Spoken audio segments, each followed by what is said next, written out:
band pick. Simply speaking, in the same series of matches, whether best out of 3 or best out of 5, all hero picked by the same team can only be played once by that team.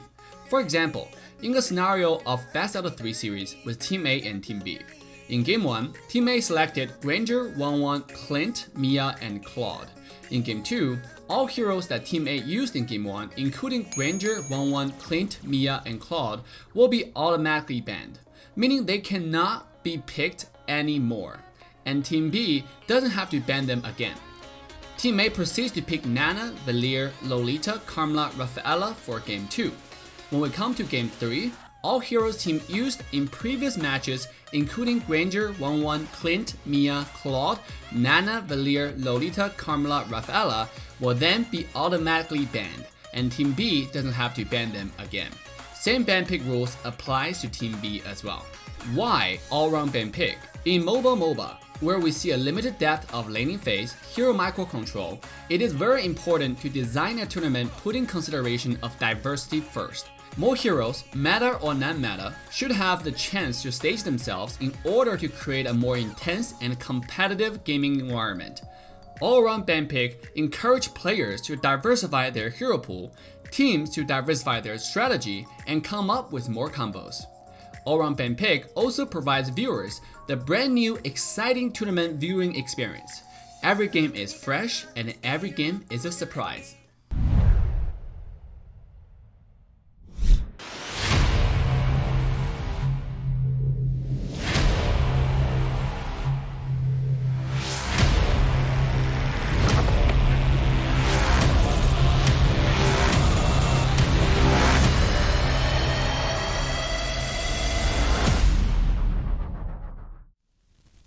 Alright, ladies and gentlemen, welcome back to the North America Open Season Championship. Once again, I'm your caster, Assassin Dave.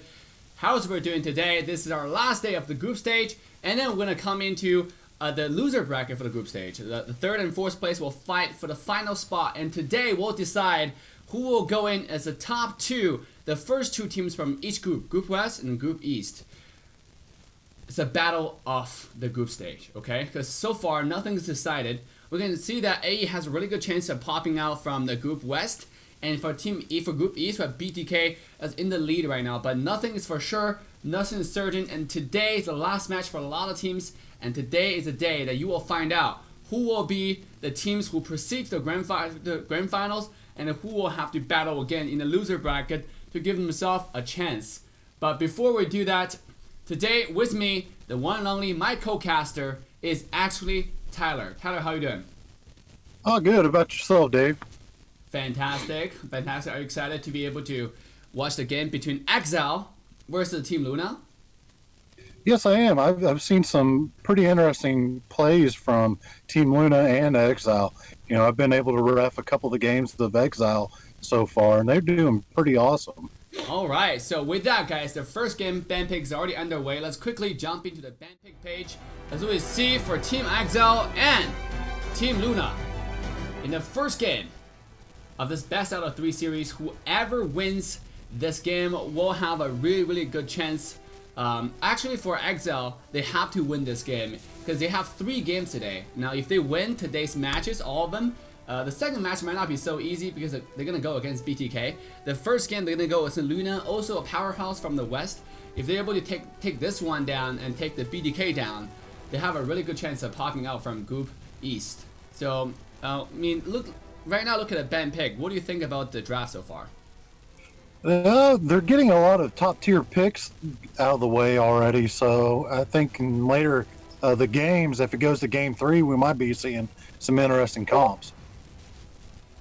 Definitely. I mean, what we want to do is obviously get to the Game 3. A lot of people are wondering, the all-round ban pick, you so far haven't seen much of like interesting heroes coming out, because only having like best out of 3 means you can still use a lot of luxury heroes. There are so many heroes available on the map. You can see right now, I mean, on the draft, where if you get to a best out of 7 and best out of 5, you will start to see some Alice showing up. You will see a lot of other heroes showing up. Maybe even Val, right? That's just a possibility. Most likely not, but Roger, for example, all those heroes will start to make a stage for themselves. Right now, best out of 3, we're still going to see the traditional picks, the powerhouse picks for both sides. So You know, I would love to see an Alice pick, because Yeah. she is one of my mains on the mage side. Same. You know, I definitely want to see Alice as well. And you know, Assassination Esports, so E has been taking all those Banes, and so far they've been winning with it. I think they capped a 100% win rate on stream, and then they lost one game with Bane off stream, right? Yeah, I think so. I think you're right there. Yeah, interesting. We already seen Bane being picked in the group stage, so are we gonna see like more heroes being picked like in the grand final? Now it's Team Exile's turn to ban. They're still deciding on that. We have 6 seconds on the clock. I'm gonna focus on Granger actually. Selena and Uranus being picked by Team Luna already. Seems like they're going for some really strong early game composition here, where Carry has been banned. So I mean, I don't see how they're gonna deal with the Scrog. It seems like Team Exile got their comp figured out. I think so too, but then again, I'm trying to look at this Uranus. I mean, where are they going to use the counter? Is it going to be Thamus? Or it's gonna be a Sylvana, right? All that's possible. Oh yes, I forgot about Sylvana. She's been showing up in the meta pretty good. Yeah, and now it's Team Luna's chance to pick their carry. Are we gonna see a traditional Selena mid, or are we gonna see a marksman mid? So from Team Luna, I mean, they have been showing off with some interesting strategies throughout the entire tournament. And then right here, this is the chance. Only 10 seconds left. We see a lot of marksman choices. Not so many marksman choices left actually. With Granger being banned away, they banned a carry themselves. They might have to pick a fighter here. It seems like they have a little bit of issue on picking. And then that might be the actual, not a real pick. So that's something we'll have to confirm with the side right here, with Team Luna, to decide what they're picking right away. So do you mind? Go confirm, Tyler. Yep.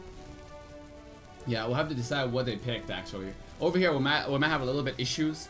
Did they actually pick Balaric? Is that something that they actually wanted to pick? Because so far I haven't seen any, complaint from the team. So let me go ahead and ask them as well. Team Luna.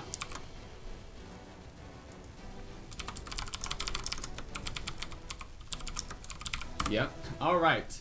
The question to be asked, but Team Exile decided to go with Axborg and Thamus. This is the hyper carry strategy once again on the side laners, and then they have the Bruno was hyper carried down in mid lane. Bruno is able to farm real fast, and then yeah, it seems like this might be the hero they actually wanted. You know, it's interesting. They're gonna go with Claude. It's not something that they hesitated on. So, what do you guys think about the ban pick? I just talked to Team Luna, and they said they didn't mean to pick Balric, but they are gonna run it and make it to use in their advantage. Really? Yeah. So they're good with it. All right. Whatever makes them happy. I mean, whatever makes them happy. If they're happy with it, I'm happy with it. You know, like that's what the tournament is served the players. The tournament is served the viewers. So whatever makes them happy, absolutely. So right now we're making a stage.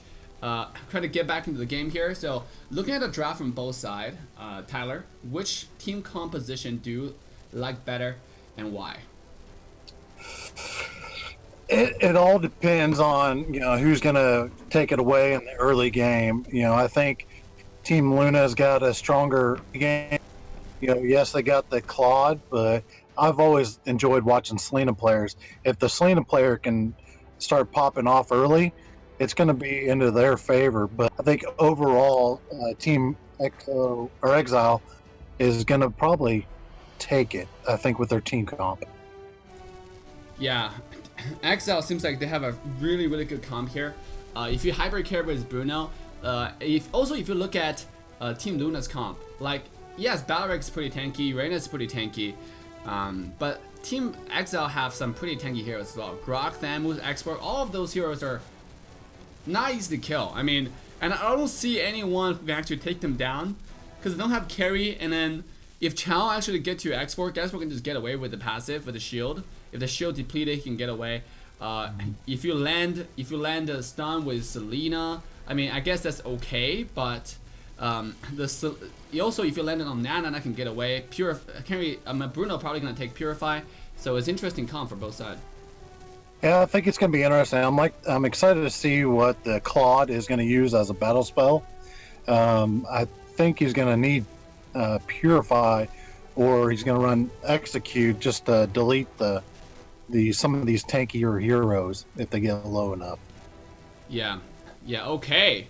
All right, guys. It seems like we're getting ready to start our game right here, but before we get started, I do want to give a big shout out to our lovely sponsors who made all this possible. North America Open Season Championship is proud to present our generous sponsors. Gamerhub is your competitive edge for gaming. Gamerhub offers guides, tutorials, walkthroughs for a variety of games, including your favorite game, Mobile Legends. So Gamerhub has detailed hero information, as well as up-to-date hero tier list, and so on. So stay competitive and stay good at gamerhub.gg. Now, again, that's gamerhub.gg. You can also find the link in description. Are you a proud pet owner, just like Tyler? Have you wondered how to make your cutest little one stand out among all the others among coronavirus time? Well, K9 & Co. got you covered.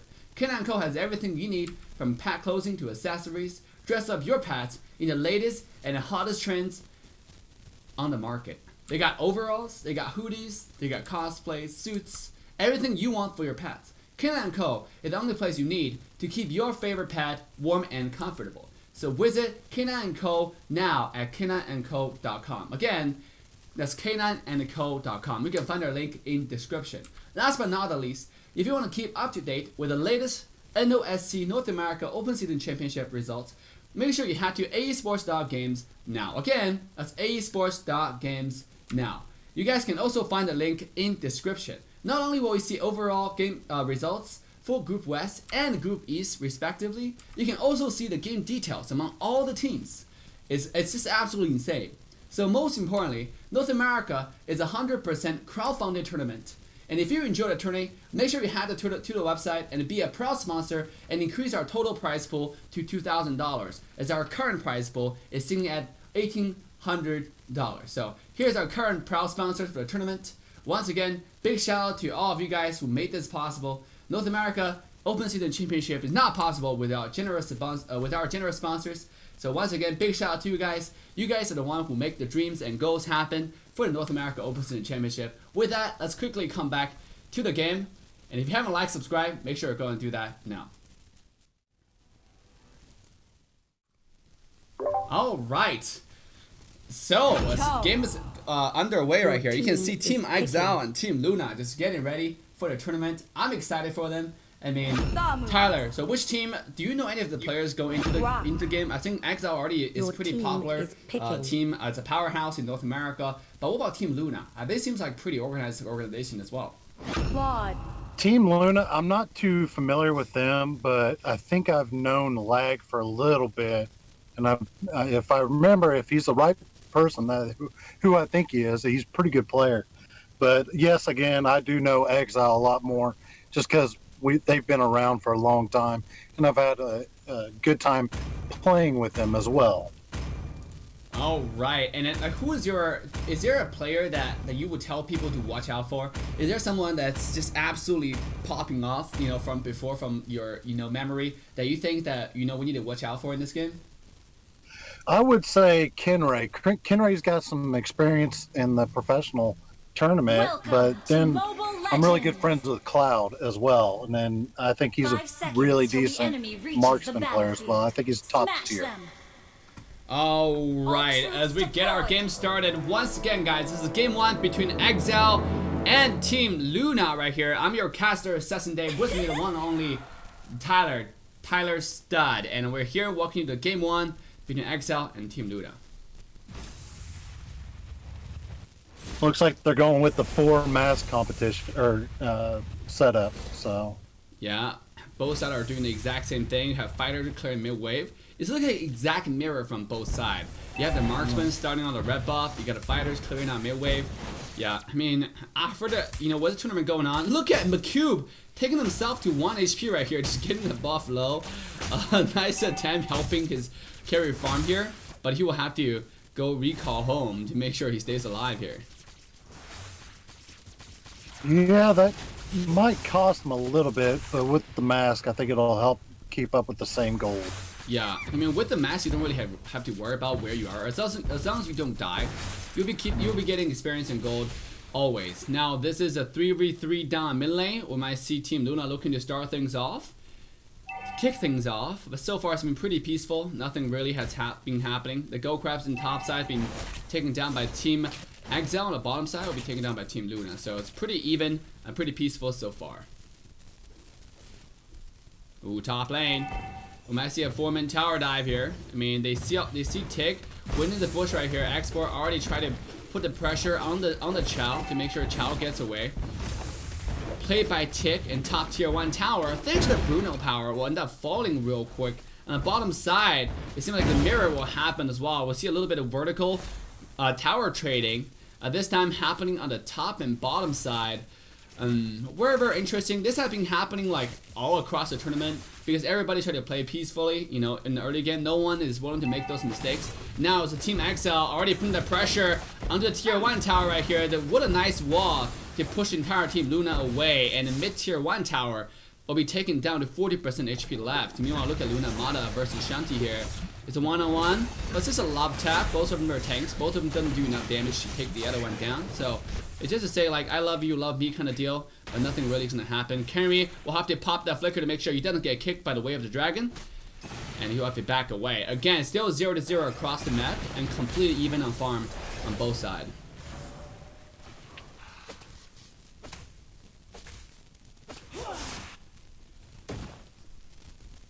Wow, I mean, so far it's been really peaceful. Top tier 1 tower though, it's under siege from Team Luna. Now the taunt comes in, not gonna get Kenry, but it is Team Exile looking to answer this 3-man rotation on the top lane. The turtle is already up, and then they're looking to rotate here now. The stun did not connect. The flame shot is not gonna work. Good job from Grok over here, blocking the skill shot from Team Luna to secure that objective. Secure the blue buff for Cloud, but oh, lag might have to get away right here. He's using his ultimate, not gonna happen. His first blow will be taken by Exile. The stun connects. RC taking a lot of damage here. He does have the passive, able to get away, but not so far. He'll be taken out then by the one only Uranus right here, who's unkillable. Look at Cloud still doing a lot of damage to the entire team of Luna, but so far nothing else can happen. Tick find a kick right here, but what cost? He's taking a lot of damage, trying to run away. One more auto attack will find a kill, and Tick is under body harm. He will be taken down. It's another trade, another kill for the favor of Exile. Make it a 1-2 trade, and now it's Exile who's gonna make a move on to the turtle and continue to extend their lead. So what do you think about that fight, Tyler? That was a good fight, and you know, it helped Bruno get a little bit more farm. Did Bruno get a turtle buff? Yes, he did. Okay. Yeah. Oh, I thought that flame shot was gonna secure the turtle buff. It looks close enough. Like it was almost there. Yeah. But it's just not gonna happen. So down in mid lane though, it's lag. Gonna work on the pushing the mid lane a little bit, but they cannot find a tower just yet. Lag solo can just show you the weakness of this carry, hyper carry in the early game. You know, you have a Claude was hyper carry. It's just not gonna do enough damage. Now look at the mid lane though. The wave's not there, but it is Team Exile making a rotation down here. Try to pressure the mid lane. Can't really find anything, and Exile gonna make rotation back to their jungle, continue to extend their farm. Right now it's 13,000 gold to 13,000 gold, about 400 gold, 500 gold differences. One thing I think is kind of interesting is the Bruno picked up the mask. Yeah, Bruno actually has the mask. They have a 5-man mask from Exile. Exile is known to be the team who is not, like, you know, afraid to take, you know, risk. Who is not afraid to experiment new things. And sure enough, Tick gonna put himself in a really interesting position. He will have to dash away with a jungle dash right here. Can Tick get himself away? The Nana thing coming. Manila will turn him into a little thing, little monkey. Tick still trying to get away here. One more kick will find a kill, but he's able to dash away just in time. Cloud still in pursuit, but mid tier 1 tower might not be so lucky. Only 2 more kicks will take the tower down, and Exile, even though they're not too fast, they're triggered to find a kill, but they will turn that into an objective down the mid lane. One thing I've noticed is their battle spells. You got 3 flickers on one side and 3 flame shots on the other side. Yeah, and Kenry will have to dash away. You're absolutely right. We do have 3 flicker and 3 flame shots. A little bit interesting trade on the top side. Chao once again is a target for Team Exile. They have laser focused on Chao's lane. Tick just cannot find any luck in this game because top tier 2 tower is now under siege. Chao find a little bit of damage into the Grok, but again, it's just the Grok. It's McCube coming in first. He does have the ultimate, but he's taking way very low, and he'll be taken down before he can even get a chance to use the ultimate. It's Lag now trying to get himself away. Selena might not be so lucky. Lag can get away, but Selena cannot. And it's a triple kill to Bruno, and Exile will take that fight. Very, very interesting. Exile find an opportunity. I feel like Luna just kind of not so organized in that team fight. You know, giving kill 1 by 1 to Team Exile, and then now they're gonna lose the turtle. And Exile, because of that fight, they're able to catapult themselves to a 4,000 goal lead. Speaking of that, is Export down the mid lane, finding one more kill on Luna Tick. And now they're gonna make a move towards the mid tier 2 tower to continue extending their lead. It's already 6-1 with a 4,000 goal to Team Exile. If Team Luna want to come back here, they're looking to accomplish the impossible at this point.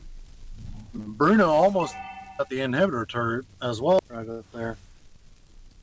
Yeah, this is interesting. Ooh, the stun connected on mid lane on the Grok, but Fearless is actually pretty fearful right here. Decided not to go in there onto the Grok. I mean, Grok do put a lot of fear onto Fearless, so maybe he'll consider changing his name a little bit. But on the bottom side, Madachi to clear the wave, and it seems like he will.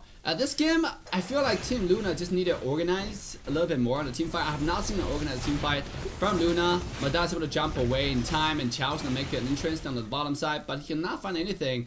Mada should try to clear the wave right here before he forces a 3-man tower dive. Have to pop the ultimate. Is it gonna be enough? He's taking a lot of damage right here. It's not gonna be enough, as this Bruno is absolutely monstrous at this point of the game.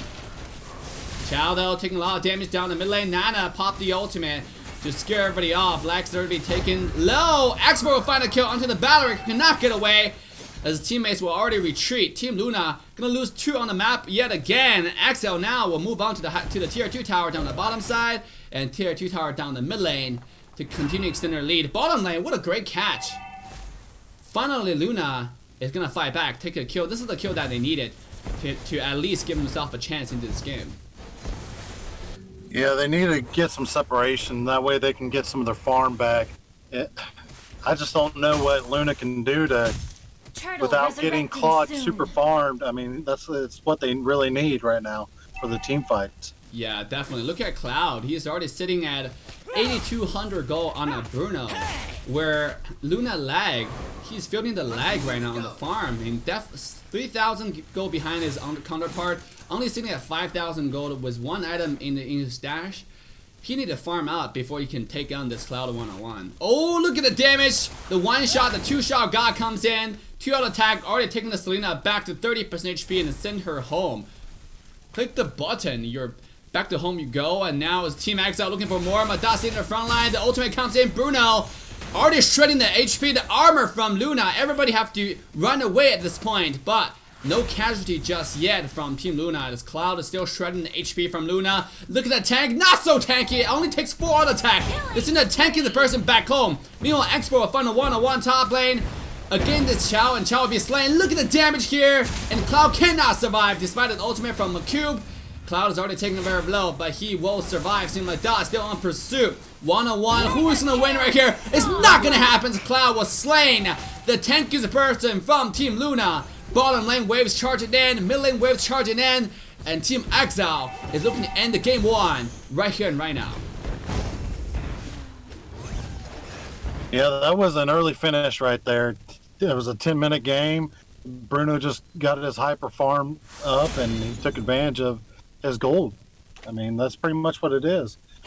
Well, Luna just didn't find any coordinated team fight this game. They had a fairly good opening.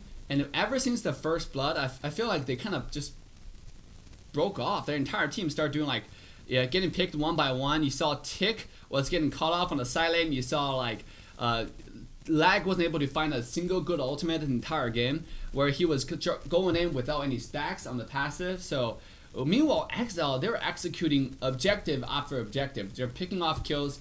703 on the Bruno, 63% tower damage, 47% hero damage. I mean, they were popping off in game 1. So walking to game 2 here, Tyler, what do you think Team Exile needed to do? I mean, Team Luna needed to do in order to even up the score a little bit? They need to get a good team fight going, and if they're going to use people like Selena, and you got to use her to the advantage. I mean, you got to start landing some hits on them and getting some kills. I mean, that's what Team Luna needed to do last game, and they just couldn't accomplish it. Yeah, exactly. With that, guys, we're going to take a short 4-minute break. Make sure you don't go far. Get your popcorn. Go release yourself if you're holding it just like I did. but we're going to come back in about 4 minutes. So sit tight. Share the stream if you haven't liked, subscribe, and turn the bell on already. With that, we'll see you guys in a little bit. Bye now.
ban pick. Simply speaking, in the same series of matches, whether best out of 3 or best out of 5, all hero picked by the same team can only be played once by that team.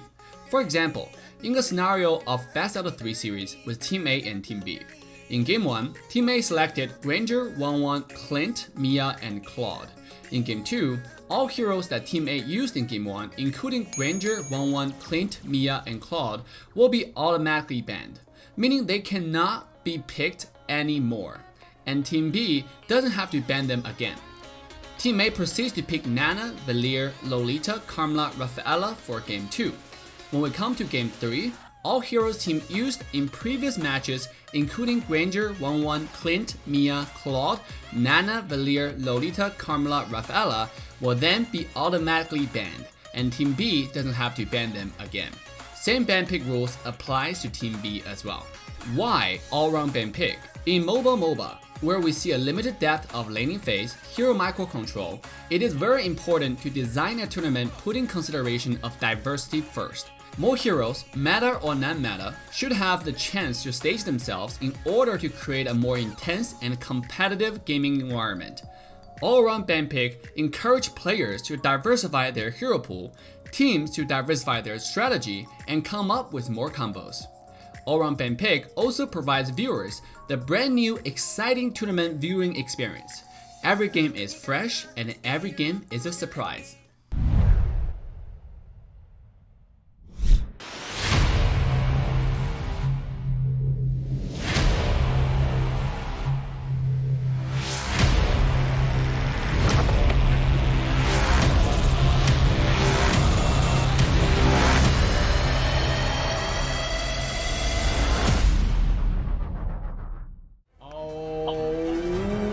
Ladies and gentlemen, welcome back to North America Open City Championship, the last day of the group stage, featuring Exile versus Team Luna Game 2. With Exile temporarily in lead 1-0, I'm your caster, Assassin Dave. With me, the one and only sexy and slutty Tyler. How are you doing, Tyler? What's going on, guys? That means he's doing pretty good. So coming to the Game 2 ban pick right here, it seems like we got a carry being picked out by Team Luna. And then Grog was banned away for them, so they have already used Selena last game. That means they don't have it anymore for Game 2. And then they still have quite a bit of other heroes. You can see on the screen right now, there's all the heroes that they used on the right side and all the heroes that used by Exile in Game 1 on the left side. And now they're deciding what to pick. Looking at the support choices, they still got Nana that's available. They still got a lot of other heroes available. Rafaela has become pretty popular so far. After carry being picked out, they can go with some tank choices. Look at the tanks that's being available. They can build Kufra, Boxia. All those heroes still out. And Kufra definitely being a very, very good hero against Sicilian, for example. But Team Exile usually use Sicilian as a support hero. So there's something they have to put in consideration. So it's the last two picks. Sure enough, that's going to be a Nana and a Kufra pick. So what do you think the Exile, what do you think Team Exile going to pick right now, Tyler? I think they're going to go after, and they're going to save the ADC for last. And they already got, they got a tanky support and a support Nana going on. So I think they're going to, Exile's probably going to go after a tank right now. Yeah, well, Ling is still available, but knowing that Kufra's on the map, do you think that's something Exile will consider?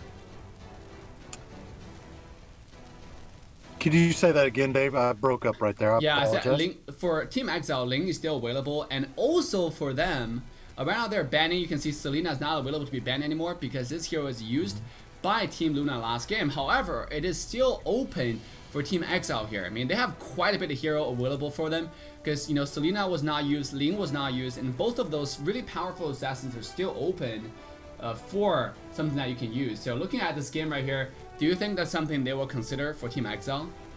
I think so. I think if they replace Ling with to replace their marksman, that way Sicilian can actually get people low, then Ling can just start picking them off one by one. That's what I would encourage if I was the coach of the team. Ooh, now it's Team Luna's opportunity to ban. Sure enough, they're gonna ban away to Selena. Again, like I said, Ling is still available, so Ling is still up on the map for grab. Looking And at they could still run the Sicilian as a support as well. yeah. So you could see a tank and another mage. Exactly, that's what we've been talking about. You can, because Team Exile frequently runs Selena as a support. Now, even though Kufra is available, but Ling is one of the finishers, so he didn't dive in first. But it seems like they decided to go with the tank first because there are not so many tank choices left, and then they decided to go with Boxia. If you look at all the heroes that their opposition used last game, they haven't actually used a lot of tanks, but Grok being banned away, which means Hylo is still on the map, and Hylo's not banned right now, so this is definitely something that Team Luna can consider. You can see Hylo is available for them, Lolita is available for them, and Lolita's second ability shield actually blocks Sicilian's first skill, but they decided to go with Sylvana. Let's see what they want to pick for a frontline choice, because Kufra is definitely not that tanky as we know in the current meta. I agree with you right there. You know, I just don't know what they're going to pick on this last hero for Team Luna. I would probably throw another high damage mage.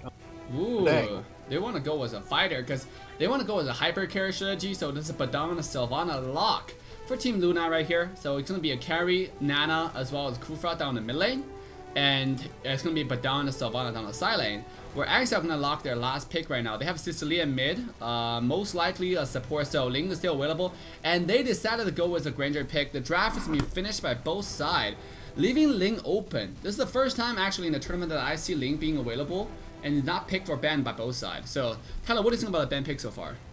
I think it was pretty smart on Exile to do that, just because of the Nana and the Kufra, and if Sylvana and Badang actually land a hit on Ling, it could be over. You know, I know Ling's very sneaky and can get in and out of places pretty easy. I just don't know about the Nana and the Kufra being that. So I think that's the reason why they didn't choose the Ling. Yeah, I think so. I think because Ling is a situational choices, and here if you run Sicilian and Granger, they have Chow and Jawhead on the side lane. So it's most likely going to be a hyper carry strategy with Boxia and Sicilian down mid to support this cloud on the Granger.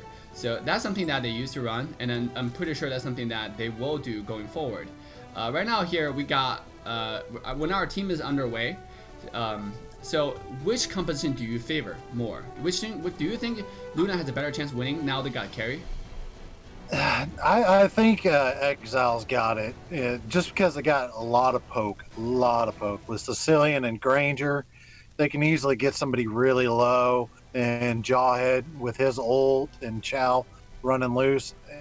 In team fights, I think Team Exile's got it. Yeah. I mean, Exile doesn't really have a big AoE crowd control like we're seeing some of the teams would do, but their single target, I mean, they do have Sicilian's second ability, which pulls a lot of people together, and then Granger can poke with that ultimate as well because of AoE damage.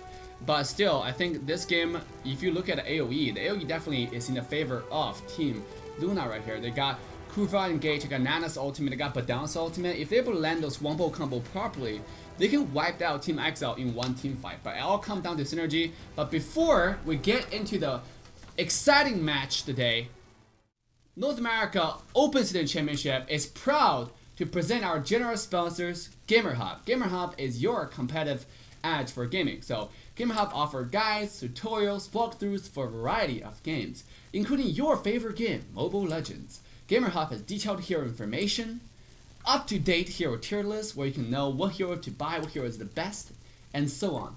So stay competitive and stay good. Don't be a noob, and go to gamerhub.gg now. Again, that's gamerhub.gg. So make sure you check them out. You can also find this link in description.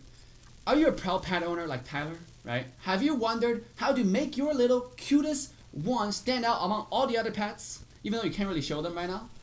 K9 & Co. got you covered. K9 & Co. has everything you need from pet clothing to accessories. Dress up your pets in the latest, hottest fashion trends on the market. They got overalls, they got hoodies, cosplays, suits, everything that you can dream of for your pets. K9 & Co. is the only place you need to keep your favorite pet warm and comfortable. That's a lot. Visit K9 & Co. now at k9andco.com. Again, that's k9andco.com. You can also find the link in description. Last but not the least, if you want to keep up to date with the NOSC North America Open Season Championship results, make sure you head to aesports.games now. Again, that's aesports.games now. The links are in descriptions. Not only will you see the overall result summary for Group West and Group East respectively. Now, our group stage come to an end. If you want to see the most up-to-date results, make sure to go to aesports.games now. You can also see the game details among all the teams, which is really exciting. All the teams have their respective histories that you can check it out at aesports.games. So most importantly, North America Open Season Championship is a completely crowdfunded tournament. If you enjoy the tourney, make sure you head to the website and be a proud sponsor and increase our total prize pool to $2,000. Here's a list of our proud sponsors. North America Open Season Championship is not possible with all of you guys' support. So you guys are the ones who make the dream happen. So once again, head to aesports.games now. Links in description to sponsor the North America Open Season Championship. With that, guys, let's quickly jump into Game 2 between Team Exile and Luna. Was this time Luna taking the blue side and Exile taking the red side. I'm your caster, Assassin Dave. With me, the one and only, is Tyler Stud. How are you doing, Tyler? Good. I'm doing pretty well. I think I'm looking at this game already. They're looking at the battle spells and stuff. Looks like they're doing the same comp as they were at the last game. You got 3 flickers and on one team, on Team Luna, or Team Exile. Then you got 3 flame shots on Team Luna. So I think we're going to see some very aggressive stuff coming from Team Exile in the engages. I think that's when they're going to be using their flickers. Yep, and here we're looking at the support Kenry on that, Sicilian right here. I was talking about Sicilian going to be a support. It's quite interesting. Even if it's a support, I think it would be a good idea to give the blue buff to Sicilian. I mean, if you have the support item, it's not going to be like, as long as Cloud is right next to it, he will still get a full experience in gold. But giving the blue buff to someone like Sicilian is definitely going to help the support to poke a lot more. Speaking of poking bottom lane, it is the first block going to Exile as Luna lag will once again feel the lag on the bottom lane, getting stunned up, knocked up, and taken down. Big shout out to Exile for taking the first blood. Now it's going to make a rotation to the bottom tier 1 tower. You were talking about the Sicilian, I, as a support, I think that it would be better if they would have ran the support emblem. I get a lot of slack on running support emblems on my players, but I think it'd be a lot easier if she did. That way she gets some mana regen and movement speed as well. Yeah, absolutely. Because right now I see that the Sicilian support players, they tend to take the Magic Shop emblem. You can see on the screen right now. Because this allows them to get 10% discount on all the stuff they purchase. On the bottom lane, we see Exile is going to cut the wave and then move to the tier 2 tower bottom side because there's no response just yet. Sylvana is completely stuck under this bush right here. We see a rotation. We might see a skirmish coming down to the bottom side. It's a wrap up. The bottom lane, Sylvana going to miss that ultimate right here, but Kufa going to find a 2-man engage. Not a full up result, doing a lot of damage to the entire team Exile. The damage comes in. Luna find a kill number 1, and they're going for the kill number 2. A double kill to Luna's favor. What a great turnaround, and what a great job by Team Luna for taking that fight. Yeah, they did a great engage right there. They caught Exile in a bad position, and Exile just couldn't leave soon enough. Now it's a Kenry under bottom tier 2 tower here. He will be turned to Manila, but he will be able to run away thanks to that flicker. Meanwhile, on the top side though, it's RC defending the red buff away from Badam, making sure Mata will find his way out of there. But look at top tier 1 tower that's been taken down. It's a trade on towers. Now, because of the fight on the bottom lane, Luna is going to take another outer turret on the bottom side and putting themselves in a 1,300 gold lead. This is only 3 minutes into the game. Despite their disadvantage, they're not holding back on their aggression here.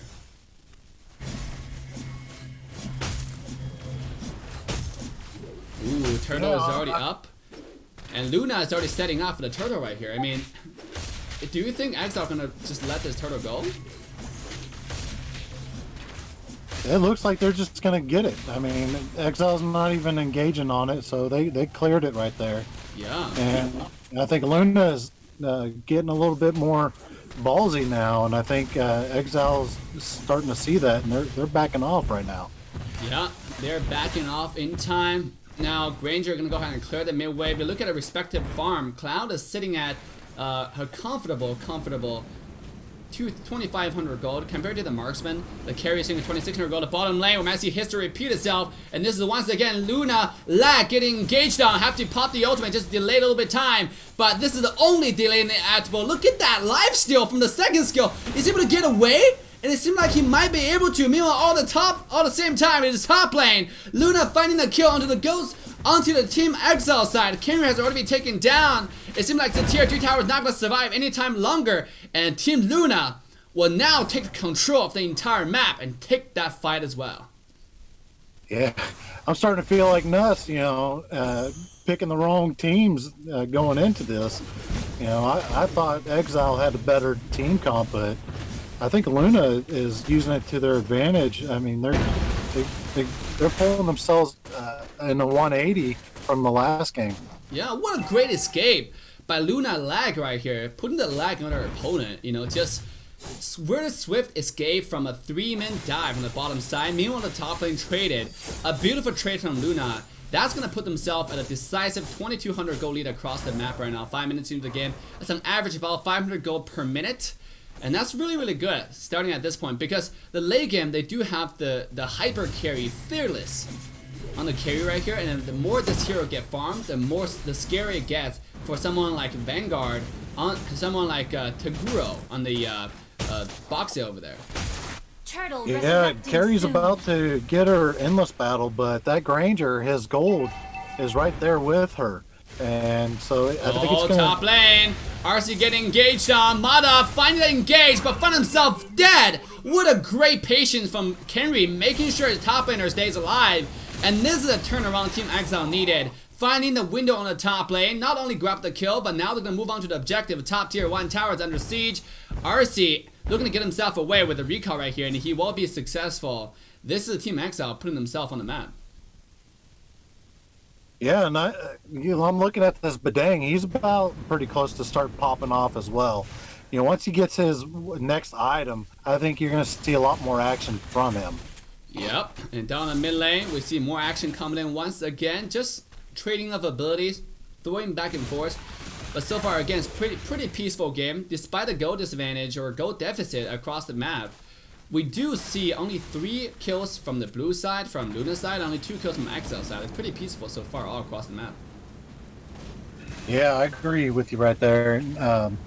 I'm just trying to figure out what the Chow's trying to do. If he's going to be starting to get in the team fights, or is he just going to keep splitting for them? I mean, so far, Shanti on Exile has been trying to create a map pressure.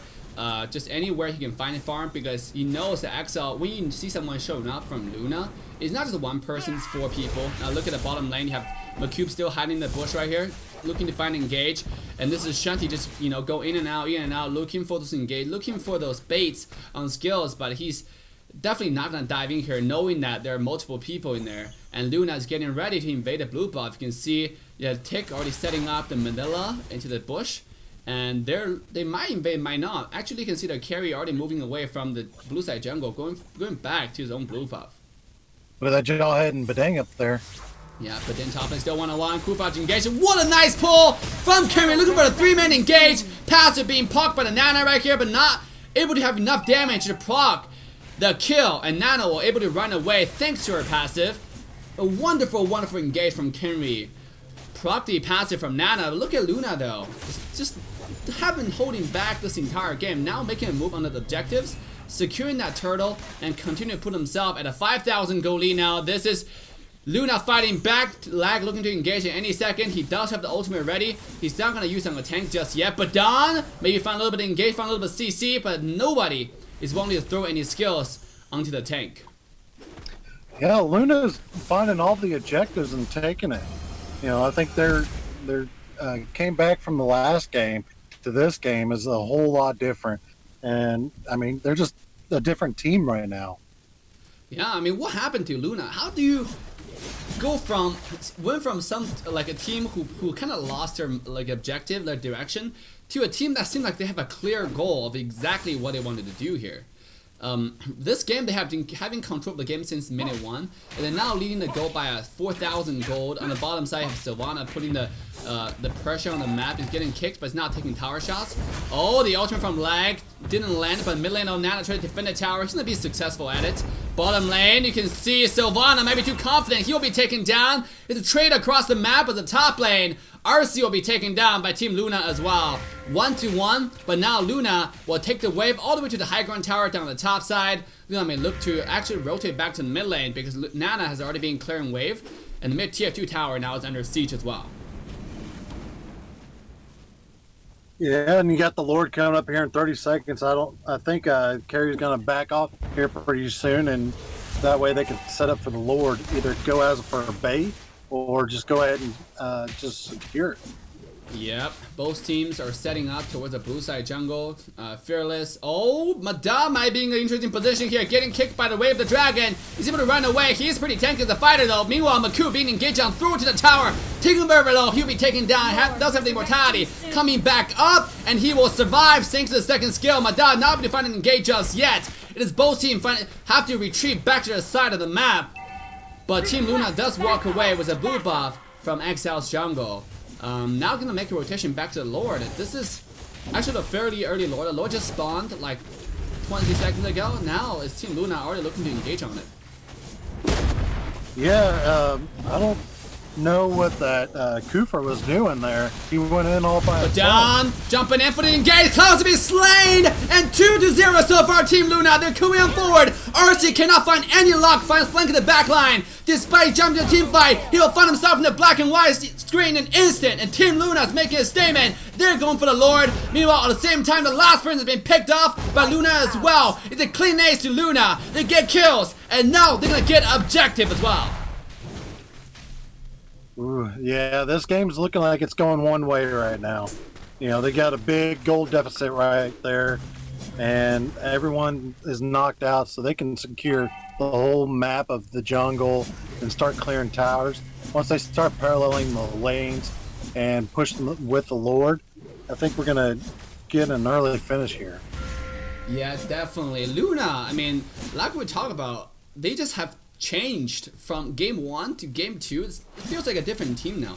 Can they hold their aggression? Can they maintain their performance into finishing this game? Turn this advantage into objective. Turn advantage into wins. That's something that is actually quite challenging for a lot of teams. Speaking of that, it is Carry being thrown in the tower. He'll be slain. Shutdown comes in. Exile is still in the game. They already found the kill onto the Carry, but what cost? He's gonna lose 2 as well. Lord is charging under the base, doing a lot of damage. Look at the damage from Selena Sicilian though. Just throwing everybody low from Team Luna. Maku might find himself jumping in all by himself. The flame shot is not gonna save himself from dying right here. It is 2-2 trade all across the map, and Team Exile will hold the line.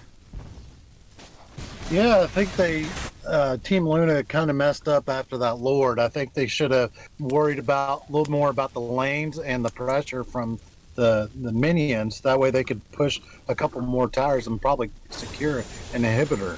But they only secured that one lane up there, and it just didn't work out for them. Exactly. Back to what I was saying, I was just about to say, can you turn the advantage into wins? That's a challenge for a lot of teams, and Luna is feeling the pain right now. They had an advantage, but a little bit careless action, a little bit careless position from Fearless. Obviously showing us why he's fearless, but fearless sometimes is not so good when you're in the advantage, because if you're fearless, you might be thrown, and before you feel the pain, you're already dead. So definitely have to be something that Team Luna consider going forward, because they do have a 10,000 goal lead. That means Team Exile, if they don't want to come back here, they still have a huge vertical wall to climb. But it doesn't mean that they cannot, succeed, because Team Luna right now is definitely, once again, I feel like they lost the directions. They don't know how to finish off the game against the team who was really, really powerful, like Exile. Yeah, I think that's something that they need to go back and work on a little bit more, but just from this game alone, I mean, the execution up to that point is in Luna's favor, and they're doing a tremendous job. I think they just got to work on finishing the execution. Oh, speaking of execution, top lane, it's RC who will be taking down the carry's power spike online. Is Luna looking to engage the entire team Exile? What a beautiful offer from a down 22 into the back. This is Exile disintegrated, taken down, wiped out from the map, and Team Luna find their fight. Yeah, and that carry, she's almost full build too. And I think she's going for last item as Immortality. No, she went with Wings of Apocalypse. There we go. Bottom lane, Luna started pushing on, pressure onto the high ground tower, knocking on the front door of Exile. What a beautiful pull from Kerry once again. Getting everybody low, Nana pushing away top lane, but he cannot push the tower here because he's just a little cute Nana and peaceful. So he cannot do any tower damage, he have to back away. Once again, Exile hold their line, but Luna definitely won the fight over there. This is exactly what they needed. Pick off their front, pick off the side laner, pick off the fighters. For example, RC, someone like RC here. And that was just a beautiful fight. Unfortunately, once again, Luna was not able to take that win into an objectives, into high ground tower, and then eventually into a win. Yeah, now we're seeing them set up for Lord. Now, I think Exile, they have to contest this if they're going to want to stay in the game. Yep, Luna 10,000 gold ahead though. Maku's Immortality has come back online. Luna right now have 6 lives if you want to contest him. Look at Fearless being the solo person, working on this Lord. Lax just throwing, just try to leash this Lord right here, but everybody else from Luna is in position to pressure their opposition away, to make sure to secure this Lord. And Exile want to do this, they want to get a taste of this Lord, but just, they are fearful, right? They gotta change their name to something like, you know, Luna Fearless, so they can jump in over there, but definitely not gonna happen this time, and Luna will easily walk away with another Lord. This is the second Lord in the game, and Lord is gonna be harder to kill now. Yeah, now we got to see how they're going to move the lanes. I mean, you got mid right there. I think it needs to start getting worked on here pretty soon, so that way the lanes can start paralleling. That way you can take 2 towers instead of just 1.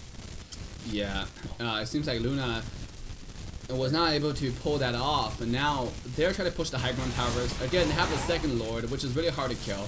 If you look at Team Exile's heroes, they do not have the hero who can kill the Lord really fast. Yes, Kenry, Sicilian have quite a bit of stacks, but look at the damage they're working on the Lord.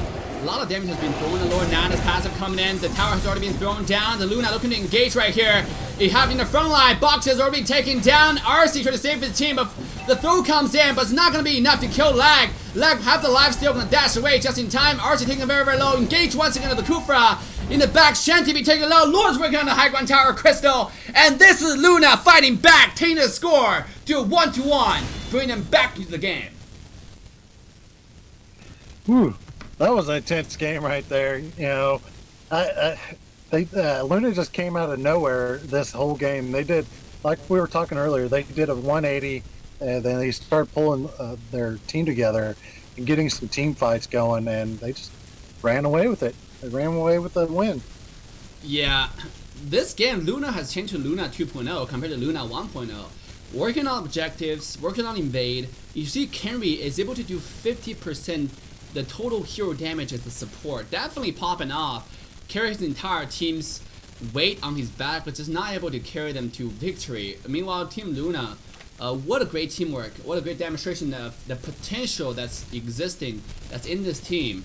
Showing us like why they're in this tournament. They're able to pull a fight against any teams available in North America, taking us to Game 3, denying the match point for Exile alone, now taking us to a match point for both teams. Whoever wins the next game will declare to be the winner of the first game today. So with that, guys, we're gonna go ahead and take a short 5-minute break. If you haven't, invite your friends, share the stream. Make sure to go and do that now. And don't go far away. Get your popcorn, get yourself ready. We'll see you guys in a minute.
ban pick. Simply speaking, in the same series of matches, whether best out of 3 or best out of 5, all hero picked by the same team can only be played once by that team. For example, in the scenario of best out of 3 series with Team A and Team B. In Game 1, Team A selected Granger, 1-1, Clint, Mia, and Claude. In Game 2, all heroes that Team A used in Game 1, including Granger, 1-1, Clint, Mia, and Claude, will be automatically banned, meaning they cannot be picked anymore, and Team B doesn't have to ban them again. Team A proceeds to pick Nana, Valier, Lolita, Carmela, Rafaela for Game 2. When we come to Game 3, all heroes team used in previous matches, including Granger, 1-1, Clint, Mia, Claude, Nana, Valier, Lolita, Carmela, Rafaela, will then be automatically banned, and Team B doesn't have to ban them again. Same ban pick rules applies to Team B as well. Why all-round ban pick? In MOBA, where we see a limited depth of laning phase, hero microcontrol, it is very important to design a tournament putting consideration of diversity first. More heroes, meta or non-meta, should have the chance to stage themselves in order to create a more intense and competitive gaming environment. All-around ban pick encourage players to diversify their hero pool, teams to diversify their strategy, and come up with more combos. All-round ban pick also provides viewers the brand new exciting tournament viewing experience. Every game is fresh and every game is a surprise.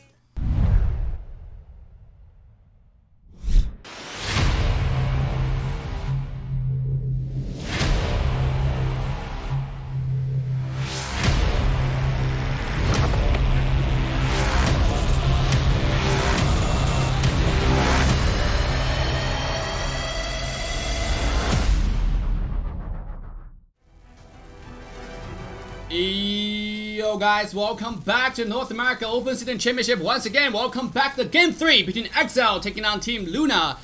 This time we have Exile having the first pick, Luna having the second pick. This is Game 3 once again. With me, I'm your caster, Assassin Dave. With me, the one and only Tyler. How are you doing, Tyler? I'm doing good. About yourself, Dave? Good. How did you enjoy the last 2 games?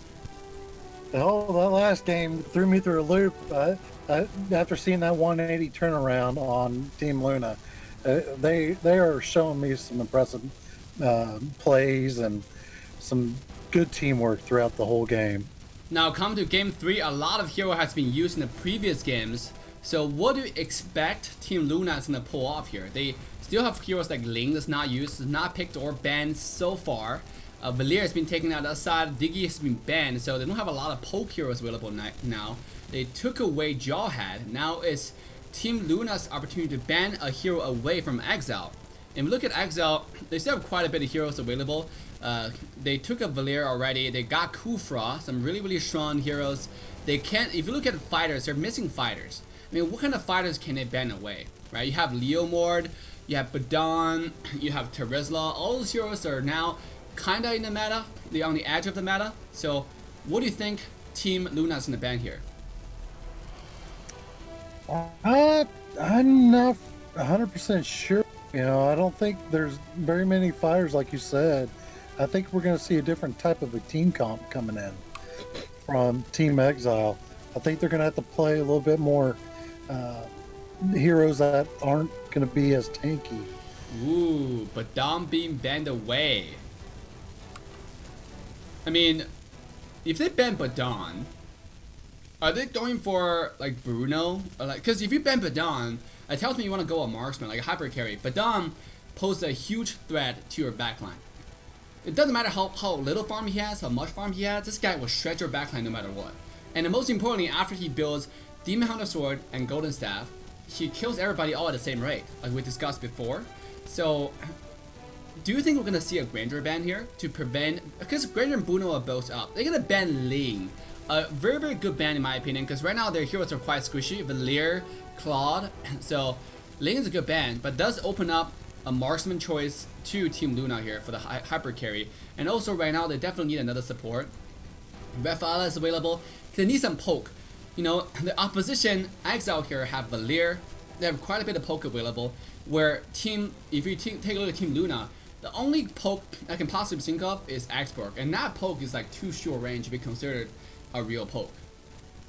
Yeah, they're gonna need to look at mages, I think, because they're definitely gonna get a mage and a marksman, unless they run a double mage comp. Oh, they are gonna get Bruno.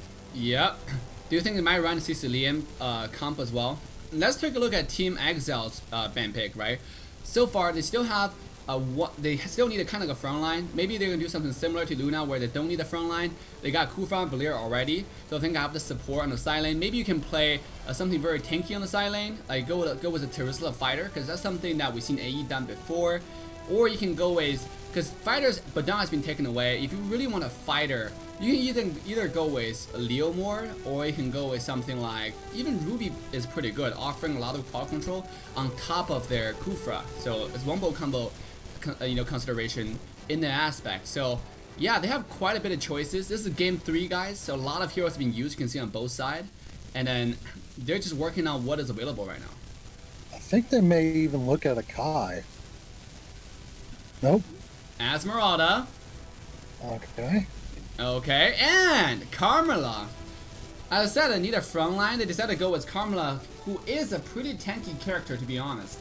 So Esmeralda and Carmela. Are we gonna see an Esmeralda side lane as a fighter? Because Esmeralda side lane, if you give blue buff to Claude, or are we gonna see a 1-2-1, right? You just have traditional Claude going bottom lane, you have Esmeralda going mid to take the blue buff. Esmeralda without blue, it's just fairly weak. It's like a Harith going silent. There's nothing you can do. You can't clear a wave. You can't get close to the people and do some damage. It's just too risky. And she doesn't do any damage early on to begin with. I agree. I think they're either going to run a 1-2-2 or they're going to run as a 4-man. Yeah. Once they start getting level 4. And right now it's Team Luna to finish the last pick. I mentioned Rafaela as a pick. They can go with something that's longer range. For example, Sicilian, who is really popular right now in the map as a support choice. We see in SEA, people even pick Gord as someone who is really, really long range, and you can throw stuns left and right, up and down, just to be too annoying to your opposition. So, I mean, so far, what do you think about the draft? Which draft do you like better?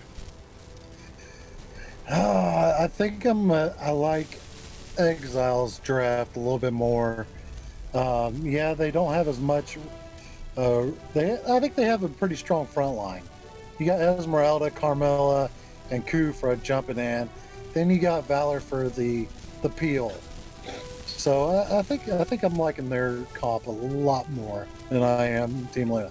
But then again, just like last game, I was rooting for Exile just with their comp, but they could surprise me again. Yeah. Now, sorry for the inconvenience, Dave. It's NOSC coming at you live, but there's some feedback coming from your mic through YouTube, and it's pretty loud. Is it me? It's from Dave. It's from Dave. Oh, there is some. Really? Okay, so we need to figure out the issues. A lot of static. Yeah, the static noises right away. But let me just go ahead and mute my mic. So why don't you guys talk about the draft? Why don't you talk about the draft for about a minute or two? Okay. I'm looking over these comps right now, and I'm trying to figure out and see how they're going to be securing the objectives right now. I mean, we got Raph for pretty good and disengage if they need it, and I think it's a lot quicker than what we would have seen if they would have picked Sicilian. So I don't know. What does everybody think of these team comps? Who do you choose?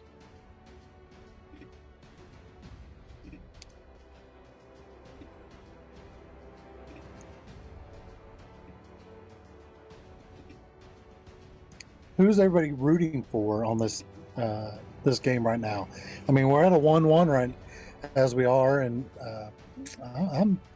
I'm thinking Luna might surprise me in this game. Yeah. All right, guys, I am back, and let's get our game underway.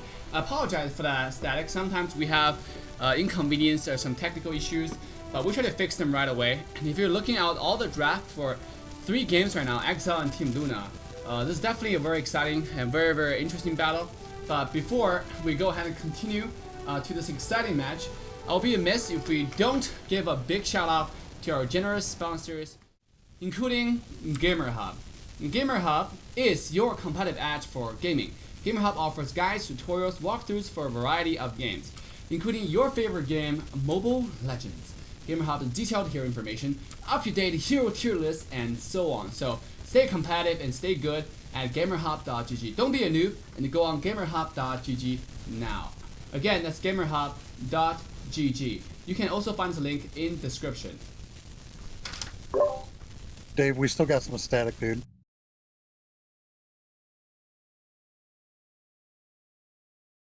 Do you hear me, Dave? All right. Dave, you got a lot of static. Is the static being fixed now, or are we still no, having? I think it's as bad or worse. Damn. Okay, so just 1 second, guys, as we have some technical issues. We'll be right back.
Yeah, it just started to pick up towards that game right there, and everybody started to hear it.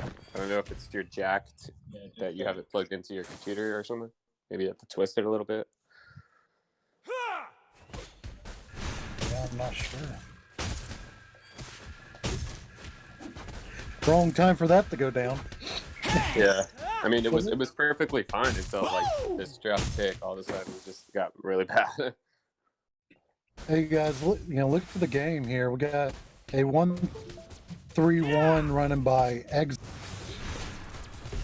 and Luna's also running the 1-3-1. So I think we're gonna get similar contestants right here.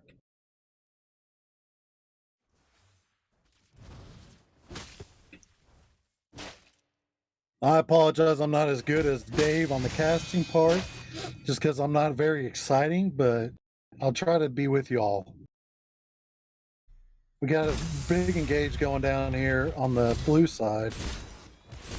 It looks like we're going to see a mirror engagement.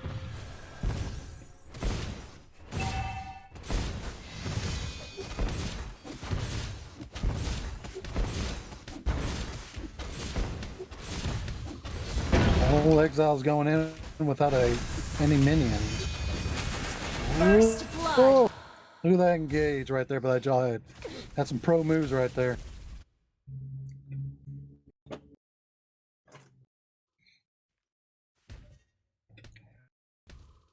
And we got Luna looking to possibly get that mid tower or catch that Esmeralda lock off. I think holy crap, it's still bad, Dave. Oh, it's worse than way before.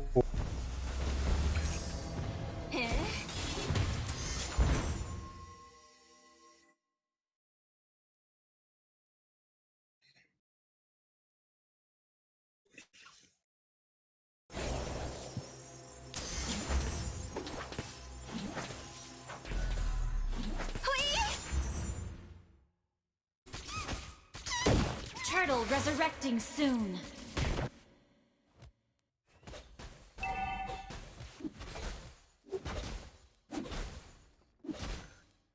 Well, we got Team Luna possibly looking at getting the turtle over here, securing that objective, so that way they can get a bigger gold lead.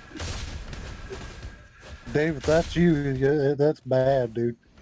Oh yeah. We got Team Luna possibly looking to rotate to the bottom side. That way they can secure that tower and start pushing the mid objectives here pretty soon.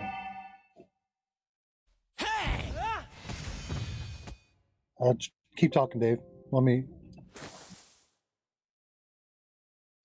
It's not as bad, but it's not as good. All right, guys, I'm trying to fix the static noises. I think we just go through it until this game's over, unless it's too bad no one can hear it.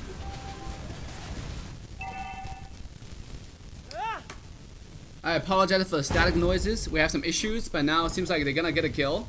Can you guys, if you guys still hear the static noises, we'll try to fix it as fast as we can.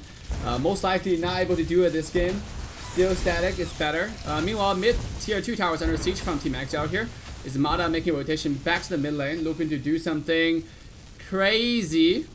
Is Luna able to find a flank? Not able to, but mid wave will be cleared by Luna here. So far, it's about even on the map. 1,000 gold, difference, discrepancy from both sides. Not too much to be worried about. Yeah, it's looking like Team Luna is trying to do the same thing they were doing last game, and they're creating some separation in the gold a little bit, but Exile is starting to come back on it. And we got Exile starting to roam together as a 3-man with that Claude and Valor and the Kufra. So I think we're going to start seeing Claude getting a little bit more far, and we'll see him start popping off here pretty quick. And old Kenray, he's pretty good at those very good carries and getting in the farm and taking the objectives. Picking up engage. Here we go, guys. Once again, I apologize for the inconvenience. We'll try to fix this game before the bTk game next. So make sure you stay tuned and look at Cloud's gonna go in for himself over low though. Rafael will be taken out first. Expo looking for the ultimate. Cannot find any damage just yet. What a 3-man ult by Taguro here onto the entire team of Luna, but he cannot have any follow-up. And Luna looking to fight back. Taguro's only 1 HP away. Jai coming in with the ultimate. He finally killed number 1, but he found a little bit of damage on himself. Nothing serious gonna go down here for Team Luna. They do have the wave. Kenry being the only one able to defend the mid-tier 1 tower. I don't think it's gonna happen. Claude, still have the ultimate to defend the wave, and he will find it successfully to defend this tower here. And Team Luna have backed away. Top lane, Cloud will find a kill onto this unlucky tick onto the export with 0, 2, and 1 right now. So 2,000 gold still to Luna's favor. Yeah, I don't know how they're doing it with the Claude getting the hyper carry with Esmeralda running the split. But then, I figure the Esmeralda will be losing a lot of mana right now. But she's actually maintaining it pretty well. Yep, she did. Down a million though. Hylos will be taken down. So Rafaela and nowhere to go. Double kill to the Claw. This is Luna falling apart yet again. Giving kills, just not sticking together. The 5-man and Claw is finding kills left and right. Starts ramping up his farm. You can see the gold differences have shrunk to only 500 gold right now. Kufra will be thrown, go to the tower. He does have immortality, which means he will stay alive. But Luna, Exile is already trying to push the tier 2 tower down. Man, Hylos Thunder down to Kenry. Pop the ultimate, doing so much damage onto McCube into the back, but not going to be enough. Kufra finally engaged. Back into Luna. But Exile will back away after take everything from the jungle. Yeah, and look at this Jawhead. That Jawhead's actually doing some great work right now.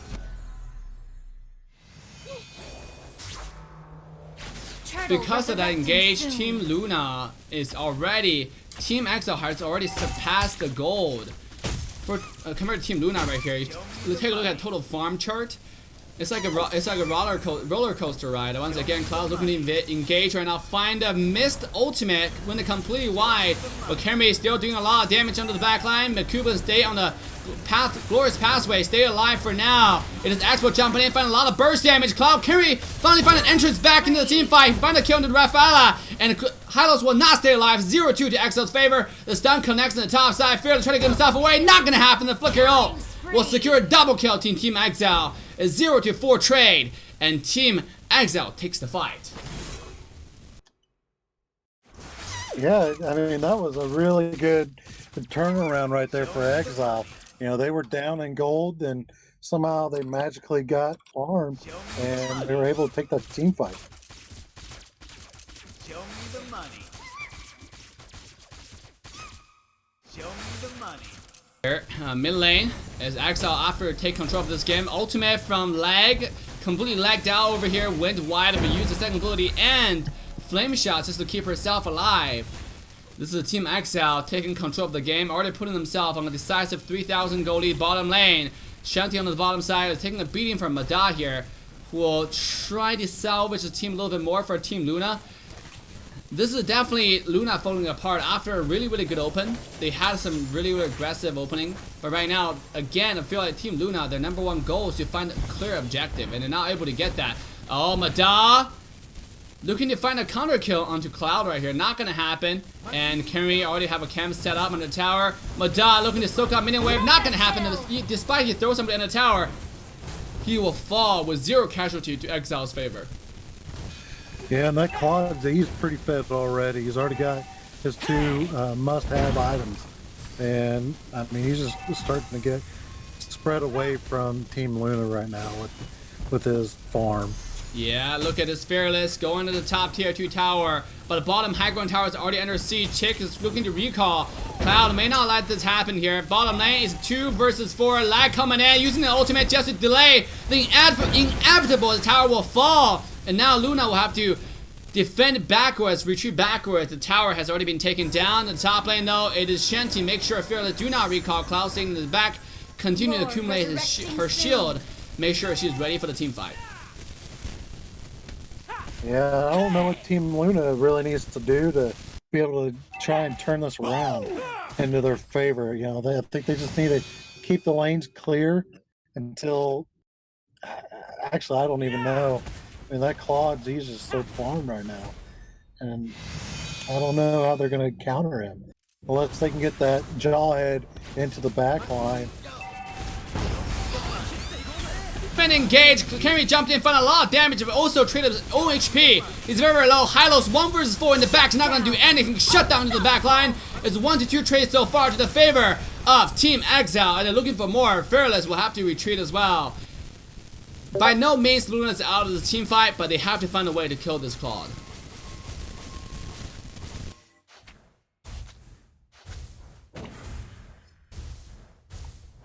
Yeah, sorry, Dave, I'm having a little issue here. But yeah, I mean, we got Exile. They're just taking advantage of this map right now on Team Luna. You know, they got I got a guy down, and you know, they just need to come together as a team. They're too far spread out, and you know, they need to get some openings for that Bruno to get in and get some kills, get some farm. You know, Bruno just finished the Berserker Fury, so he's going to be able to get some more damage. Then you got the Jawhead that just finished the Blade of Despair right now. So, I mean, they got some damage items. So they just got to figure out how they can spread apart the Exile and take someone out. Yep, absolutely. And then once again, guys, we apologize for the technical issues right here. We're trying to fix it as fast as we can, but, you know, being casting. Oh, speaking of that, engage once again with the cube. He's taking very low. He popped the ultimate in time, but it's not going to be enough to save his ass in the very end. Take He's got getting engaged on. He popped the ultimate, popped the flicker. He's taking very low. He does have mortality. Kufra, what a beautiful engage once again on the 3 people from Team Luna. This is Luna falling apart. This battle has been slain. And like trying to get away is not gonna happen. He has mortality. Just come back and die again. Double kill to the Team Exile right here. This is a clean ace, and Exile is looking to end the game right here and right now. Yeah, I think this is pretty much the game right now. They got 5 people, and they're just, it's pretty much game. And, you know, that's sad, but, you know, Luna, they showed me some incredible movements across the map that early game than last game. You know, they're a team that's really surprising me in this whole tournament. Yeah, Luna definitely pulled off some interesting strats last game, but unfortunately was not able to carry them in this game. The early game was good, but the result was not so satisfactory to their favor. So once again, this is the 3rd game between Exile and Team Luna. I hope you guys enjoyed again. Exile will take a decisive win against their opposition, which took them on the Team East wise, which will take them 1 more win, put themselves at 41. So they have 2 games to go, and the next opponent they're going against, by any means easier. They're going against bTk in the next game. So make sure you stay tuned, stay hyped, and we'll take a short break to fix this technical issue right here. We'll come back and see you guys in about 20 minutes. So once again, this is your caster, Assassin Dave, and with me the special guest, Tyler. So big shout out to Tyler for helping me with the cast. If you enjoyed the game, like, subscribe, turn that bell on. We'll see you guys in 20 minutes. Bye now.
ban pick. Simply speaking, in the same series of matches, whether best out of 3 or best out of 5, all hero picked by the same team can only be played once by that team. For example, in the scenario of best out of 3 series with Team A and Team B. In Game 1, Team A selected Granger, 1-1, Clint, Mia, and Claude. In Game 2, all heroes that Team A used in Game 1, including Granger, 1-1, Clint, Mia, and Claude, will be automatically banned, meaning they cannot be picked anymore, and Team B doesn't have to ban them again. Team A proceeds to pick Nana, Valir, Lolita, Carmela, Rafaela for Game 2. When we come to Game 3, all heroes team used in previous matches, including Granger, 1-1, Clint, Mia, Claude, Nana, Valir, Lolita, Carmela, Rafaela, will then be automatically banned, and Team B doesn't have to ban them again. Same ban pick rules applies to Team B as well. Why all-round ban pick? In mobile MOBA, where we see a limited depth of laning phase, hero microcontrol, it is very important to design a tournament putting consideration of diversity first. More heroes, meta or non-meta, should have the chance to stage themselves in order to create a more intense and competitive gaming environment. All-around ban pick encourage players to diversify their hero pool, teams to diversify their strategy, and come up with more combos. All-round ban pick also provides viewers the brand new exciting tournament viewing experience. Every game is fresh and every game is a surprise.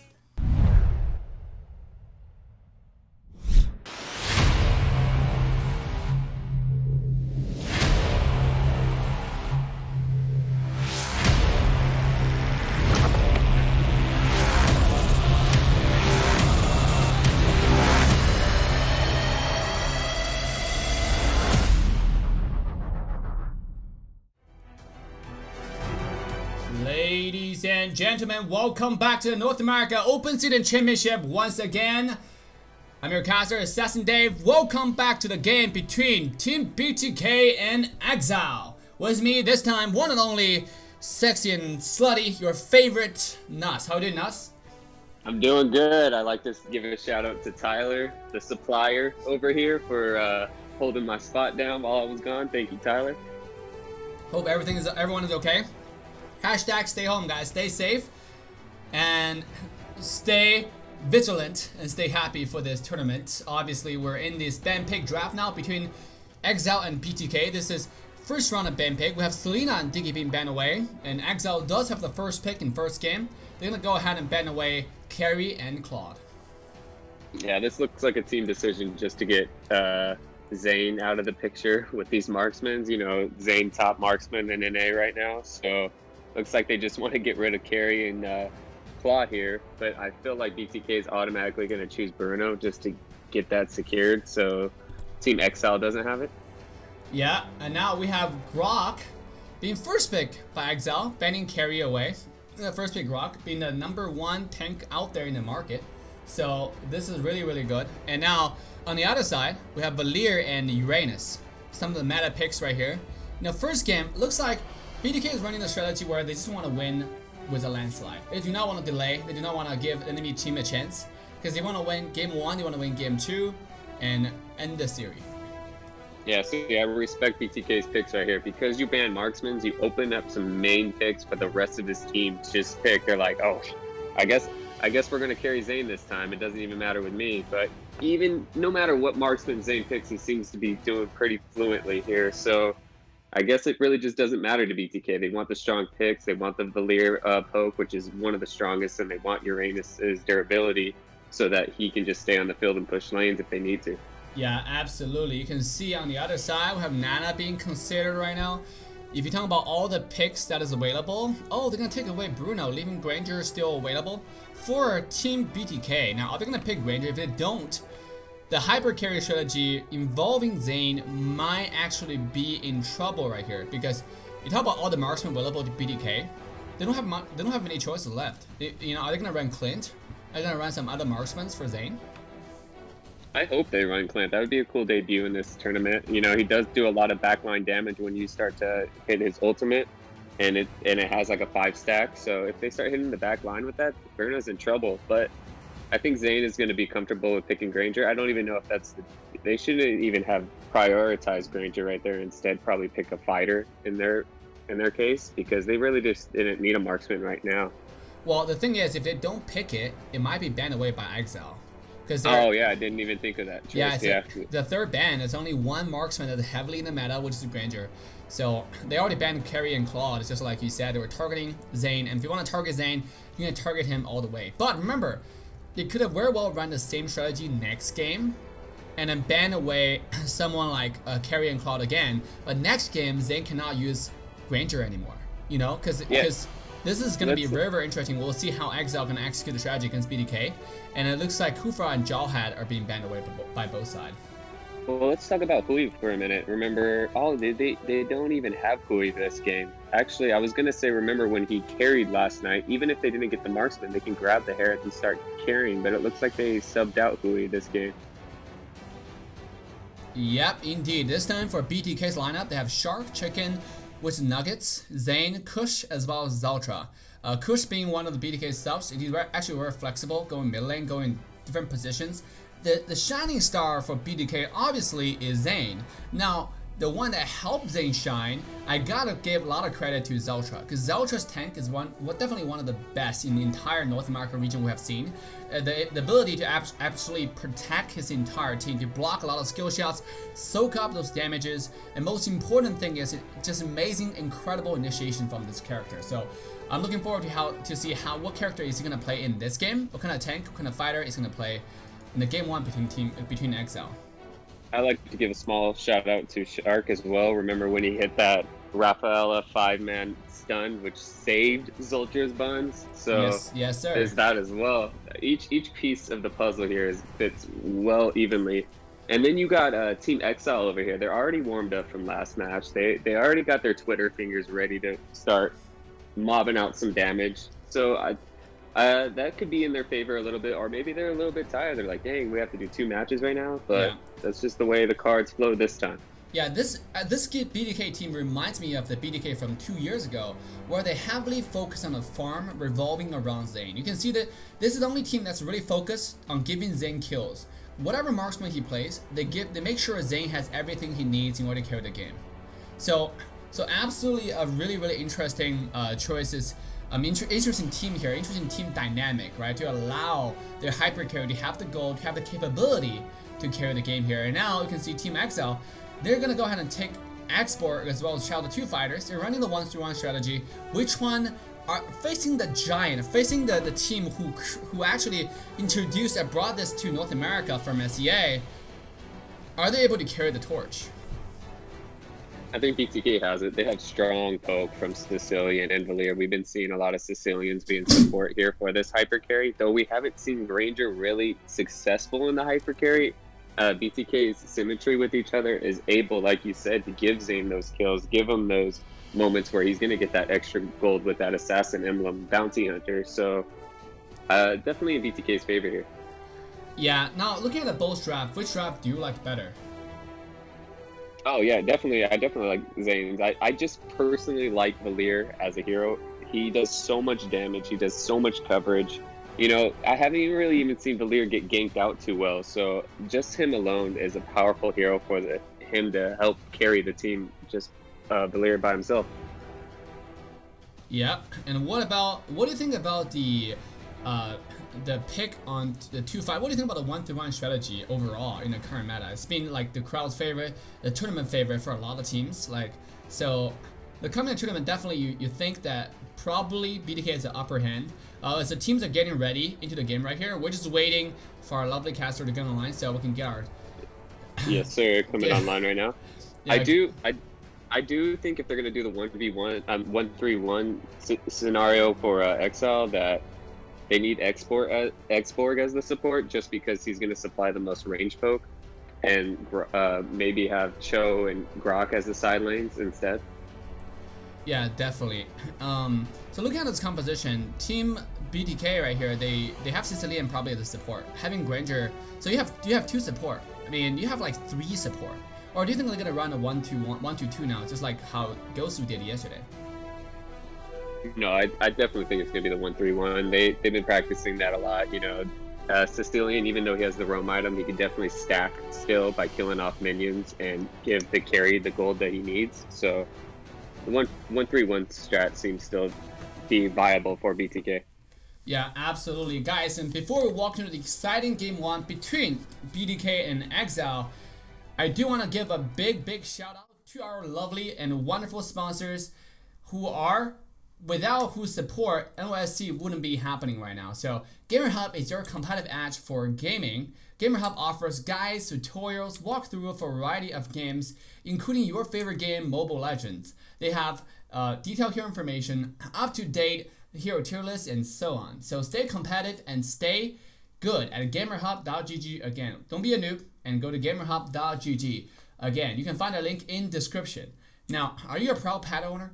Have you wondered how to make your cutest little one stand out among all the others, despite coronavirus? Well, K9 & Co. got you covered.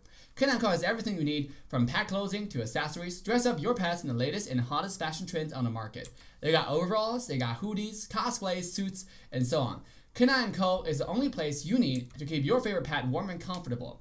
Visit K9 & Co. now at k9andco.com. Again, that's k9andco.com. You can find the link in description. Last but not least, if you want to keep up to date with the latest North America Open Season Championship results, make sure you head to aesports.games now. Again, that's aesports.games now. You guys can find a link in description. Not only will you see overall result summary for Group West as well as Group East respectively, you can also see the game details among all the teams on the website. Most importantly, North America Open Season Championship is a completely crowdfunded tournament. If you enjoy the tourney, make sure to head to the website and be a proud sponsor and increase our total prize pool to $2,000 as we're sitting at $1,800 right now. Here is our current proud sponsor list. North America Open Season Championship is not possible without all of your generous support. You guys are the one who make the dreams happen, who makes the goals happen. So with that, guys, let's quickly jump into game 1 between Team bTk and Team Exile. Yeah, so regardless of how they do the lineup, you know you're going to have Uranus on the solo lane regardless, but I still think bTk is going to do the 1-3-1 lineup, even if they have Sicilian doing a solo bottom. You kind of want Cooper to engage while rotating with the marksman, so I don't really see him being the solo lane, but with this sprint, it almost makes me seem like he is just going to clear up lanes, and if he is in a pinch, he's just going to run away until his team can gank efficiently. But I really just like Sicilian's lane clear so they can rotate quickly. Yeah, absolutely. 5 seconds till the enemy reaches the battlefield. One of the best Smash them. in the game regarding poke, and now All it's just troops both teams deployed. are working onto the battlefield. This is game 1. It seems like we do have a Sicilian carry here, a 1-2-2 strategy from bTk. Traditional opening like a lot of games right here. As Zay on top lane. Defending his red buff to start out. It's not a hyper carry strategy, but they do have 2 strong carries in the game. They're able to carry out the strategy well. The team is absolutely unstoppable. Yeah, it looks like actually they're going to use Sicilian as their main mage by giving him the buff here, and then they are going to do the 2-2-1 strategy with support Valir and Sicilian in the mid lane. Yes, and then hopefully at this point we do not have mic issues anymore. But you do have semi-mic issue right now. You sound a little bit far away, but I can hear you clearly, that's for sure.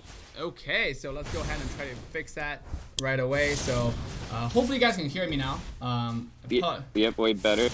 Okay, so I apologize for the mic issues. It's not something that it seems like we can deal with right now, but it's 3 people from Exile. They're doing a hybrid carry strategy. Meanwhile, Zay on the top lane is just quietly but surely farming away. We have a 2 people rotation to the top side. It's 4 people here now, and carry might have to dash away. But this is Exile answering that rotation with a form rotation of their own. The flickers knock off onto the shark, but not enough follow off from Team Exile, and Toguro will take a beating here before Exile make a way back to the jungle. Yeah, I like these games to keep their tower alive. You know, you've been seeing people tower trading, but you know, at this far in the battle, this late in the tournament, you almost want to save your turns instead of just letting them get taken like this. Yeah, look at those. Look at Kush just staying in the back, being annoying, putting everything on back. Team Exile, Team bTk right now, everyone is staying at level 3, not level 4 yet. After this go crap, I'm probably pretty much gonna see Kush and Zane turn level 4. Yep, we'll have 2 level 4 on bTk side, and Team Exile right here will only see 1 level 4. Actually level 5 now thanks to the hyper carry strategy. This is Cloud. trying to find a little bit of aggression onto the mid lane. Top lane, Carry's gonna go ahead and clear the wave. The kick comes in, but there's no tower aggro. And this Kufa gonna stay alive. The recon coming in from Carry here. But so far, pretty peaceful on both sides, as we have even farm on both sides as well. Yeah, kicking the Kufra just to supply his turret some health there. Kufra is just a big brick wall. I bet ideally he wants to kick the Granger because he was taking turret damage already, but it just didn't work out that way. So he definitely saving his tower the best he can. And on this next wave push, I think he's gonna have trouble in keeping it alive here. Oh, they don't even want to push it. So nope. With 3 people rotating to the bottom side, and two people pushing top against the Chow, doesn't seem very possible right now, so they're gonna go ahead and take a step back and continue to go back to farm. Yeah, it doesn't seem too viable. It looks like they're just trying to farm it out this match and not give free kills automatically right at the start. Their gold lead is just Team Exile's favor just by 200. It looks like not much at all when it's spread across 5 people. Yeah. So. Ooh, mid lane push gonna take a little bit of beating. The first turtle is up. Granger is still on top lane. Exile now have 5 people down the mid to bottom side, looking to start off the turtle to start things to kick things off in this game 1. Whoever, like you said, NOSC, I mean, whoever get a first kill on the marksman side, it's either Bruno or Granger, is gonna have the huge lead. Taguro looking for the damage on the going in on this Valir. Chow, who's gonna get the turtle? It's gonna be Bruno. Knockout coming in from Kufra.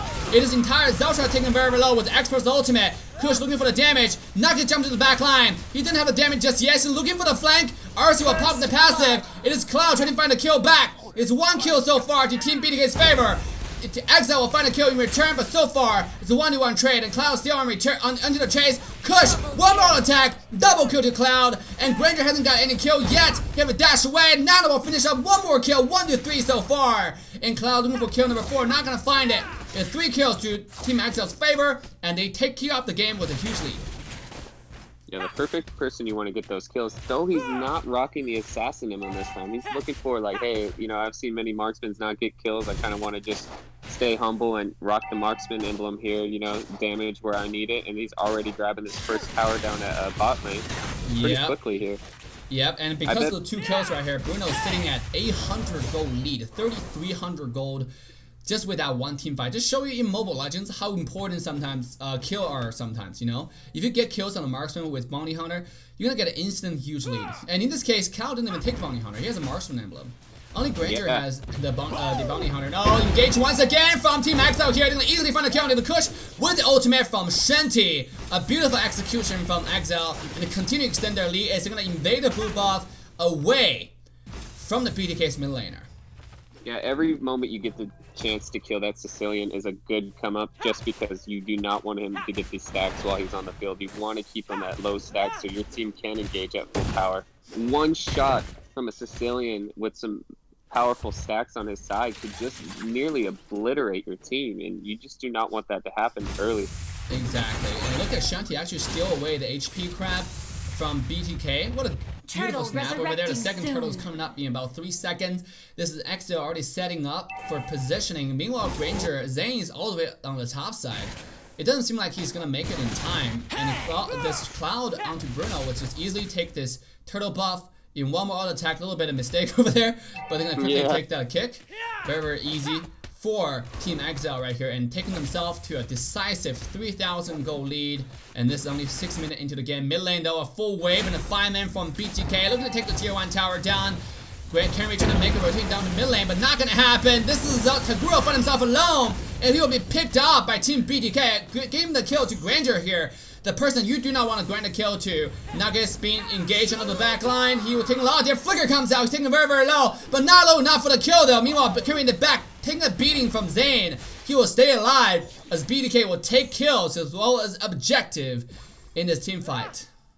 Yeah, but those minions have done a lot of damage on that tier 2 tower. It just needs a couple more poke hits and it's gone too. I really like how bTk got this middle lane tower. Every time you get a middle lane tower, it opens up the map a little bit more so you can invade their jungle with ease. So you don't have a tower coverage from the enemy side to worry about. Oh, X4 getting in trouble here. Shanti trying to get himself away, but it doesn't seem possible, and Granger will pick up 1 more kill. Put himself at a comfortable 5,000 gold right now, only 300 gold behind Bruno, where it was 1,000 gold just a second ago. This is exactly what we're talking about, the power of Bounty Hunter on Emblem. as a hyper carry strategy, even though that's not a strategy that they're running. Here comes the ultimate, but kicking the Kufar right here. He's getting engaged, but Chao will be taken down first. Kufar still finding engagement in the back line. Grog will find the kill, find the snap, and Cloud's taking a lot of damage from the entire team of bTk right here. Nana, wonderful poke onto the opposition. Not gonna be enough though. Taguro will have to retreat. This so far just a trade-off on skills, but bTk will find a kill from Team Exile. Yeah, Zane taking his time with those bullets from Granger's ult. You know, you usually typically see him spam them just to get him out real quick, instant burst damage, but he definitely took his time to supply the right shot at the right moment on Bruno, so Bruno wasn't viable in the team fight coming in low. Yeah, if you look at Granger's farm right now, it's sitting at 5,700 gold. A data that you have to watch close out for. And here is Granger taking that turtle very easily with the red buff, with the damage he has. He has Blade of Despair, so that means the damage is going to be increased by quite a bit after target's HP drop below 50%. I think there's 30% extra damage from an item, a single item. Now at this point, Granger is actually fully stacked with the most expensive item in the game, and you have Bruno, who's sitting comfortably with the Endless Battle, and is looking like he's going Berserker free top lane. Grok looking to engage right here, cannot find any target. The ultimate went wide. RC being taken very low from Sicilian's damage. And there's a Team Exile will have to retreat because Nana's already way too low to continue the fight. Yeah, it looks like Rock's already reading Granger's build as well. I think he's building Immortality just in case he does get picked off. He wants to come back and survive some next hit. Also giving him some defensive maneuvering here so he doesn't get bursted quite often. Wow. It's very interesting. Where Rock, you're right so far. Team Exile still maintaining a comfortable 3,000 to 4,000 gold lead at this point. I mean, they're by any means in a rush. I mean, Bruno really farmed. It's just as scary, if not scarier, than a Granger. So he can one-shot someone like a Valir, one-shot someone like Sicilian and late game. However, if you look at bTk composition, as later as this game goes, the scarier it gets. They do have a character called Sicilian who skills like none other. Yeah, you got the tanks getting stronger defensive-wise. You got Sicilian scaling higher as the game goes on. And Granger getting these kills for his farm. They're looking pretty even on this team. They just need to wait for that right minute to engage. And Garok needs to not miss his ult and try to use it at a pivotal time for his team to capitalize on it. Exile, once again, making rotation to bTk's blue side jungle. The wall comes in. Where's the damage? Flame Shot went a little bit too early, and Kush will once again secure the blue buff. And Exile, you know, nice attempt, but not gonna walk away any rewards here in enemy jungle. The Lord is up in 2 seconds. It just came up now. Granger will be discovered in that bush, but Zane at this point is, like we said, is fully stacked. 7,800 gold, just 500 gold behind the Brunos. No differences. He finished the Blade of Despair as well as Endless Battle. This guy has a fully stacked inventory at this point. Yeah, that Grok wall kind of like almost helped out bTk's side. His team couldn't really engage nicely on Exile's side, and bTk couldn't really get past the wall either, so it was almost just like they were just staring at each other, waiting for them to misstep there. Exactly. Build that wall was Grok. Unfortunately, the wall wasn't very effective.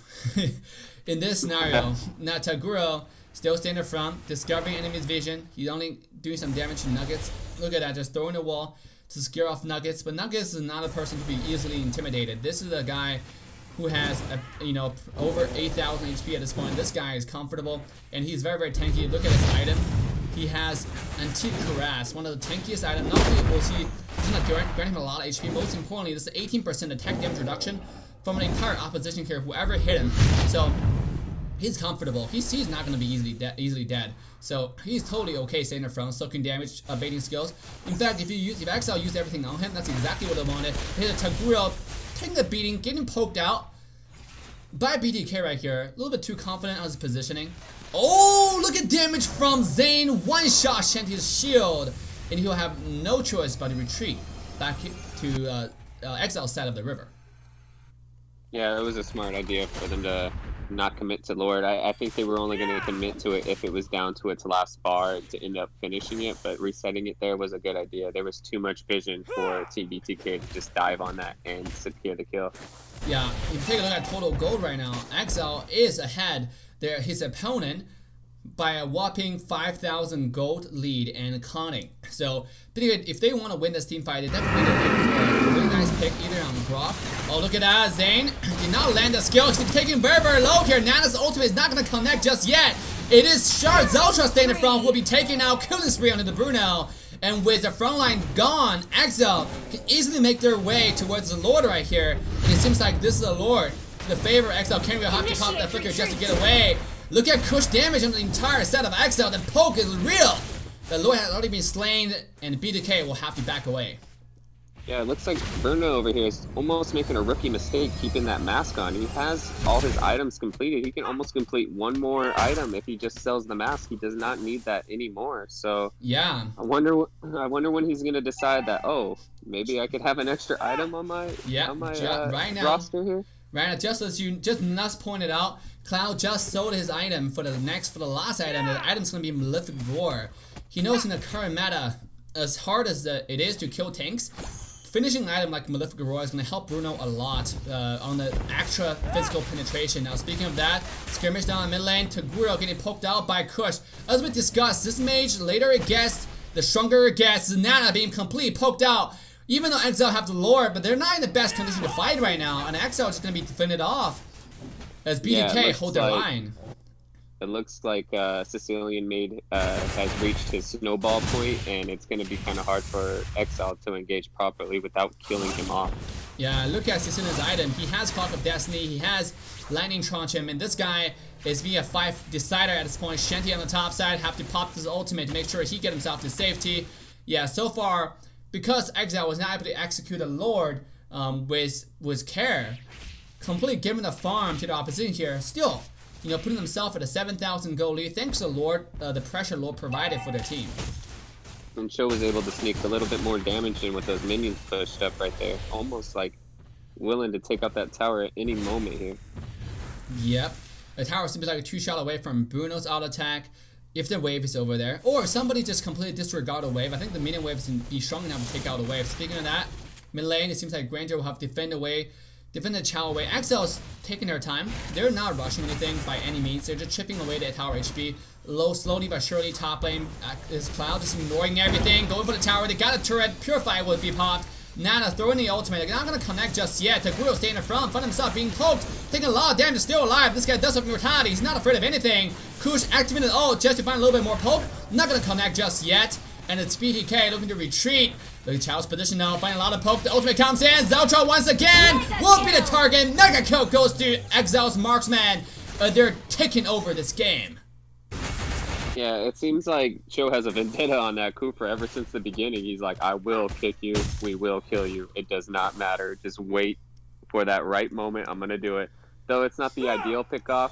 He's just having this beef with this Kufra. It looks like it finally paid off. Now he's on to his next target. Well, you know, a pickoff is a pickoff. And yeah, definitely. Yeah. And like we said, Kufra is by no means tanky at all. So, you know, obviously he want to engage on the mage instead of the Kufra. But hey, whatever he can find, you know. So it's better than not picking off someone. Right, yeah, better than just staring at him. Definitely. Yeah, better than just staring at him. He trusts in the team. He knows Granger's fully stacked. He knows at this point there's no point on delaying anything, and just finding a kill is better, providing more map pressure. You can see Granger is completely zoned out in the base. Now top lane, Kerry gonna find a little bit of damage from Nuggets, but nothing else will happen. Bottom lane though, Grok pushing the wave, cutting the wave at the gate of bTk. Kufra finding engaging the RC. No follow-up will happen here. Yeah, nice flame shot to push him back.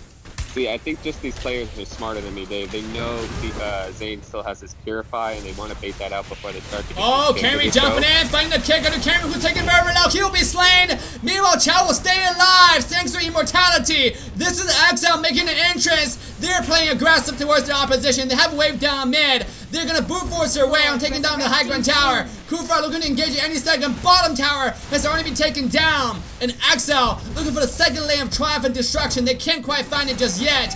But what amazing engage. What amazing flank from Exile Kenry. Yeah, this is what that show wanted earlier. He wanted that kill on Sicilian. He knew that was the time to do it. He doesn't have Purify to get this kick out of the way. And that was a good pickup for them to push. That Sicilian is packing in a lot of damage right now. This is also at a really good moment for Exile. They not only take down the high ground tower, because of the victory, they're able to take down the second Lord. And this is enhanced Lord at this second. It's gonna be really, really hard now for bTk to defend away the second Lord. If you look at, yes, they have Kush on Sicilian, they have Granger, and Granger is fully stacked, sitting on a fully stacked inventory, but it might not be enough just to kill the Lord on top of the very tanky Grok and export. Well, I have a lot of faith in bTk in this Lord defense. I've seen him defend many Lords at pivotal moments and it end up winning the game because the teams got too aggressive while the Lord was pushing. So this is about to happen in the next 15 seconds, and we're about to see what bTk does best right here. So I wonder if they're going to follow through. Yeah, I can see mid wave has already been cleared by bTk here. Top lane wave are charging in. Bottom lane, you have a Lord coming down. Just trying to clear in, charging to bTk's bush. Look at Zane's ultimate right now, not doing enough damage to Shanty staying in their front line. Cloud has been chipped away to 50% health. This is bTk holding their line. Once again, find a successful defense against Exile, against their opposition. Lord charging in, decided to go mid lane. What a great job, what a great Lord. He's like, I'm not gonna go for the crystal. This tower seems more tasty. And they're gonna take down the mid high ground tower. MVP goes to the Lord, GGWP. As Exile continue to push with the mid high ground tower taken down. Ultimate coming down from Shanty, not gonna find any tower damage just yet. And Exile seems like they're gonna back away from this push for now. RNG was definitely in the favor. As Grok goes back in, is he gonna go down? No. But yeah, RNG was definitely in the favor of Exile's team for Lord to just smack that turret one more time for it to go down. Find some more super minions. Hey, look at Zane is just trying to do his best to defend the wave, but the damage is not there. Now speaking of that damage, look at Nana poking, zoning, and Granger will be the target. One-shotted by Chow. Goes to Camry once again, popping off on the bTk's backline. Slaying the marksman he is. Kush is trying to find a poke, not gonna be enough. And Cloud will stay alive as Exile will find a 2-0 trade to their favor. Shout out to that Sicilian though, popping 2 immortalities from Team Exile side. I was just about to say they might need a Cho going off again up top. Wow. This show definitely MVP right now. Ooh, the damage from Kush! Cloud taking the 1 HP. Cloud comes in, carry the finisher, the executioner. He'll finish off the kill with the help of Shanty. This is Exile looking to end the game. Chow damage online. One more auto attack as Exile is giving a run for bTk's money tonight. Dang, Cho for the win right now. He just came in clutch like that whole final minute right now. As I was saying, bTk is going to defend it. Nah, Cho's like, shut up, Nuss. I'm going to go ahead and prove you wrong right now and just come in and wreck everything. Though he got 1 kill, he supplied the most CC at in the most pivotal moments of the game. Yeah, despite the fact you might think Kenry, 117, that's not a bad score. But yeah, you think that you look at entire game, there's only 11 kills from Exile side, 5 kills from bTk side, so not so many kills at all. This guy was 8 out of 11. That's over 60-70% kill participation across the entire team. So he definitely jumped in, just like you said, Nuss, at the right moment, at the right time, onto the right target. The kill onto Zane in the very end was pivotal. That kill totally just shut off the dreams and goals of bTk walk away from the tournament from a clean sweep, because so far no team had yet to take a single game from bTk in the tournament in the group stage. And this is once again Exile giving a run for bTk's money here and showing them why North America Open Season Championship is a competitive tournament, and we're here to make it rain. Dang, I can't believe that. The one thing I want to see different out of Exile is, come on, Xborg, sell your roam item and get a different item. It's already, Bruno already has 17k gold. Come on, you need to be defensive, you need more attack, just go ahead and sell that item. But other than that, great performance by Exile right there. Definitely a showstopper. This is putting bTk on the back foot. Now, this is their last chance in order to make a stand before they can go away from the tournament saying like, we are the true king of Group East. We got this easy. So, but before we go to game 2, guys, take a short 5-minute break. Make sure you don't go far. Stay close. Get your popcorn. Go get your Coke. Get your soda. We'll be back in 5 minutes.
ban pick. Simply speaking, in the same series of matches, whether best out of 3 or best out of 5, all hero picked by the same team can only be played once by that team.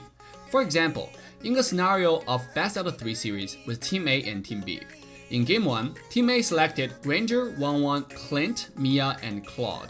In Game 2, all heroes that Team A used in Game 1, including Granger, 1-1, Clint, Mia, and Claude, will be automatically banned, meaning they cannot be picked anymore, and Team B doesn't have to ban them again. Team A proceeds to pick Nana, Valier, Lolita, Carmela, Rafaela for Game 2. When we come to Game 3, all heroes team used in previous matches, including Granger, 1-1, Clint, Mia, Claude, Nana, Valier, Lolita, Carmela, Rafaela, will then be automatically banned, and Team B doesn't have to ban them again. Same ban pick rules applies to Team B as well. Why all-round ban pick? In MOBA, where we see a limited depth of laning phase, hero microcontrol, it is very important to design a tournament putting consideration of diversity first. More heroes, meta or non-meta, should have the chance to stage themselves in order to create a more intense and competitive gaming environment. All-around ban pick encourage players to diversify their hero pool, teams to diversify their strategy, and come up with more combos. All-round ban pick also provides viewers the brand new exciting tournament viewing experience. Every game is fresh and every game is a surprise.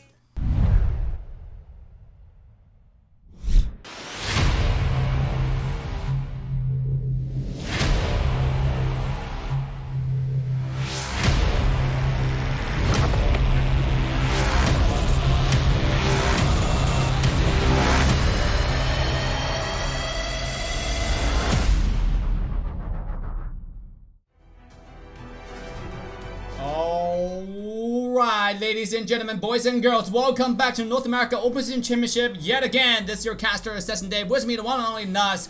We're walking to Game 2 between Exile versus bTk, as Exile in Game 1 have demonstrated to us the competitiveness of North America competitive scene.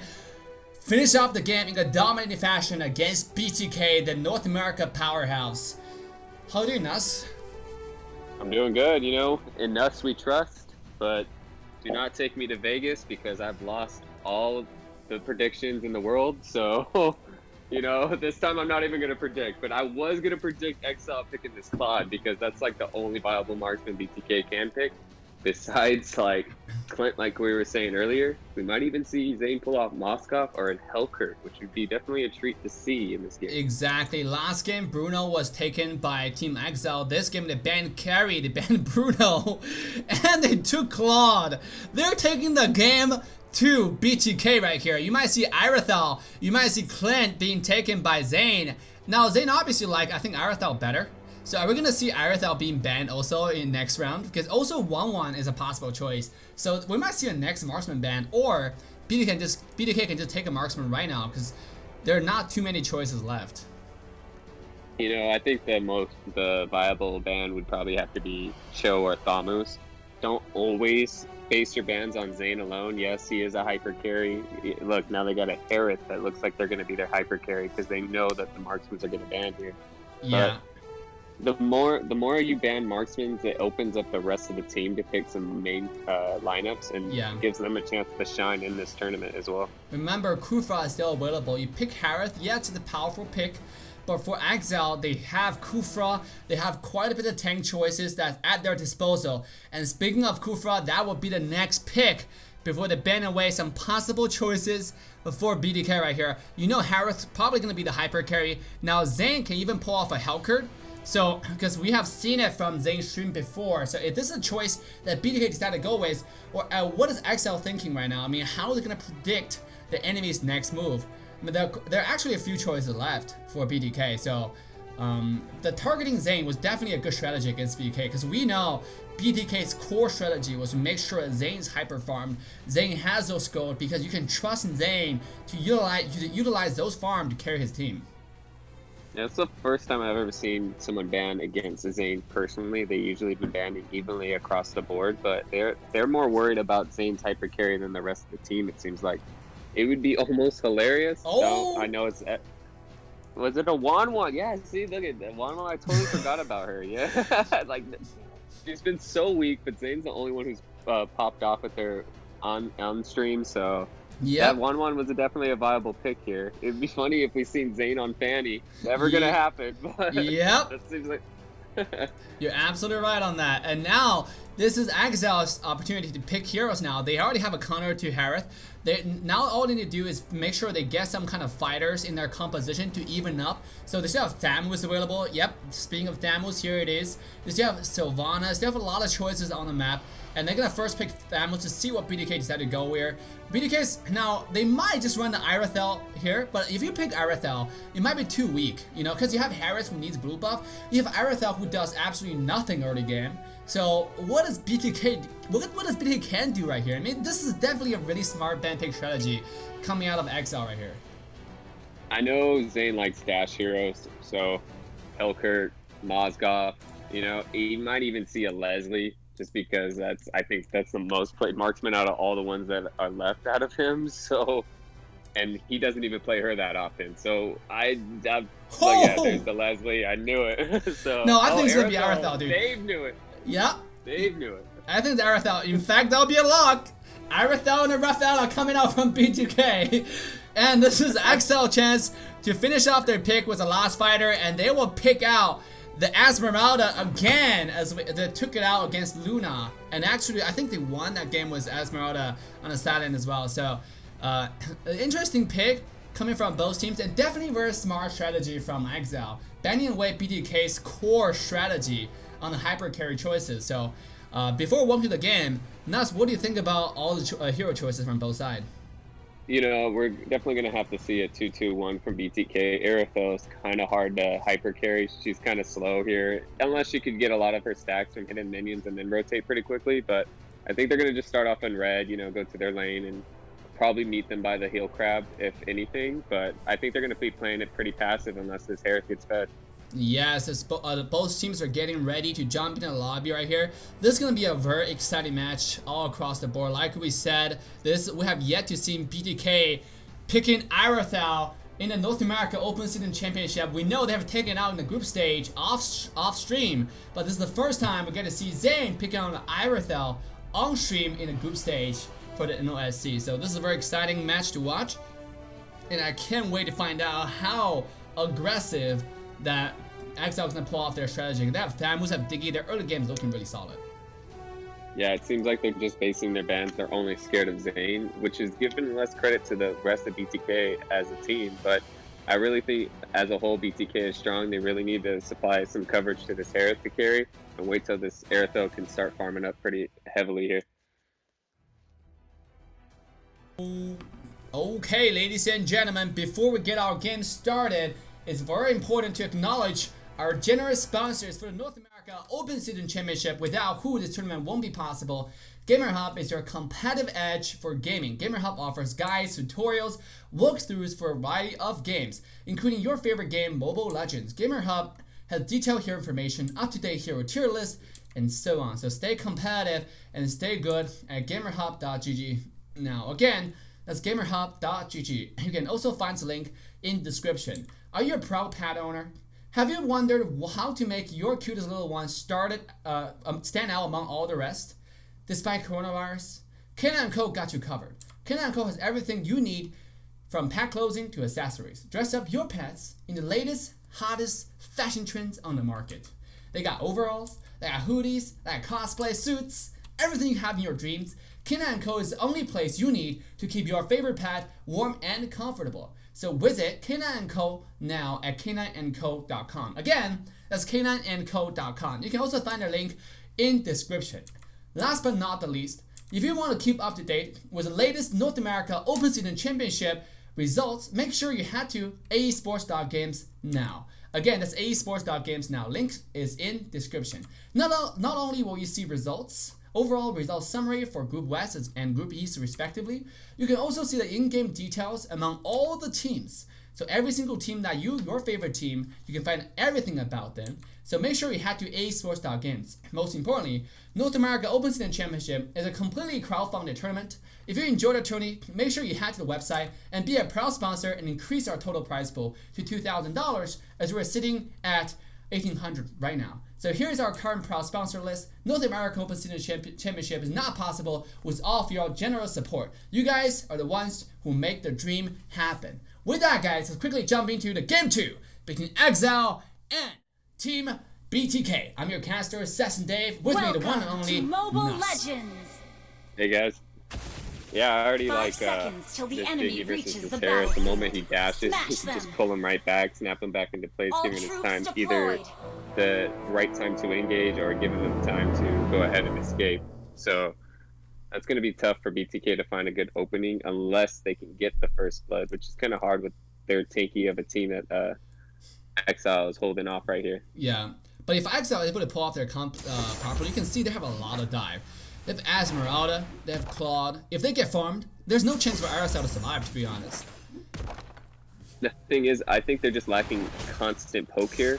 So, yes, Diggy can throw the bombs, but if you can time him right, then Diggy's going to be out of bombs in pivotal moments. So you just got to keep reading when Diggy's throwing these bombs where he's at in this game. So, Yeah. On top of it, you have Brock who can soak up the bombs. You can Rafaela who can heal people back when you pick the bombs. So you're absolutely right. You know, ooh, look at Kenry jumping in, looking to get the HP crab. Not going to happen just yet, as both teams are just standing even in the early game. Nothing yet happens. Pretty peaceful so far.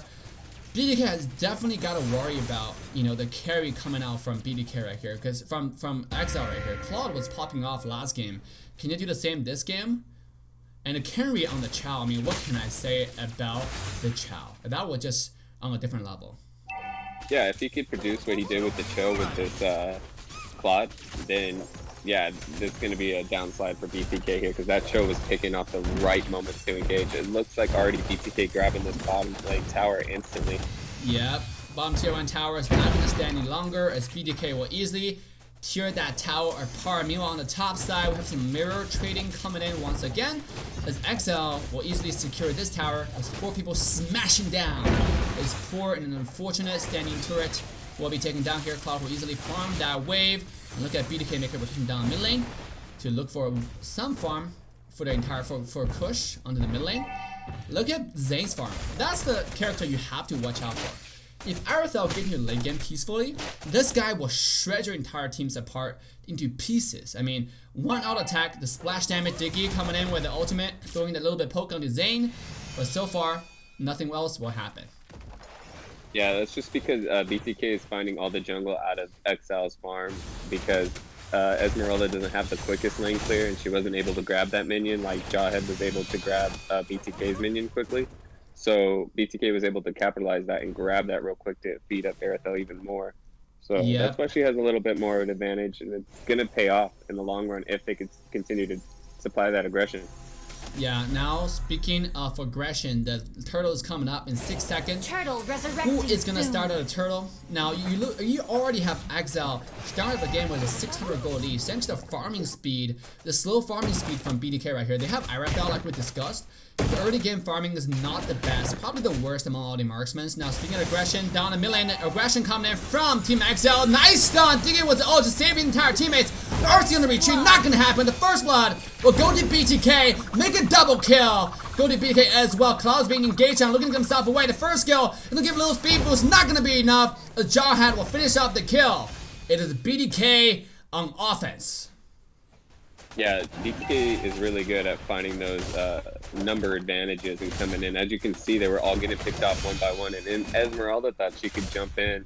Oh, sorry, I don't know if I cut off there, but Esmeralda thought she could jump in there and just came in way too late and ended up dying from Jawhead's speed. Yeah, one team fight. That goal swinged really fast. Look at this right now. It started out from 1,000 gold lead to Exile. All of a sudden now we're seeing almost 1,000 gold lead. About 500 gold lead right now to the favor of Exile. I mean to bTk. Just from one team fight, 3 kills already. This little minion will be snatched by Zeltra here, thanks to the fact he's a Grok. So if Harris gets farmed, if Zane gets farmed on Arathel, this game is looking like a landslide for bTk. So The Exile just have to figure out like their strategy because their team fight presence is actually huge. They got Kufra, they got Diggy. I mean, what is happening right now? Why are they losing the first team? Request backup. It's just because they were supplying aggression on that heel crab instead of the enemies themselves, and then Rafaela ended up even taking it with her first ability. So I think they need to focus more on team fights and like getting these little hill crabs when they are those moments. They were just so tunnel vision, I guess you could say, and getting that and then probably running away that they didn't see that bTk had all 5 members ready to engage on it. Exactly. Look at Shanty, entire Exile trying to take the tier 2 tower on top side. Mid lane though, the engage coming in. Kufra not gonna find a knockup just yet. Mid tier 1 tower is under siege. You can push looking for a little bit of poke. Left and right, flame shot not gonna do much. Mid tier 1 tower taking a lot of damage. Still only a Kufra looking to do the damage here on looking for the defense. Bottom lane, Arathel gonna find one more kill. And Zane is just getting farmed slowly but surely. 2-0-2 already. Now the blue buff being taken away by Team bTk right here. You have Taguro have to pop the flicker just to get away. Grog looking for the damage.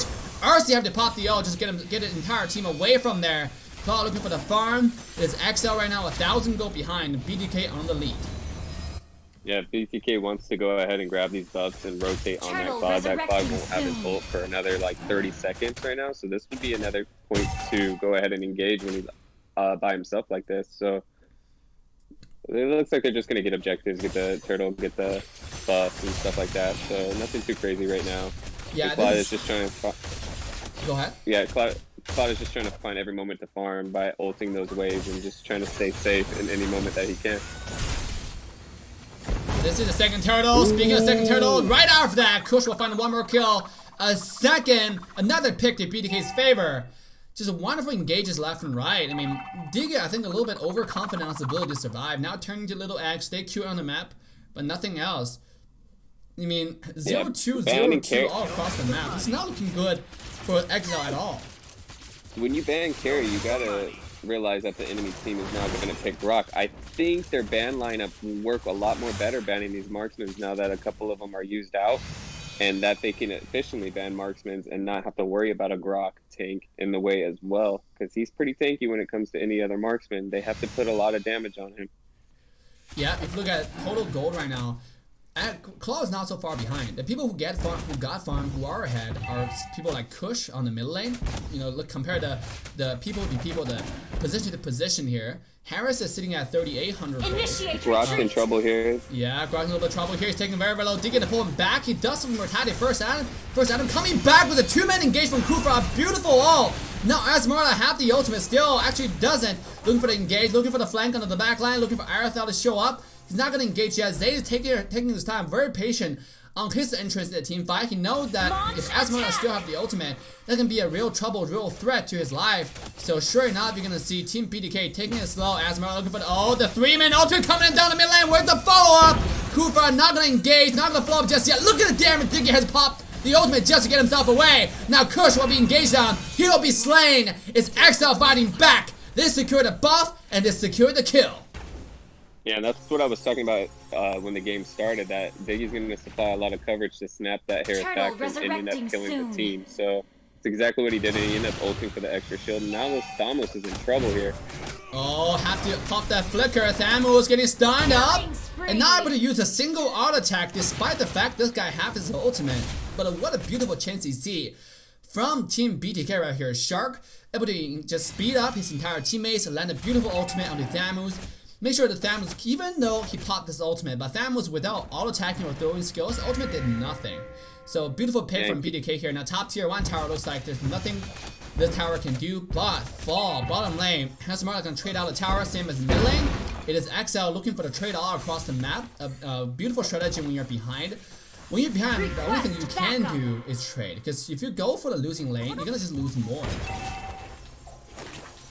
Yeah, and shout out to that Rafaela keeping that Ethereal fast on these rotations. I think that was the perfect support to have with this Ethereal as they're waiting patiently right here. Now they're going to engage on this. Oh, bottom lane, engage comes in. DK Soul already being proud. Look at the damage from Arathel though, just destroying, disintegrating Exile. Mega kill onto Zane. If Exile want to stay in this game, they're going to find a way to shut down this monstrous Arathel. Yeah, and that's only a job for technically Kufra and Esmeralda at this point. Mid lane. Oh, getting Claude being pummeled engaged right now. on though, he will be fine as Exile will find a successful defense. If you look at total farm, Claude is sitting at 6,500 gold compared to 7,000 gold. He's not that much behind compared to the counterpart.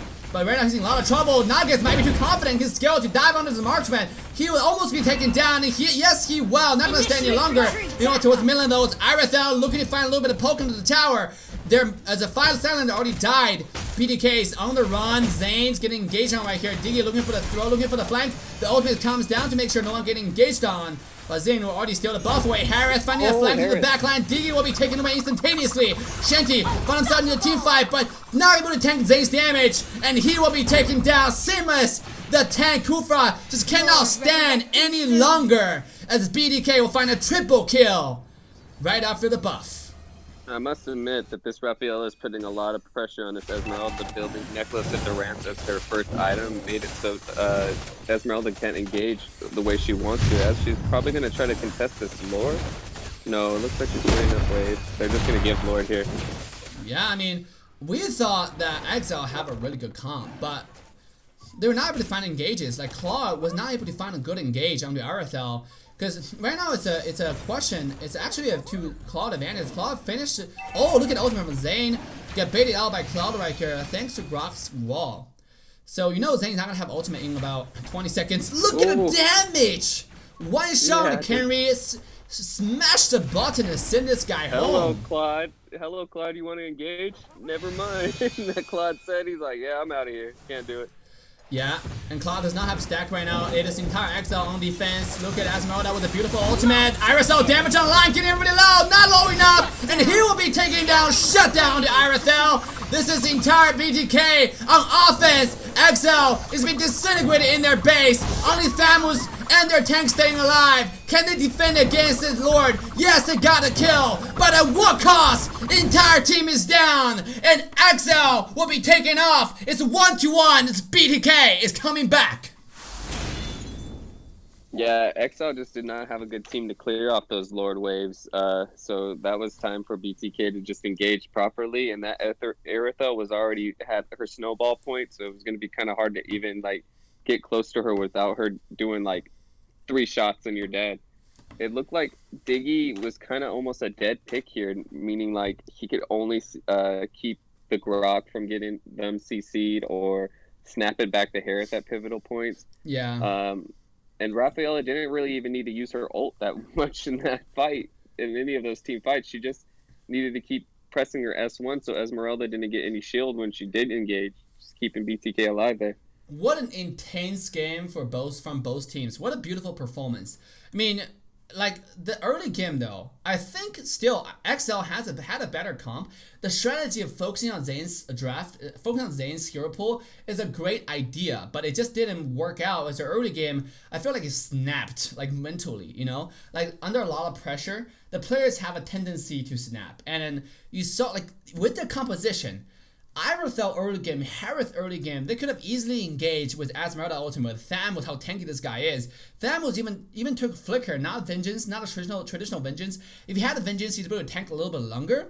And if this game for Exile, they need a frontline. They need someone who can soak up Irithel damage. They need someone who can be a target for Harith without dying. But that's not what Shandy provided. This guy took Flicker. And most importantly, Diggy has 5 death. I mean, you might think, oh, it's a Diggy, it's not very important, but I think the 5 death, that he's dead and he's not able to provide the pressure a Diggy player need to provide is very, very crucial to bTk's victory this game. Yeah, it was almost probably more pivotal for them to instead of picking Esme, to pick Sylvana to lock the team bTk down and not supply a shield when she does engage, because it's kind of hard for Claude to dice through the shield once it is provided for the team if it's on the early game scenarios. If Esme isn't snowballing at the early moments, then she's kind of just helping out the enemy team. Exactly. I mean, that's Esmeralda, if she's not ahead, if she's not able to one-shot enemy marksman, this guy really offers nothing after the ultimate. So with that, guys, we're going to take a short 5-minute break. If you have your favorite team tonight, make sure it's time to like, subscribe, turn that bell on, and share the stream with your friends. Have them come cheer for your favorite team, whether it's bTk or Exile. And we're going to take a short break. We'll see you guys in 5 minutes.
pick. Simply speaking, in the same series of matches, whether best out of 3 or best out of 5, all hero picked by the same team can only be played once by that team.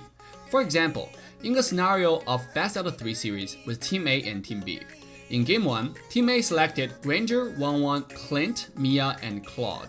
In Game 2, all heroes that Team A used in Game 1, including Granger, 1-1, Clint, Mia, and Claude, will be automatically banned, meaning they cannot be picked anymore, and Team B doesn't have to ban them again. Team A proceeds to pick Nana, Valier, Lolita, Carmela, Rafaela for Game 2.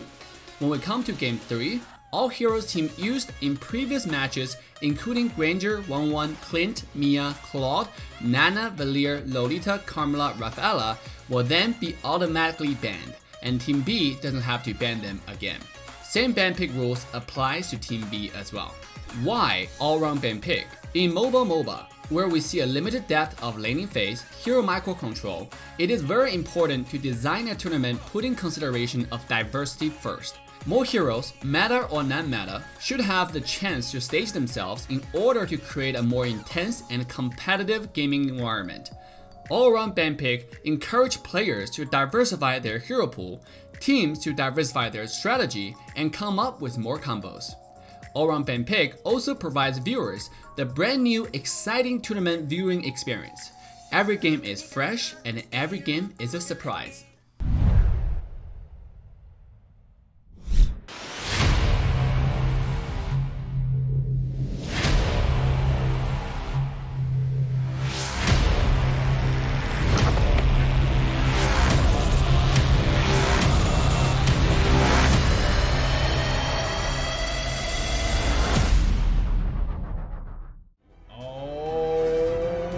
Ladies and gentlemen, welcome back to the North America Open Season Championship once again. We're now looking at Exile versus Team bTk in the best out of 3 series. It's the 1-1 so far. Exile definitely have given bTk a strong challenge tonight. Now this is the third game between the two. Whoever wins this game is Exile gonna defeat bTk and take away their entire win streak so far in the group stage, or is bTk gonna maintain their undefeated title in the group stage towards in North America Open Season Championship in Group East. So once again, I'm your caster, Assassin Dave. With me, the one and only NOSC. How you doing, NOSC? I'm doing good, Dave. I like these ban picks. He even got bTk banning carry because they're not really phased about Zane not getting the marksman that he wants. They might see a 1-1 pick just so it's not banned by Exile, but who knows here? They might want something different. They might want the Thamus or the Cho this time on their side. If you look at Exile's pick, they structured this perfectly. They still have everything. Granger, Cecilia, I mean, like, they're picking everything meta right now. And you look at, we're just taking a close look at what bTk can pick. 1-1 is probably the only choice left that is remaining on, Zane's comfort picks. So are they gonna go with something more creative, or are they gonna lock down the 1-1? Because if you not pick right now, I can guarantee this one will be banned in the next round. Yep, and then we're gonna see a Layla, Zane Layla. Yep, the greatest. Tank Layla OP. Oh, we're gonna see a tank pick, and the tank will be either a Kai or Boxia. I seem like they're gonna go with Zaltra's favorite pick, and that person will be a Kai. Now, with that being said, the next marksman will be banned, and bTk has probably figured out, okay, maybe we can play Layla, we can play something else. We don't have to pick, a marksman. And whereas for Team Exile, they have quite a bit of choices left. If you look at tanks wise, they still have Boxia, Hylos. They have all this meta picks available. They got everything at this point. It's just they structured this ban pick so flawlessly, even though they lost last game. But I think this is a really smart strategy against the North America powerhouse bTk. I want to see a Sylvana band. I want to see a Hylos band right here. Oh, they even banned Basha. Yeah, getting rid of a tank is pretty good regardless, But if Sylvana and Hylos get picked for Team Exile, they got a lot of coverage to supply for the Sicilian and this Granger. Yeah. Now the last ban coming from Team Exile, very unexpected. No, I'm just kidding. Very expected ban until 1-1. This will take away all the possible choices. What's remaining is going to be Roger. Maybe, are we going to see a Moskov or a Layla or Clint? I think Zane's pretty comfortable with Moskov also. I mean, we did see him hovering over Leslie last game. Yeah. I might see him pick the Leslie here, but then again, everything's super super funky when you ban all the marksmen. You never know if they're even going to choose a marksman. We might see a Assassin Zane on Hellkurt here this time. Or we might see Zane playing a tank. General already did it, and General was a marksman player. So, once somebody starts a trend, it's very easy for some other team to catch on to the trend. And Esmeralda will be taken here. Or are they going to go another carry? I highly doubt it. I think this is very likely, like you said, Ness. We're going to see Assassin Zane coming out in this game. Yeah. I think Exile picks the Hylos. They pick the Sylvana, maybe. But definitely Assassin Zane this time. And I would be dumb to think if he were to pick any of the other marksmen. It's just not viable in these 5v5 type of situations. Maybe in trio for sure, but when you're going against tough teams, hard pro teams, you definitely don't want to pick a marksman that's going to get ganked around a lot of the time. Wow, look at those luxury picks. Exile is going to pick Jawhead and the Hylos. How are they doing this? Like, how are they able to have all these picks in the early games and still remain some just absolutely meta OP picks in the last pick?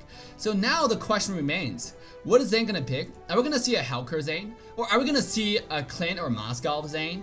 Right? It's all up on the table right now. Everything is a mystery, and everything just got us like wondering. They definitely need a late game carry here. So it's either this Hellkurt that we've been talking about or one of these random marksmen. So Roger. Are we gonna see a lean on like Team bTk? Even there are a lot of choices, right? I remember Zane used to play Hayabusa 2 years ago, and sure enough, that'll be the Moskov Zane that we're talking about. Yeah, he does like his dash heroes. He does like to have a lot of mobility here, though he doesn't have the highest range. He's gonna have a little bit of issues with this Sicilian if he can't position himself right. Wow, look at the draft. bTK draft is heavily late game. I mean, they got Export to help out with early game just a tiny bit, but after a lot of nerf on Export is more even compared to other fighters now instead of the dominant crumb position that he used to have. Meanwhile, you look at Exile's position. If they're able to get Sicilian really farmed, Grander really farmed, they got Uranus and Hylos. How are you gonna kill those tanks with a Moskov early game? After Uranus turn level 4, Hylos turn level 4, Moskov is gonna stand there, try to throw out attack, while Sicilian gonna one-shot. Putting so much threat. Now, if bTk land their strategy properly, this could have been a game to their favor, but right now I just don't see it for bTk. This is definitely an uphill battle to climb for bTk. Yeah, banning away all those marksmen, given Zane definitely one of his least used marksmen, Moskov, is going to be hard, but I don't ever count them out.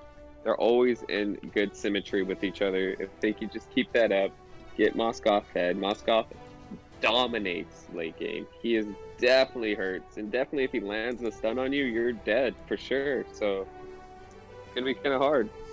Well, both teams are getting ready. This is the third game between bTk and Exile. I just cannot wait. This is the first time we see Moskov showing himself debut on North America Open Season Championship, played by none other than the marksman god himself, aka Zane. So this is going to be an interesting game between the two teams. But before we get started and jump into this exciting match, the deciding match of Exile, if Exile can end the win streak, the dominating spot for bTk, or is bTk going to maintain their undefeated streak in the group stage for NOSC?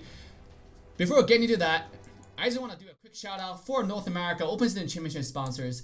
Gamerhub is your competitive edge for gaming. Gamerhub offers a variety of tutorial guides, walkthroughs for different games. And Gamerhub has detailed, including your favorite game, Mobile Legends. They have detailed hero information, up-to-date hero tier lists, and so on. So stay competitive and stay good at gamerhub.gg now. Instead of being a noob, go to gamerhub.gg and be good. You can find the link in the description. Are you a proud pet owner? Have you wondered how to make your cutest little one stand out among all the other pets? Well, Kina & Co got you covered. K9 Co. has everything you need from pet clothing to accessories. Dress up your favorite pets in the latest and hottest fashion trends in the market. They got overalls, hoodies, cosplay, suits, and everything you can imagine. So K9 Co. is the only place you need to keep your favorite pet warm and comfortable.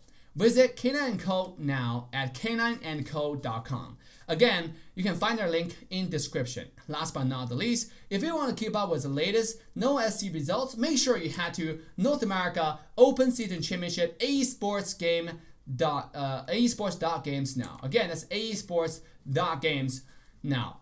You can find the link in description. Not only will you see the overall result summary for Group West and Group East, you can also see the in-game details among all the teams. So this is your place to go if you want to look for the results, most latest results for the NOSC. Most importantly, North America Open Season Championship is a completely crowdfunded tournament. If you enjoy the tourney, make sure you head to the website and be a proud sponsor and increase our total prize pool to $2,000, as we're currently sitting at $1,800 overall.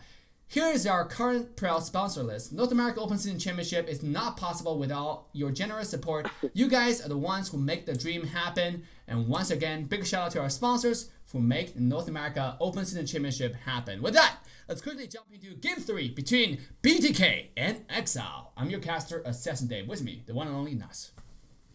Yeah, I always enjoy looking at their bans for these games just because they always troll ban just for this screen, even though they still suit it from the website screen. It's just always funny to see a Tigreal, Ballman type of thing banned.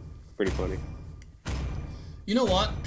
I love bTk. I love Exile strategy. This opened up insight for a lot of other teams walking to the grand finals, because bTk pretty much secured their spot in the final stage. Now, if other teams learn about it, in the final stage, you best out of 5. Now, this is only best of 3. They already kind of put Zane in a lot of trouble here. Imagine this going to best of 5 where you have to win 3 games just to win. Now, what if you take like 1 or 2 games away from bTk? Then what is Zane gonna play? Is he gonna train a lot of other heroes just for the tournament?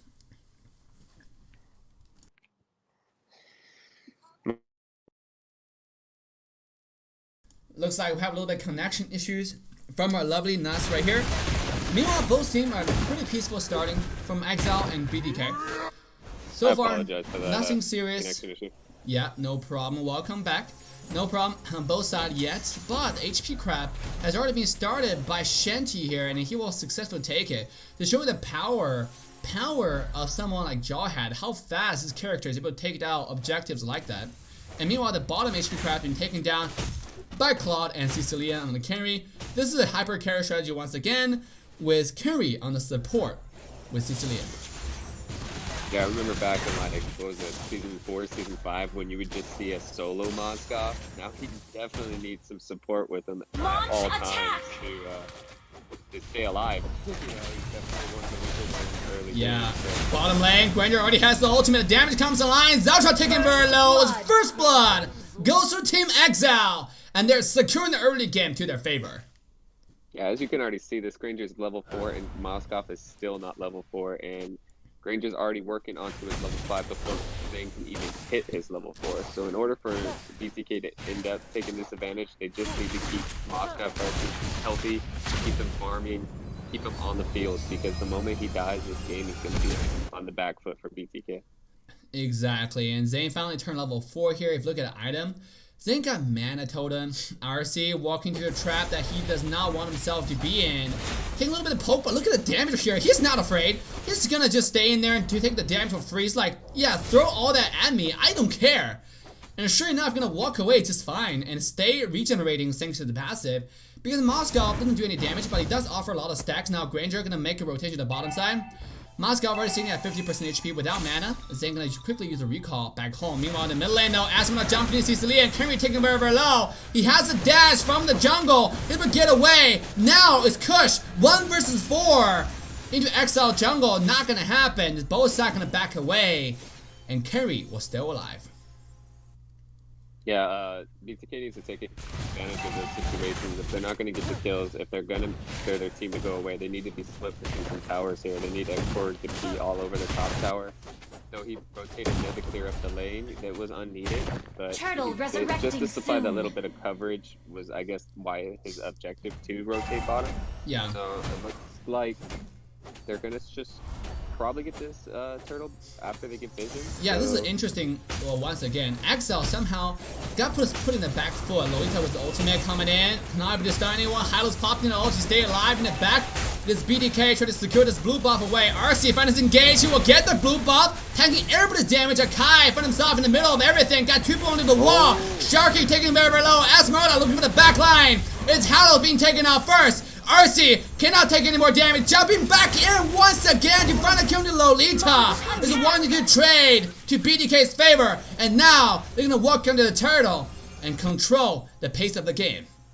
Yeah, that's what we were talking about earlier. If this Esmeralda doesn't snowball the game, she's kind of helping out the enemy team. This is not the case for bTk in this position. She was able to sustain so much damage and pick up some kills while Kai ended up having the best ult so far of the game, pressing 2 people against the wall. I don't know how Exile is not able to execute this comps because they have Hylos.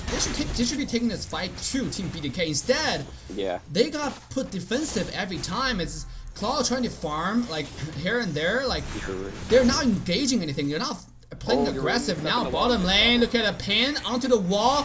RC is not able to pop the ultimate before he dies right here, and he will fall yet again as bTk will secure one more kill to their marksman. This is not looking good as already 1,000 gold lead to the favor of bTk. Exile right now have to accomplish the impossible. Export coming in, engaging on the backline, dealing so much damage with the ultimate. Hylos had to pop the ult, just stay alive. And stay alive he will temporarily. Still taking a lot of damage. Lolita with a chance to see. The poke comes in, the damage comes out, and Reindeer will be taken out. One more kill Team bTk, and they're popping off this game. Yeah, the reason why bTk is winning these games, winning these fights, I mean, is because they're like alternating their stuns. Moskov stuns, wait till it goes, wait till it's gone, then Esmeralda stuns, then Panda jumps on top. It's just like a 10-second stun that they can't handle.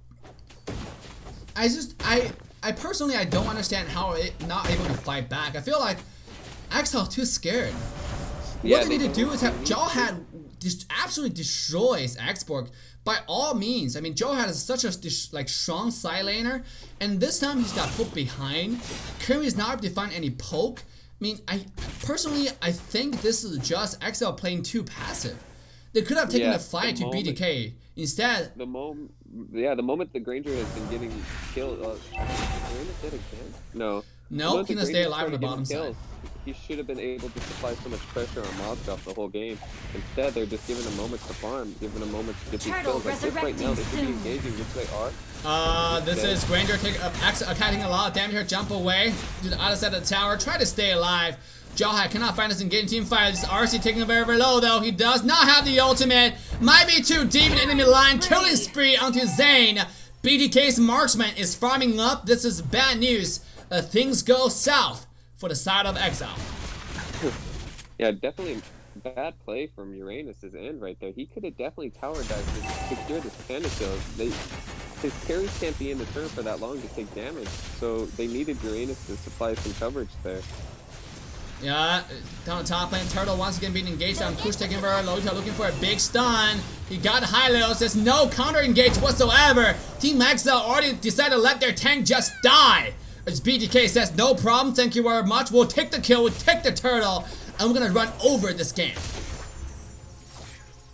Yeah, it does not matter what marksman he gives Zane. He's just gonna dominate with it. He knows how to Jawhead not gonna survive. A beautiful wall paint from Zeltra over there. The cannonball jumps in. The red buff now will be secured by bTk. Things just keep on going. Every strike brings bTk closer to home run.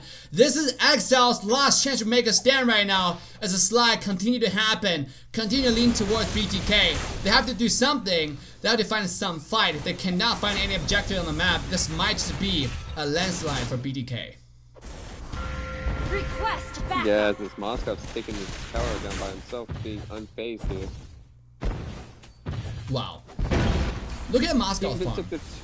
Yeah. They're not defending this. When I see people, they just back away. Look, you have 45 people just hanging out in the mid-tier 2 tower doing nothing. Where's that Hylos? Yeah, Hylos stay in the back. like a little baby. He's like, nah, I'm too scared. I'm not going. I'm like, let RC take a beating here without doing anything. He decided not to jump in. Expert jumped in, find a kill. Akai will be taken down, but this 1v1 trade so far. It is bTk looking to fight, looking to engage. Sharky taking very low. He will be taken out. This is the time for Exile. They understand the power spike. Look at the engage from Esmeralda, double kill already. He's looking for a triple kill, and he will secure it. bTk still have the carry still alive. Looking to find the high ground tower. They have the top lane minion wave coming out. Only Claw staying alive. Can he defend against a 3-man tower push? Definitely not. I think he just needs to like stay alive. But look at that. The damage comes in. The Purify, one shot onto Claude. Top high ground tower is almost one shot away from death. RC, despite his best effort, not gonna find anything. Defend his high ground tower. The tower will demolish. And now RC Hilo jumping in, finally playing a little bit aggressive. Again, there's no damage. Not taking low, but not low enough. Shanty will be taken out. Jawhead found himself too deep in the enemy line. Despite a shutdown to 1-2 trade to bTk's favor. And they're gonna walk away as a high ground tower as they're destroying this game. yeah, did that Ethereal game break Exile's confidence? They definitely had the comp to dominate this game, and they are not using it to their advantage here. Looks like now Zane is way too far to even try to like be stopped here. Look at just look at the farm. Moscow uncontested for the first, I think, 5 minutes of the game, and just give Moscow a free farm. Look at where Moscow is right now. 8,200 gold. Compared to the counterpart, only 5,600 gold onto Granger. I mean, Exile this game have just, I think maybe they were tilted from last game. They're definitely not on their game at all. This is not a performance. It's not an Exile that we know and like. They played this game so defensively. It's absolutely unbelievable. Like, how do you have a Hylos on your composition not looking to invade? How do you have a Jawhead on your composition and losing to someone like Naxborg? It just makes no sense. Not even that, Dave. How do you have a Hylos willing to sustain for Team 5 field? They have the advantage for the game. Why are they giving it to bTk the rest of the game? Yeah, now it's bTk taking advantage of the passive playstyle from Exile. Even if they want to play aggressive, look at the 5 people just hiding under the tower here. They're not actively looking to play. They're just trying to defend what is pushing towards them. bTk has this one in the bag now. They got the Moskov at his point where he's not ever gonna look at the die. damage. bTk. So much damage with him. Yeah, looking to push the high ground tower. Wave has been cleared. Good job from Sicilian. Exile already 9,000 go behind. If they're looking to climb back, they're looking to fight back. They have a huge wall to climb right here. They got a clear wave. Luckily, they do have Sicilian. Even without a blue belt export, can engage, find engage here. Look at the backline. Granger taking very, very low. Not low enough. He will be back to the fountain. Once again, Zeltra pinned this Shanty onto the wall. Will be slammed to dirt by the power of Team bTk. Everybody's going down. It's a slaughterhouse to in the Exile's base. Mid high ground tower will turn to dirt. Zane will be taken very below thanks to carrying his damage. Not low enough as he will heal back. Look at the lifesteal provided by Endless Battle here. And Zane will go back to full HP right after the red buff. Yeah, once again, engage comes in. Zane still stay at full HP right here. Taguro staying in the front this time, tanking the Lord. This is Exile trying to defend away from bTk's aggression in their base. Finally, they're making a stand for themselves. And they hold the line for now. Yeah, it looks like Sicilian's finally getting his stacks in for him to start doing that damage to make Moskov be threatened by him. But the moment he could just like swerve out of the way, a quick left, a quick right, doesn't matter, and hit one of these carries, it's just GG for Exile. They need to be able to, Hylos needs to be able to defend them. Uranus needs to be able to absorb some damage for Granger and Sicilian to be able to get these kills. It doesn't look like they've been doing that the whole game. Look at RC's item. He has no physical defense item at all. He has Enchanted Talisman on Uranus. I mean, I know a lot of players on global leaderboard to do that because they're playing ranked, but you cannot use ranked strategy in a competitive game. That's not how it works. Look at how he's getting melted. He's getting melted. by a Moscow right here as a Uranus. That's just unheard of. Now this Claw taking a lot of damage on the back way. Not gonna happen. Monster kill with the bTk's marksman. They're gonna stay alive, and he will stay healing up. Double kill on bTk's marksman. They'll find a triple kill on the Exile's base, and they will claim the ace as Shanty cannot do anything inside of the base right here. bTk gonna maintain their win streak. They're maintaining an undefeated title in the Group East. And ladies and gentlemen, that's it. bTk wins. And that's how you dominate the East Coast region right there. bTk undefeated in this bracket. Never lost a game. They lost one game by default just by showing up late, but they're just like, whatever. Doesn't matter. We won't lose the series. And this is how they just proved how they've been dominating. They don't even need a meta marksman. They're just like, any marksman's fine. I'm just going to carry it because I know how to farm. I know when to engage. I know they're scared when these moments happen. Let's just go and dominate this whole time. Yeah, another thing is, after the early game rotation, Exile seems to have lost their way. They do not invade jungle. They do not start the turtle actively.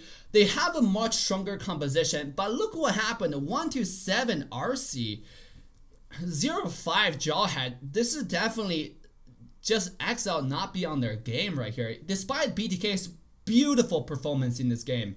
I mean, I gotta say, a lot of credit to bTk. Still, I think Exile kind of handed the game to their opposition here. Yeah, they just did not play it right at all. They could have kept pressuring Zane. I don't know why they didn't. It was 4v2 situations and so many different opportunities for them to do that, to take away Zane and just at least kill him once and underfarm him so they could like invade the jungle way quicker or do what they needed to do. Like, Moskov just dashed away from those moments, and even in the moment where they could have killed Panda, you got Uranus all over this Moskov, and he can't even take any damage from the Moskov.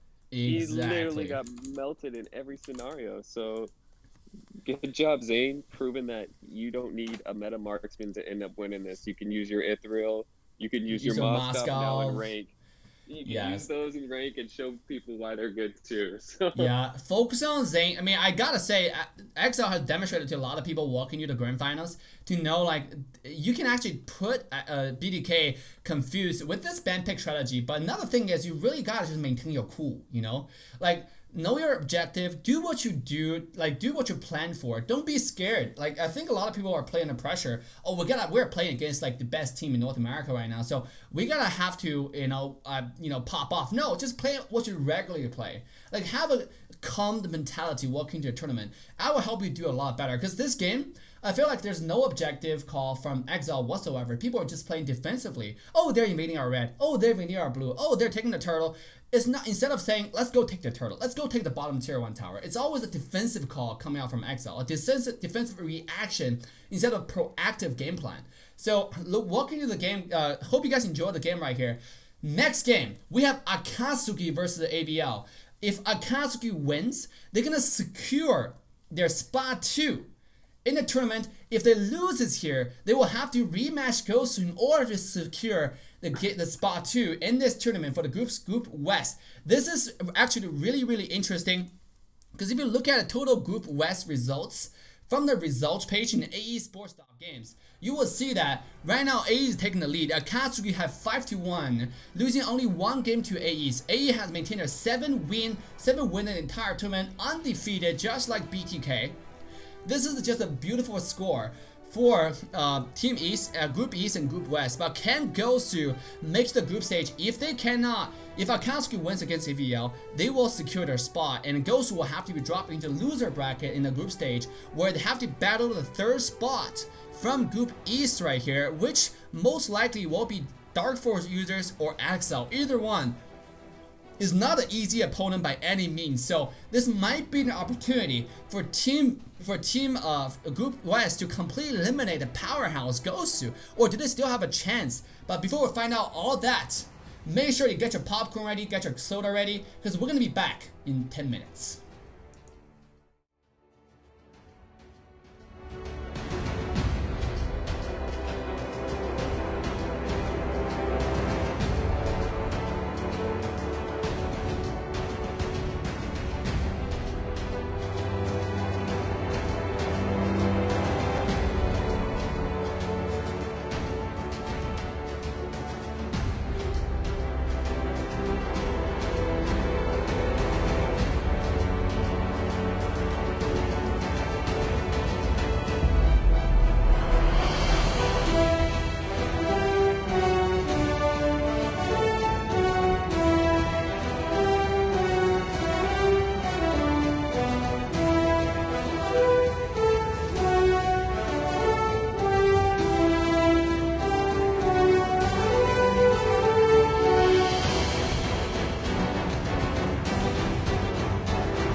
ban pick. Simply speaking, in the same series of matches, whether best out of 3 or best out of 5, all hero picked by the same team can only be played once by that team. For example, in the scenario of best out of 3 series with Team A and Team B. In Game 1, Team A selected Granger, 1-1, Clint, Mia, and Claude. In Game 2, all heroes that Team A used in Game 1, including Granger, 1-1, Clint, Mia, and Claude, will be automatically banned, meaning they cannot be picked anymore, and Team B doesn't have to ban them again. Team A proceeds to pick Nana, Valier, Lolita, Carmela, Rafaela for Game 2. When we come to Game 3, all heroes team used in previous matches, including Granger, 1-1, Clint, Mia, Claude, Nana, Valier, Lolita, Carmela, Rafaela, will then be automatically banned, and Team B doesn't have to ban them again.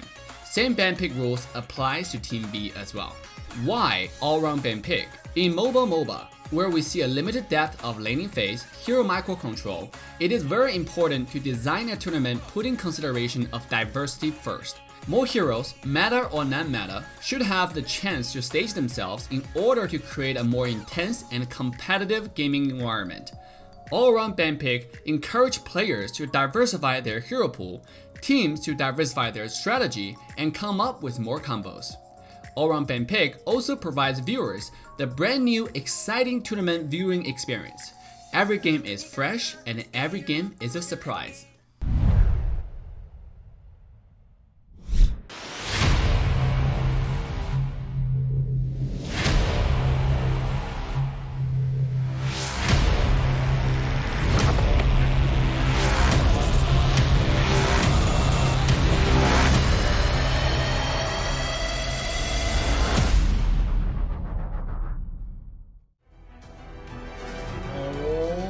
Ladies and gentlemen, welcome back to the last game tonight of Group 5, the North America Open Season Championship Group Stage.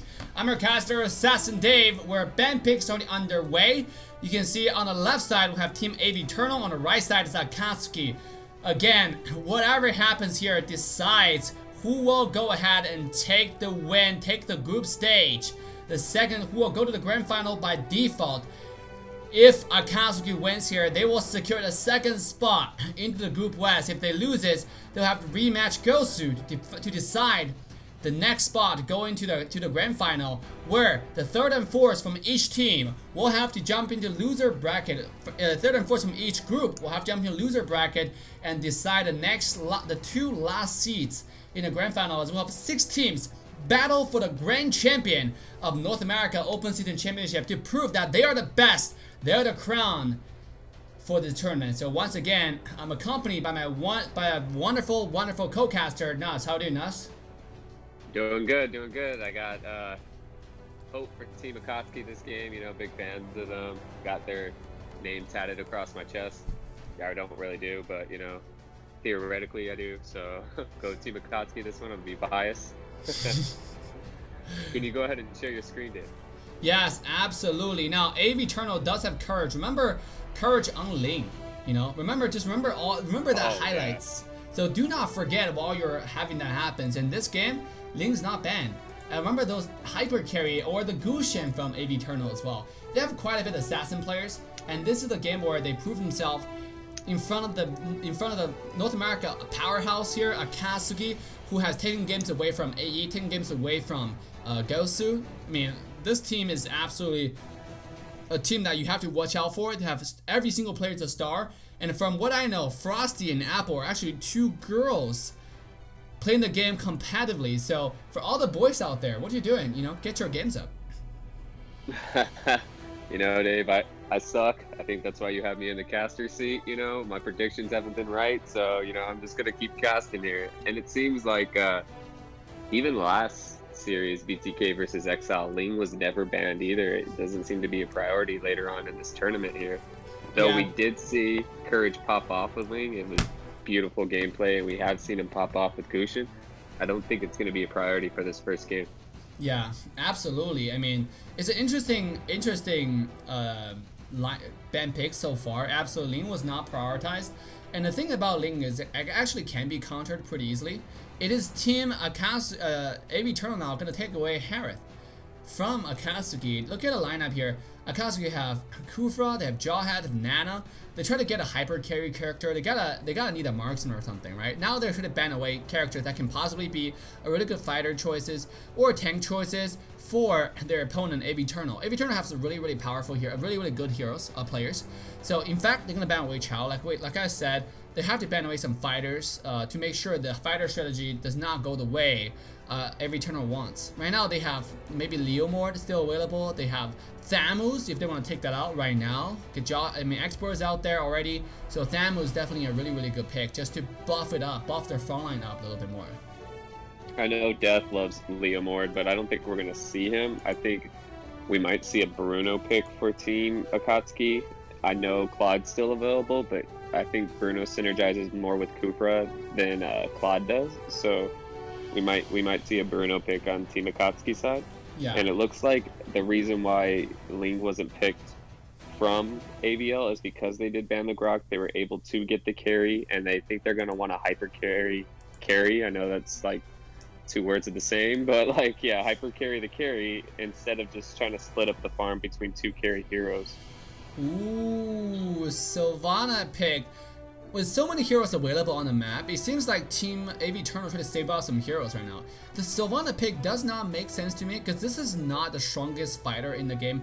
It is situationally good. Now, don't take me wrong, Sylvana is really good, but take it out in the first game just to show you that they're strategically saving heroes for later games, for other combos. So I guess they're just trying to not use everything at once.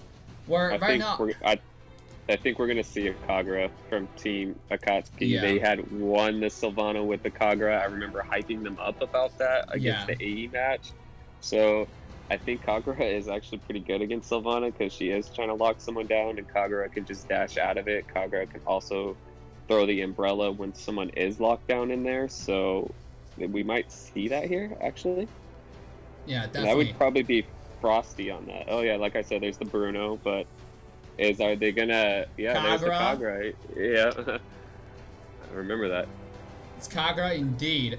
I mean, they're really good with hyper carry strategy with Kagura. You saw the Akasu's game against AE, taking the game, like just giving a run for their money. The Kagura definitely destroyed. The game could have gone to AE's favor, but the one team fight next to Turtle, because of Kagura's ultimate, because of Lotus' ultimate, just destroyed the entire AE and it started a snowball for Akasuki here. So that's definitely a really comfort pick for Akasuki, and we'll see how they're gonna take advantage of this mage pick. They have double mage right now. They don't have a front line, however, because of this pick. Kufra remained the only front line, so it's just looking for wombo combo. They cannot tank any damage. Whereas if Team AV Eternal, they have Hylos who can soak up a lot of damage, bait out a lot of skills for their backline to follow up. Yeah, in order for Team AVL to capitalize on this, they need the X4 to supply backlane damage when the Kagura is poking them. He needs to be all over this Kagura in order for her not to be a problem for Team AVL. Looks like they picked Faramis. I love seeing Faramis in this tournament. What a great pick. Yeah, I mean, there was one team, I forgot which team exactly, who Underdogs. What? It was Underdogs, yes. The Faramis was so insanely good. And now coming into play by AV Eternal here, I'm looking forward to see how they're gonna execute the underdog, how they're able to execute this Faramis as we have our players getting ready in the lobby. This definitely looked like a very interesting match for, I mean, they picked Faramis just to help their early game a little bit because their early game is definitely not the strongest. And then so they want to have someone who can poke. They want to have someone who's really powerful early game, and who's better than that? Who's better than that? On, you know, besides Faramis. So really good pick here as we get players ready. So Nas, when you look at both draft, which draft are you more in favor of?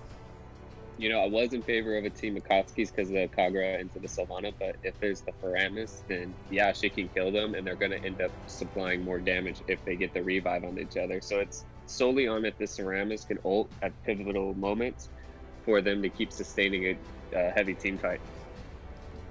Definitely. What do you think about no frontline kind of composition for Team Akasuki here? Do you think that's a good choice? You know, if they just like play it safe, that no frontline isn't the biggest issue. But you know, we did see it fail, and we also see what Gosu use no frontline and just completely have like early game dominance with their 2 fighters and 2 supports and a carry. So they didn't even have a tank. They had no front line. They were just picking off kills left and right. So I don't think it's a big issue as long as their team can communicate plays when they need it. Yeah. Okay. For Rama's, I cannot wait for Rama's performance. You just want to see the Zombieland, because recently I've been going back to it, not going back, but visiting a show that's quite old called Walking Dead. So it's pretty funny how they pick Farmish right in the middle of me watching Walking Dead in the coronavirus time. This is just, I don't know, it's coincidence, it's meant to be, like what's going on? Yeah, I haven't really been watching TV, but every time I go to my parents' house, they always have a Disney movie on, so I'm always stuck watching like Frozen or Mulana. So I guess Kagra could be a princess here. How convenient. You're watching Walking Dead for Amos. I'm watching princess movies. Kagra. You know what I mean? There we go. If anyone is a princess, it should be Nana here. Nana's the queen of all Manillas. Oh yeah, there we go. Then there's the Nana. See, it's just convenient time right now. Yeah. Anybody else watching any crazy shows out there that's convenient to these heroes? Let us know. Yeah. I mean, Nana's not a princess though. Nana's more of a queen kind of type. Even though she looks like a dwarf, like a tiny little cute like Lolita, not Lolita, a lolly kind of type of girl. But no, she's a full-grown woman. Has a lot of power and magic behind her. So don't mess with Nana. She will delete you from the map. So just remember that.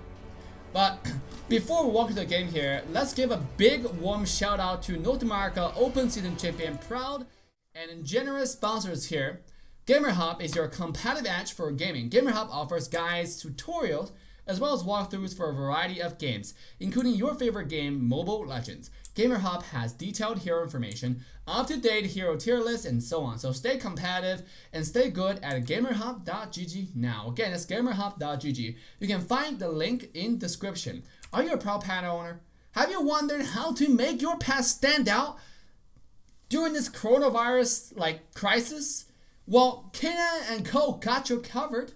K9 & Co. is everything you need, from pet clothing to accessories. Dress up your pets in the latest, hottest fashion trends on the market. They got overalls, they got hoodies, they got cosplay suits, everything you want.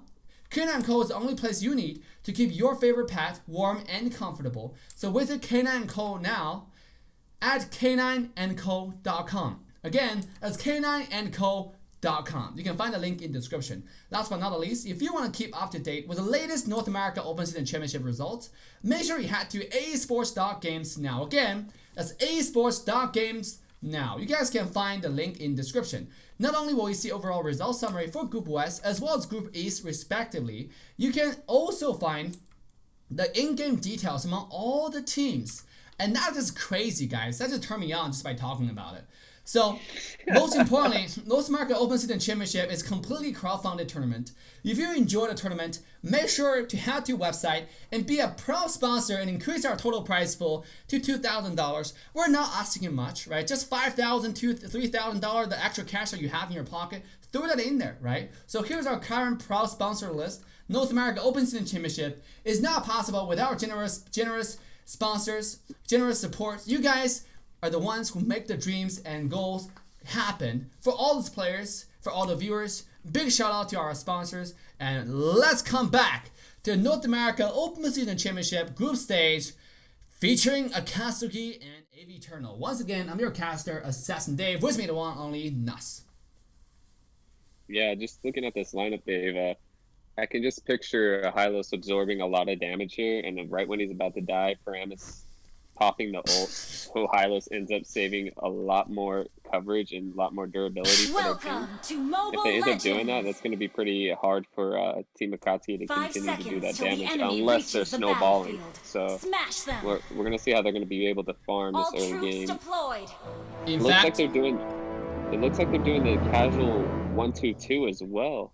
yeah, for Team Akatsuki, AVL is running the 1-3-1 right now. But before the game started, make sure, guys, to wash your hands, stay hygiene in this wherever difficult time across the world.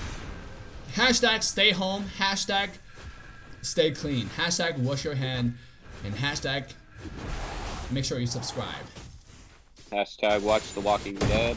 Hashtag watch some princess movies. No, we're not Yeah, watching the princess movie or Walking Dead. They're not paying us Hey, money. Disney Plus is popping right now, alright? I'm telling you. Yeah, true. True. Look at Nana try to steal the HP crap away from their opponent. Good job for Peacemaker over there.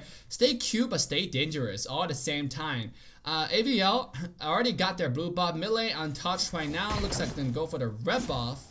Meanwhile, Team Akasuki gonna secure the HP crap and continue to extend their lead. In the game 1, right now they have their tiny bit ahead, by about 100 gold. Not too much. So like. What do you think about the composition? What do you think about early game right here? I mean, do you think who have a stronger early game than us? It's about even. You know, you got the export being able to clear up the lanes pretty evenly. You just can't get ganked efficiently. It looks like they're already trading up towers like we always been seeing here lately. I'm kind of just nervous for Team Akatsuki's comboing their ults here. I don't know how they're really going to combo everything. Looks like they're probably just going to end up picking off people slowly and solely. So if they could just continue to do that, like maybe you look at Kagura supplying vision with her umbrella right there, making Expert not being able to come close. So there's that pressure that she can supply as well. Yeah, look at this trade. It's been pretty popular for all teams out on the map in the game right now. Just to trade a bottom tier 1 tower, and yet again. And you realize it was the game that Exile won. They did not let their tower go down so easily. They're just like, hey, let's defend it, let's get these kills, and we're gonna secure some objectives in the meantime as well. Yeah, because most important strategy going against bTk is obviously to destroy the hyper farm. And now, speaking of that, Apple Troublemaker will be locked down with Sylvanas. Oh, a beautiful execution from the ultimate. And First Blood will be taken down by Sylvana as AVL will start the game with a big bang. Yeah, that's the second Jawhead I've seen being kind of slow on the flicker here. So they need to be able to have that on point and get that ready because they don't want to just be giving off kills like that. Exactly. Jawhead now just using the wah wah wah wah wah coming out of base. Turtle As Kagura resurrecting slowly soon. taking the blue buff and same as Courage on the carry. AVL definitely, when they're behind, when they need to win, they put everything on the table. They look into the shining star Courage to carry his entire team to victory here. You can see right now he's sitting at a comfortable 2,000 gold lead ahead of his opposition. Bruno sitting at 1,700, so 200 gold already. Not so much, but this goal can easily turn to 1,000 gold, 2,000 gold if they're able to execute those objectives properly. Yeah, I also respect that as a sider. He's been keeping his posture in these games, and being able to survive against these aggressions that any team has pulled against him. So him as a side laner is definitely good. I hope to see us show maybe in the second game or his third. So yeah, that'd be good to see. Now mistake number 1. As AVL just handed the turtle to the opposition for free, even up the total gold deficit, giving them some free experience, free gold, and free shield. The last person you want to give shield to is actually Kagura. This hero is already kind of hard to kill. I was gonna say that too. Now she can dive in safely without even being worried about anything right now. Yeah, and top it with that shield is just gross, disgusting. You see there, for Team AVL, they just want to hyper farm Courage because they know if carry gets farmed, no, forget about Kagura. I don't care about your shield. I do true damage. Yeah, just dice right through it. Yep. I think Kagura needs to stop playing so passively right now and start finding out when she's going to get these kills because Jawhead's been pretty pressured on the top lane here. Yeah, look at this. A nice trade from Akasuki here. Export coming to the mid lane, but cannot find anything here. In fact, he will be taken down without immortality. Top tier 2 tower, it's a trade, but at what cost? As Akasuki find objective as well as kills. And Team AVL will walk away with the tier 2 tower down in top lane. Yeah, Bad. I just gave you a shout out and you just did that to me.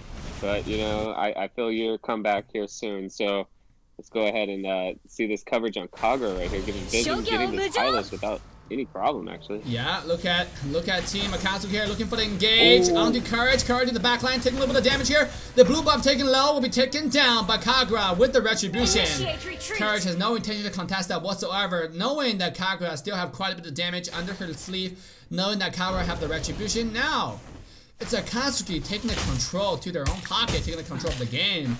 Starting invade the blue buff. If they didn't got the buff at a 520, you can bet on the fact that Akasuki will go back in at 720 2 minutes after. They need to find this carry off guard right now. She has no purified. This would be the time to get this kill on carry. They just seen her pop it. She's by herself with 2 players. It looks like they only have to supply aggression of these tanks though. Another turtle though. Another turtle. Let's see how this goes. Is Hylos gonna take it?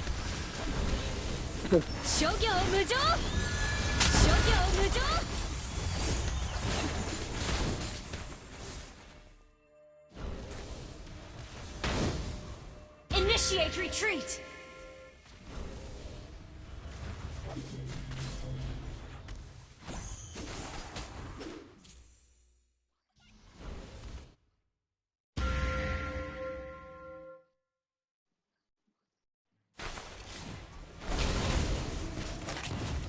Kagura really knows how to play Kagura. Like I was saying, versus that Sylvana when she engaged, she was able to supply so much damage right there and be safe that whole time.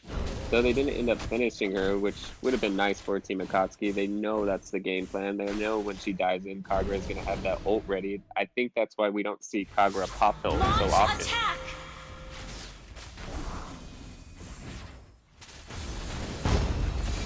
Initiate retreat!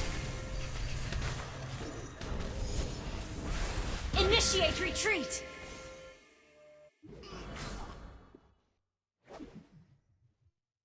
Launch attack! Request backup!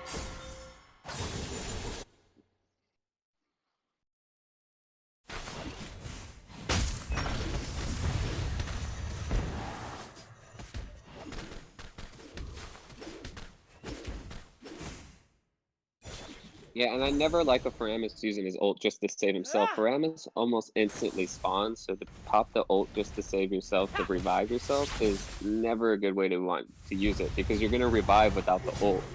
It's a long cooldown. It's a long cooldown early game before 10 minutes, so you never want to just use it just to revive Faramis just himself. As they're engaging on top, just a little bit of poke, I guess.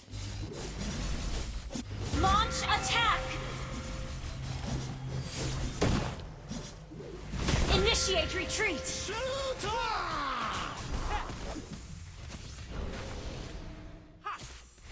Request backup!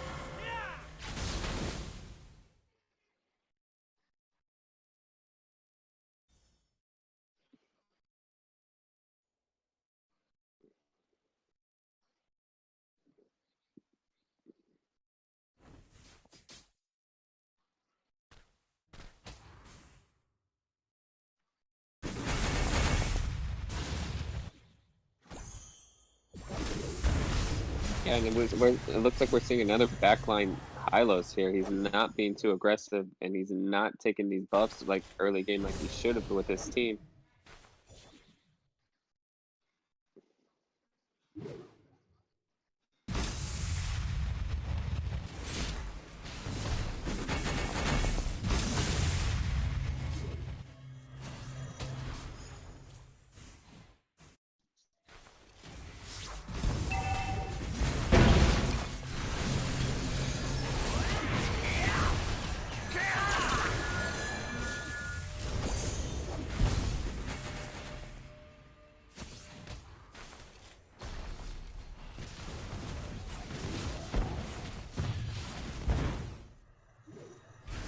Yeah, and Faramis here keeps trying to use his ult just to revive himself. Like I said, he can almost instantly revive if he has those flames from his passive.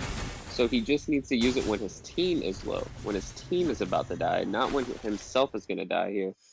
And you do got strong poke from this Nana, and oh, Jawhead was almost about to get that throw, and Kufra ends up falling on top. Oh, the damage coming in the top side because Sylvana being taken out right here. Peace Lover. Ult finish him? Yeah, guys, once again, we apologize for the technical issues here. Apparently our mic was not working for quite a long time. Hopefully it's working now. So it was just our lovely NOSC bring to you guys the Kiss casting by himself. Now look at that, AG Bat being thrown to the tower without a shield. This guy is definitely vulnerable. Have to pop the flicker without ulti from Troublemaker. They trying to chase an export. Might not be the best idea. They're still chasing here. An export, they seem to dedicate it and they're gonna get it. You wish they wanted and take it. But back to what I was saying here, ABL need to take the fight to Akasuki. If they're not doing that, this is just like a coronavirus, a slow death, but sure death. For sure, Dad. Yeah, almost like this combo with Kagura and Nana here. You know, she's able to burst. Nana's able to burst.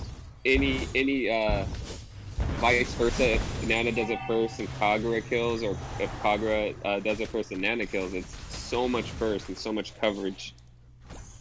Yeah, this is interesting. Oh, look at that. Halo's getting free poked again. He'll be taken out. He's eliminated from the map. Chaozi shut down. Final team AL instead to fight back. Nana gonna slay the Faramis. If you have the ultimate zombie land on the entire team set of AVL right here. But dying, everyone dead at this point is not so good. The Lord is coming in.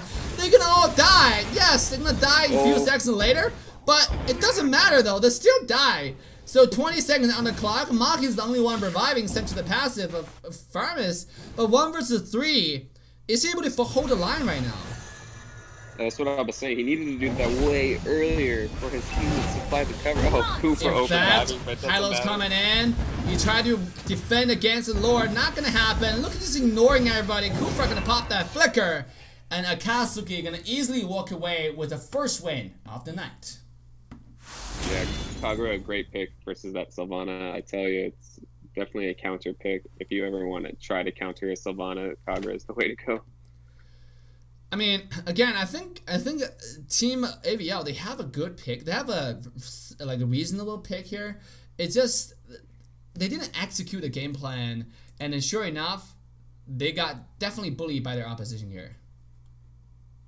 Yeah, it doesn't take too much kills for a team to end up winning with good symmetry here. And I think definitely Mahi did not play Faramis too good this game. He didn't poke where he needed to poke, and he wasn't ulting for his team. He was just ulting for himself, leaving his ult on cooldown on moments that they did end up team fighting.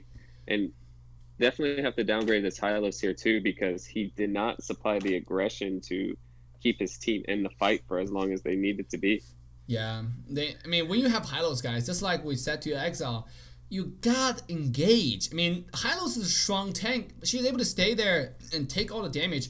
But what's the point of having a tank if you're not gonna do anything? Like the Akasuki, yes, they do not have a front line, but they have a clear game plan what they want. Let's go take turtle. Let's go take tower. So that's why the engage will make sense. But if you have a tank and you have no game plan, it's just a meat shield that is not so tanky. I mean, you're gonna be defensive. You're gonna be put behind every step along the way. So a big shout out to Akasuki for taking the game 1. So what do you think, Nas? I mean, what do AVL need to do next game in order to even up the score a little bit? Maybe pick a tank that can dive, because they're not used to. I don't think they're so used to a tank that's just front lining the whole time. They need someone who can dive engage. Kufra, Akai, even Loletta to stun. It's just, with this Hylos on the field, Bruno was not even going to be an issue until the later minutes, which they could have easily supplied aggression to the Bruno. The only problem with Hylos being on the field is if there's a carry, like the Grok, like carry and Grok, same with Hylos and carry. It's just true damage beats up those type of frontline tanks. So they need to have, I guess, a dive type of tank here. Yeah, definitely. With that, guys, hope you guys enjoyed the game 1. This is AVL's last chance now to prove himself before Akasuki take a clean sweep and claim the 2nd seed for the North America Open Championship Group West. But before we get to the next game, let's take a short 5-minute break, and I'll see you guys in a little bit.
ban pick. Simply speaking, in the same series of matches, whether best out of 3 or best out of 5, all hero picked by the same team can only be played once by that team. For example, in a scenario of best out of 3 series with Team A and Team B. In Game 1, Team A selected Granger, 1-1, Clint, Mia, and Claude. In Game 2, all heroes that Team A used in Game 1, including Granger, 1-1, Clint, Mia, and Claude, will be automatically banned, meaning they cannot be picked anymore, and Team B doesn't have to ban them again. Team A proceeds to pick Nana, Valier, Lolita, Carmela, Rafaela for Game 2. When we come to Game 3, all heroes team used in previous matches, including Granger, 1-1, Clint, Mia, Claude, Nana, Valier, Lolita, Carmela, Rafaela, will then be automatically banned, and Team B doesn't have to ban them again. Same ban pick rules applies to Team B as well. Why all-round ban pick? In MOBA, where we see a limited depth of laning phase, hero microcontrol, it is very important to design a tournament putting consideration of diversity first. More heroes, meta or non-meta, should have the chance to stage themselves in order to create a more intense and competitive gaming environment. All-around ban pick encourage players to diversify their hero pool, teams to diversify their strategy, and come up with more combos. All-round ban pick also provides viewers the brand new exciting tournament viewing experience. Every game is fresh and every game is a surprise.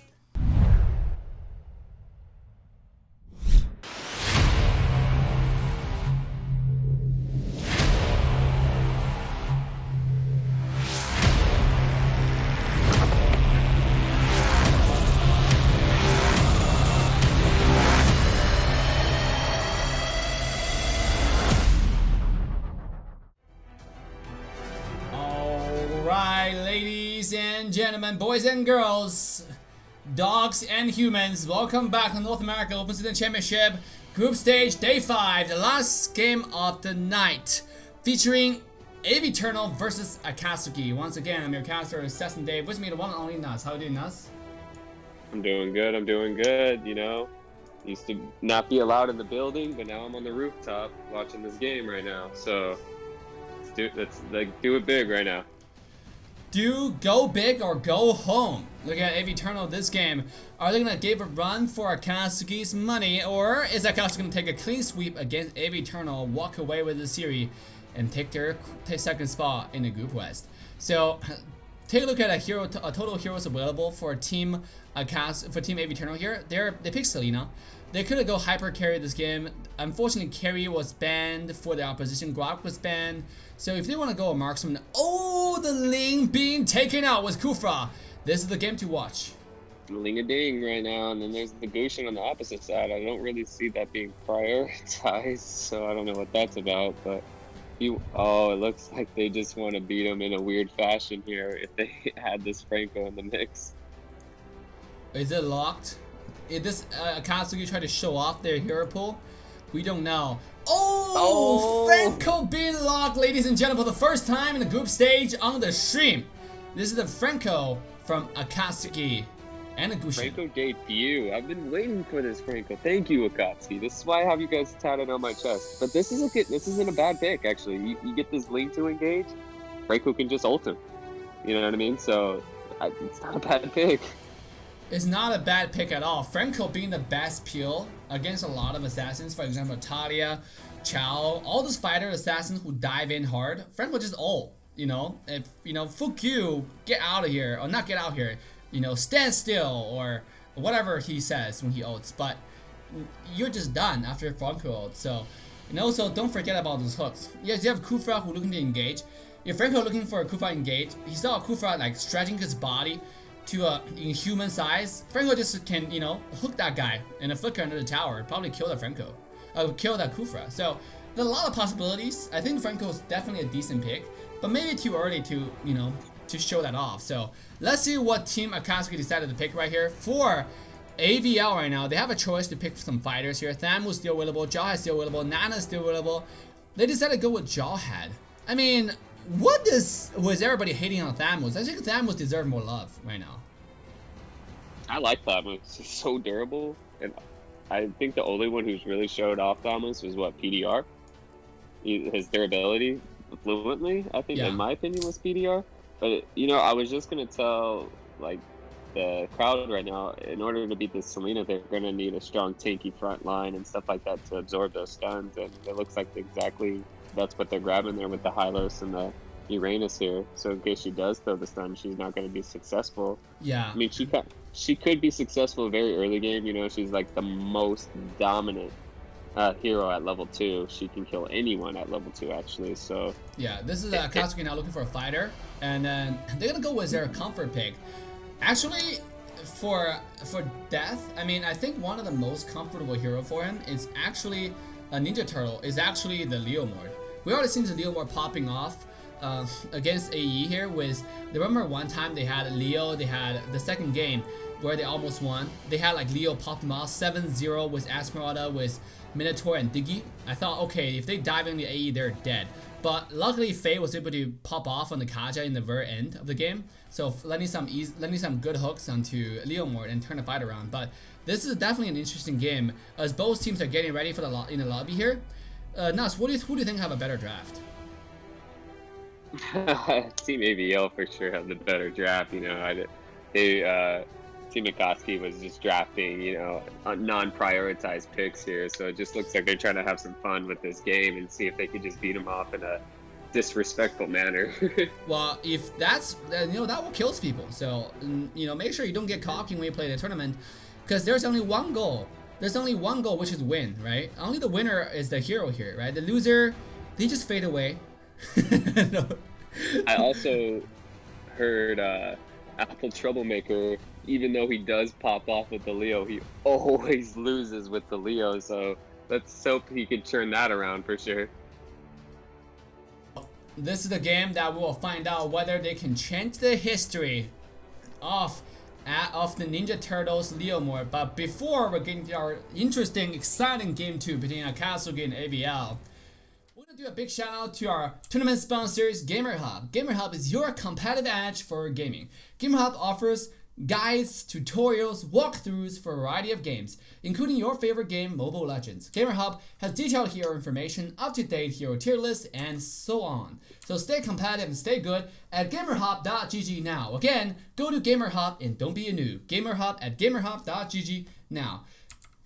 Coming to next is our wonderful, wonderful pet, K9 & Co. K9 & Co, are you a proud pet owner? Have you wondered how to make your cute little one stand out among all the others? Well, K9 & Co got you covered. K9 & Co has everything you need, from pet clothing to accessories. Dress up your pets in the latest and hottest fashion trend on the market. They got overalls, they got hoodies, they got cosplays, they got suits. K9 & Co is the only place you need to keep your favorite pet warm and comfortable. So with the K9 & Co now at k9andco.com, again, that's k9andco.com. You can find our link in description. Last but not the least, if you want to keep up with the latest results on NOSC North America Open Season Championship, make sure you head to asports.games now. Again, that's asports.games now. The link is in description. Not only do they have result summaries for Group West and Group East in the group stage, they have everything you need, and also in-game details among all the teams. So definitely really exciting. A really overall comprehensive website, informative website you can go to. Most importantly, North America Open Season Championship is completely crowdfunded tournament. If you enjoy the tourney, make sure to head to the website and be a pro sponsor and increase our total prize pool to $2,000, as we're currently sitting on $1,800 right now. Here's a list of our proud sponsors. North America Open Season Championship is not possible without y'all generous support. You guys are the ones who make the dream happen. Once again, go to asports.games and support North America Open Season Championship now. Guys, make sure to like, subscribe, and turn that bell on. With that, I'm Assassin Dave once again. Let's jump back to the second game between Akasuki and AV Turtle. Can Akasuki take the game with an easy, clean sweep with those interesting picks, or is AV Turtle going to turn the fight around and then give Akasuki a run for their money? Once again, I'm your caster, Assassin Dave. If you haven't liked, subscribe, and turn the bell on, make sure to go and do that. With me, the one and only Nas. How are you doing, Nas? I'm good. Does anybody else in the chat think it's kind of funny how Dave says hoodies? He says hooties. The dogs have hooties. What's wrong with hoodies? You don't like hoodies? Hooties is hilarious to me. I say it also Welcome hoodie. to Mobile Legends. Like a jacket with a hood. You say 5 seconds till the enemy reaches the battlefield. Yeah, you got a problem with Hooties? Smash them. Hooties is the best way. And make sure to go to All Kina and Code to troops find out more deployed. Hooties. So coming to the game here, it's ABL versus Akasuki in game 2. It seems like nobody's running the hyper carry strat anymore except for ABL. They're gonna have a support Selena. Kufa probably on the side lane. Played by Maki here because of the side laner. Oh, we got the solo mid lane Franco. Is he gonna grab a hook, flicker hook right off the start? Would be hilarious. Look at Kari just go ahead. Oh, the Purify from Kufa talking about first blood already on the top side. Bad will take it to Chowsy. Get away from my jungle. This bush is my jungle, says Chowsy over there on the top. It says actually Jawhead by EG Bat.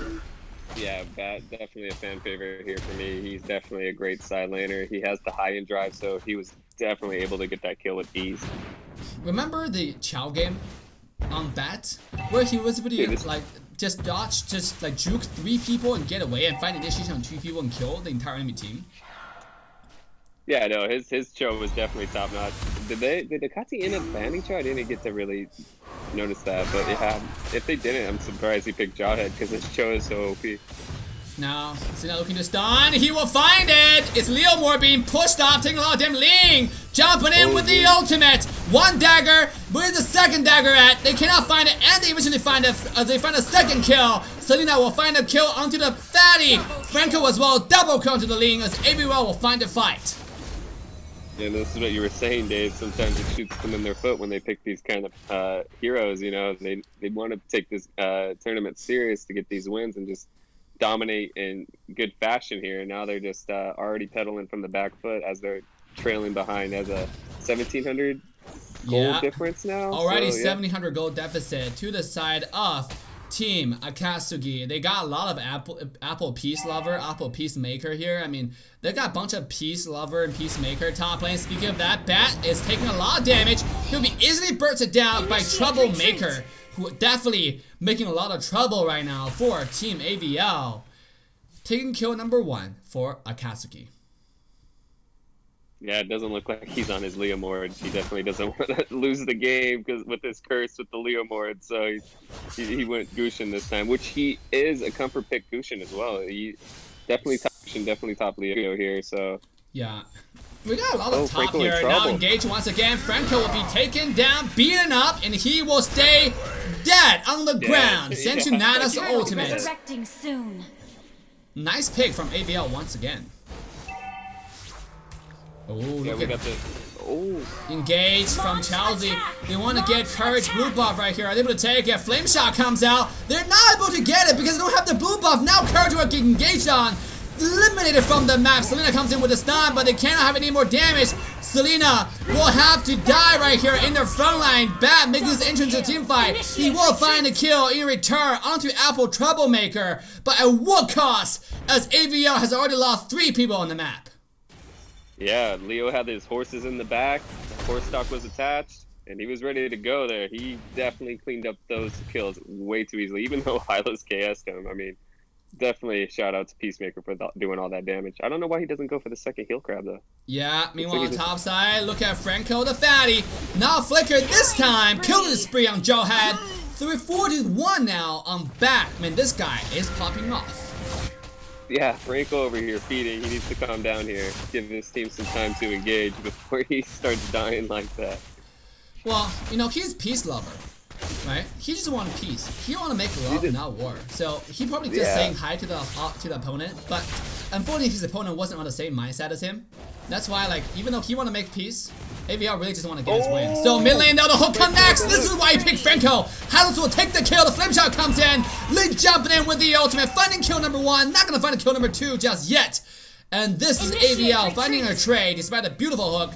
Maki taking a lot of damage here. Send the second, but he will stay alive. The stun connection to Hylos will be thrown under the tower and shut down from Jawhead. Mega kill to AVL. Yeah, this is what I was saying at the very intro of the. Oh, Selena gets the stun actually. Nice disengage.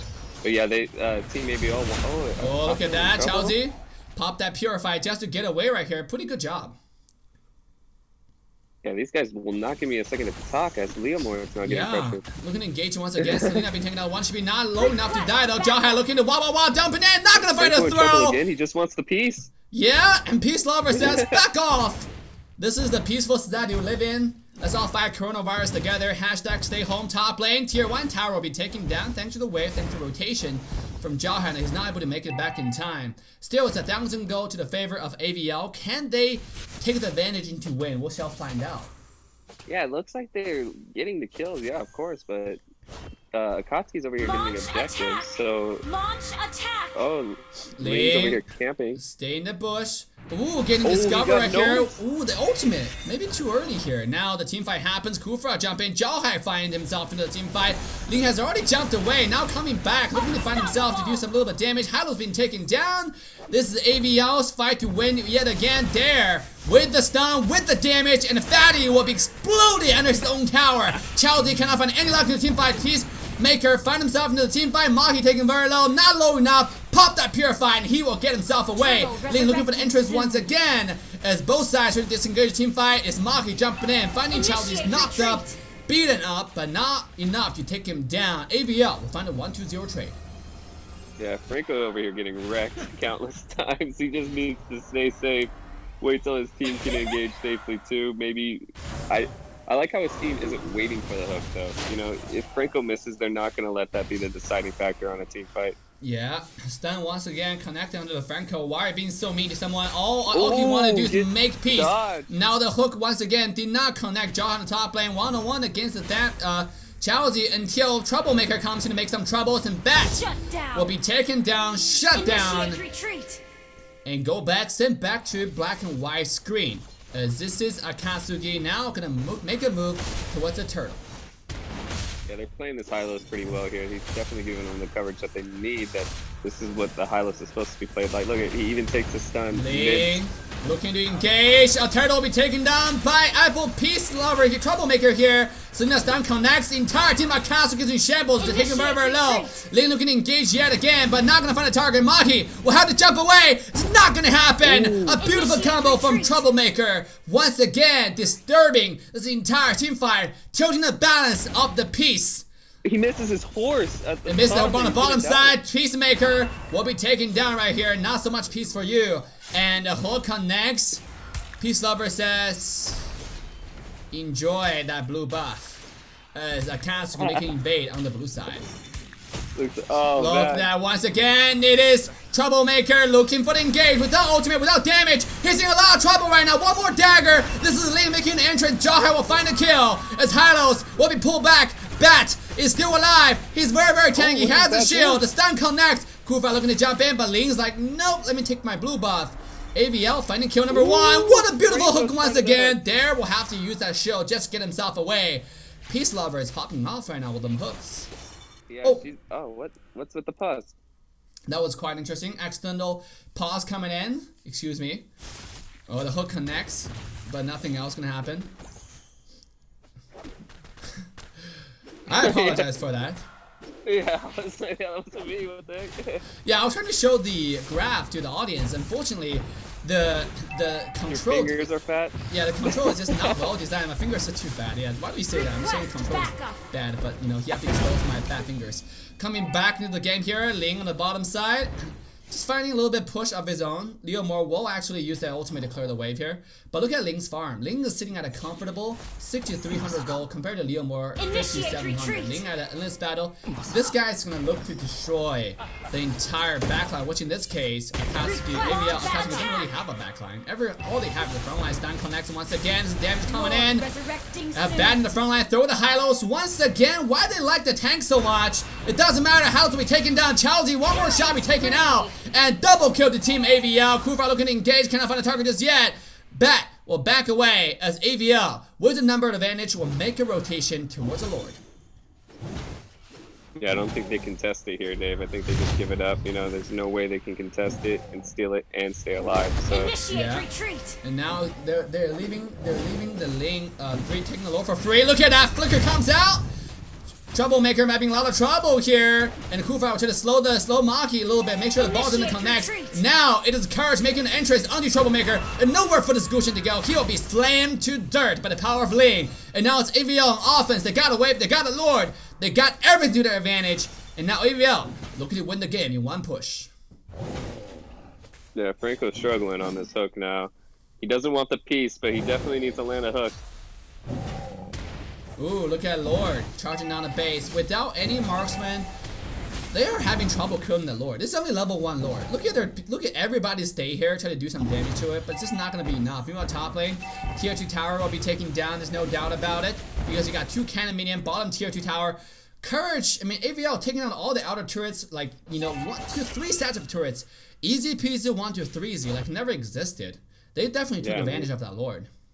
And Ling is doing a great job farming. Look at his farm. It's at 8,600, and their first place on Akasuki's side is only 6,600. So looking pretty bleak for Akasuki right now. They should not have picked these troll picks and just like, I wouldn't say troll picks, but definitely pick their lineup a little bit more smart. Yeah. And just dominate this second game. Yeah, this is a rocky ride. Wait. What the heck, Dave? I didn't click on the pause. I think it's probably clicked on by you. No, I'm not even touching my phone. Well, I apologize to both teams. This is just, I don't know, there's some technical issues. I did not even touch the pause button. I think maybe because the screen is too dirty. And then the screen is pausing by itself. With that being said, big shout out to both teams for dealing with this technical issues right here. Mutan definitely designed the interface better. But once again, Chelsea up, pop the flick, pop the purify, Ling jumps in, Chelsea have to activate the ultimate. They want to kill this tank, doesn't matter whatever it costs. Now Bat will stay in the front, trying to get away. Leo Moore using the ultimate, jumping in, looking for the kill. They can't quite find it just yet. Troublemaker will be stunned in the back. Maki 1 versus 5 right now on the Kufra. He has immortality. He's asking for the team to jump in. He's got taken very Ling jumping back yet again. Cannot quite find anything yet. It trade off on ability, a trade off on skills, but both sides are gonna back away from this team fight. Oh, Franco. Oh, yeah, Hylos ends up taking it. And he's gonna die because of it. Let's see. Now mid lane, Hylo's taking very low. He does have immortality.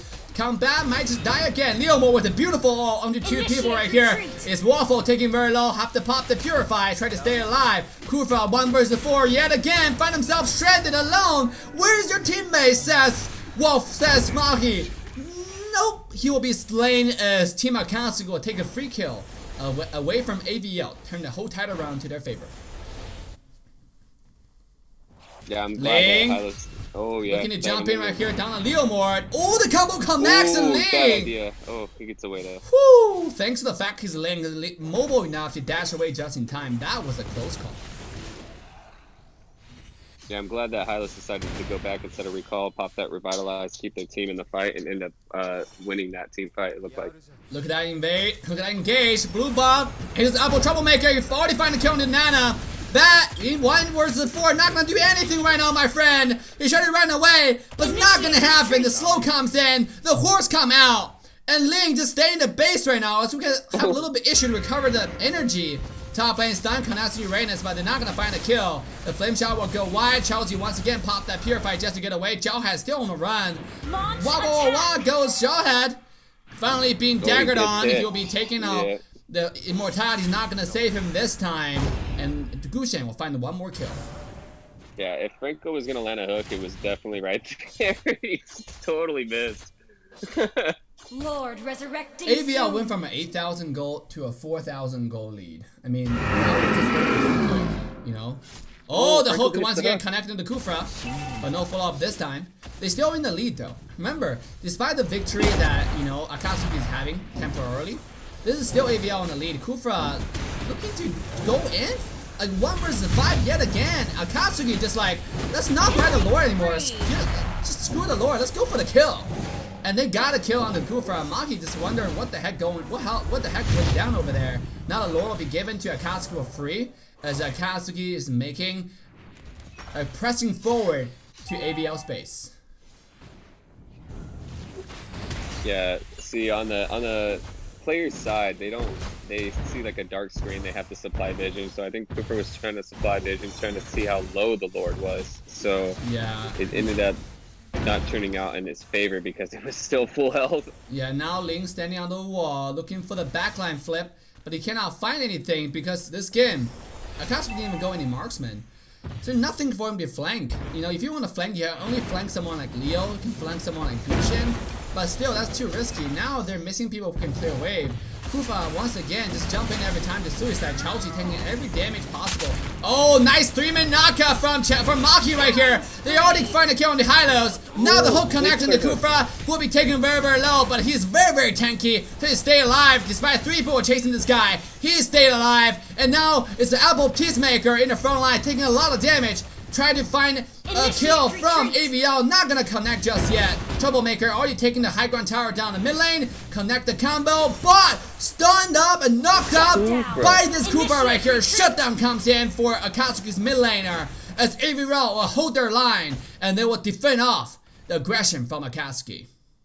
Beautiful defense by Kufra. Though Akatsuki now has the gold lead slightly, but they were behind the whole time, so yeah. Whew. Interesting turnaround. What a rocky ride to both sides. Look at that. Look at that. Going back and forth 3 times, 4 times. They've now. I think this is about the time that Chozy and Reckless start selling their roam items, start finding off another defense item here. Yeah. And supplying more coverage. And Chozy's probably next item, probably Queen's Wings would be a good one. Or, yeah, Queen's Wings. Just to stay in the fight in case he gets low, he can definitely proc that and get some more health instantly. So this is definitely AVL's last chance now to make a stand, to make a statement before Akasuki take a clean sweep against their opposition here. It's going to be hard as Selena's becoming a dead hero as the game goes on, and Akatsuki has 3 tanks that are going to absorb so much damage as the game goes on.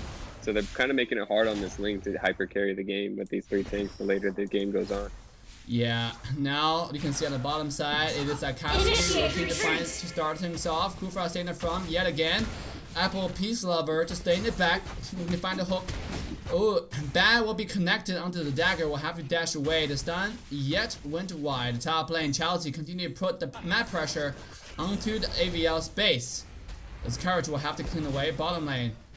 It's a 1-4, and now the entire AVL space is in full defense. Yeah, Franco's still 3 out of 24 hooks connected, so he needs to find one more good hook here, and then this game is just instant turnaround. Oh, 2-man knockout from Maki once again. They're gonna go for high-lows yet again. Look at Courage into the back line. This is the 1 versus 2. He already got Gushin very low. The flicker off from Franco will shut the Courage down. It's not happening yet, and he's getting away. Ooh. What a play from Courage on the back lines. Now entire AVL diving onto the team of Akasuki. Once again, Courage jumping in. He'll be shut down by Franco's hook. Melee have a wave. It is Franco looking to flank the base.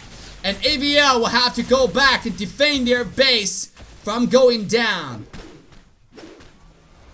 Yeah, nice pickup. I don't know. Courage definitely misplayed. Oh, it's Jahad coming in right here. Hylos might be too cocky and I'm being killed right here. Bottom lane, Uranus. Try to get this high ground tower. Not gonna happen. Maki will be ulted down in place. There's not enough damage provided because Maki's quite tanky in front of the fighters. He does have immortality. Coming back in front of 3 people. Not gonna survive. It's Apple Peacemaker. Have the crit damage, have the passive. Can easily claim the kill. Bottom lane, they have to defend the last high ground tower from falling here. This is very, very important. The hook connects yet again. Franco will be thrown into the tower with Nana's ultimate. He'll be easily taken down. Is now Peacemaker yet again. Another ultimate coming in 1 versus 3. Are you mad, my friend? He's have to retreat right now away from this crazy bat. But he'll be taken down. It's 1-4. It's 4 people taken down. Is Lean working onto the Lord. But they do not know the sneaky Gushin hiding in the bush. Yeah, definitely there's no vision here. So, Gushin coming in a little bit way too early here. He's definitely going to cause a death because, Jarhead found his own teammate. That was awkward. Look at, he's just delaying. He's just trying to delay AVL. What AVL needs to do is have multiple people here. That's probably the only chance for them to take the Lord because you still have 20 seconds before Peacemaker come back. And right now, they decided not to take this Lord because too much risk. With Hylos making the entrance. Now there. defending away this blue buff. Can he find it? Look at Ling, just doesn't care. Look at that. The stun connects. Kufra will block. Troublemaker away. The flame shot. Ling come back in. The slow immortality being popped. This is the team fight that AVL needed. This is a team fight they will find. They got kill number 1. They're looking for kill number 2. A double kill goes to the Ling. The nice hook by Peace Lover here. Not gonna do anything. And AVL will find their fight. Request backup. That was a beautiful. That was like the best hook in the game, and there was no follow up to it. Oh my gosh. Request backup. They still want to get this Lord, but Leo Moore is making the entrance. Chalice is making an entrance. The ultimate comes in. They bait out of skill. Courage River though have to pop the ult defensively just to get away. Look at Franco though. Have the eye says on the prize, but they're still defending to get this Lord who's taking very, very low right now. And Kufra will secure the Lord with a beautiful job done by Mahi right here. Try to secure the victory for AVL. This is their moment. This is their chance to take the fight back to Akasuki. Are they even going to be able to burst this?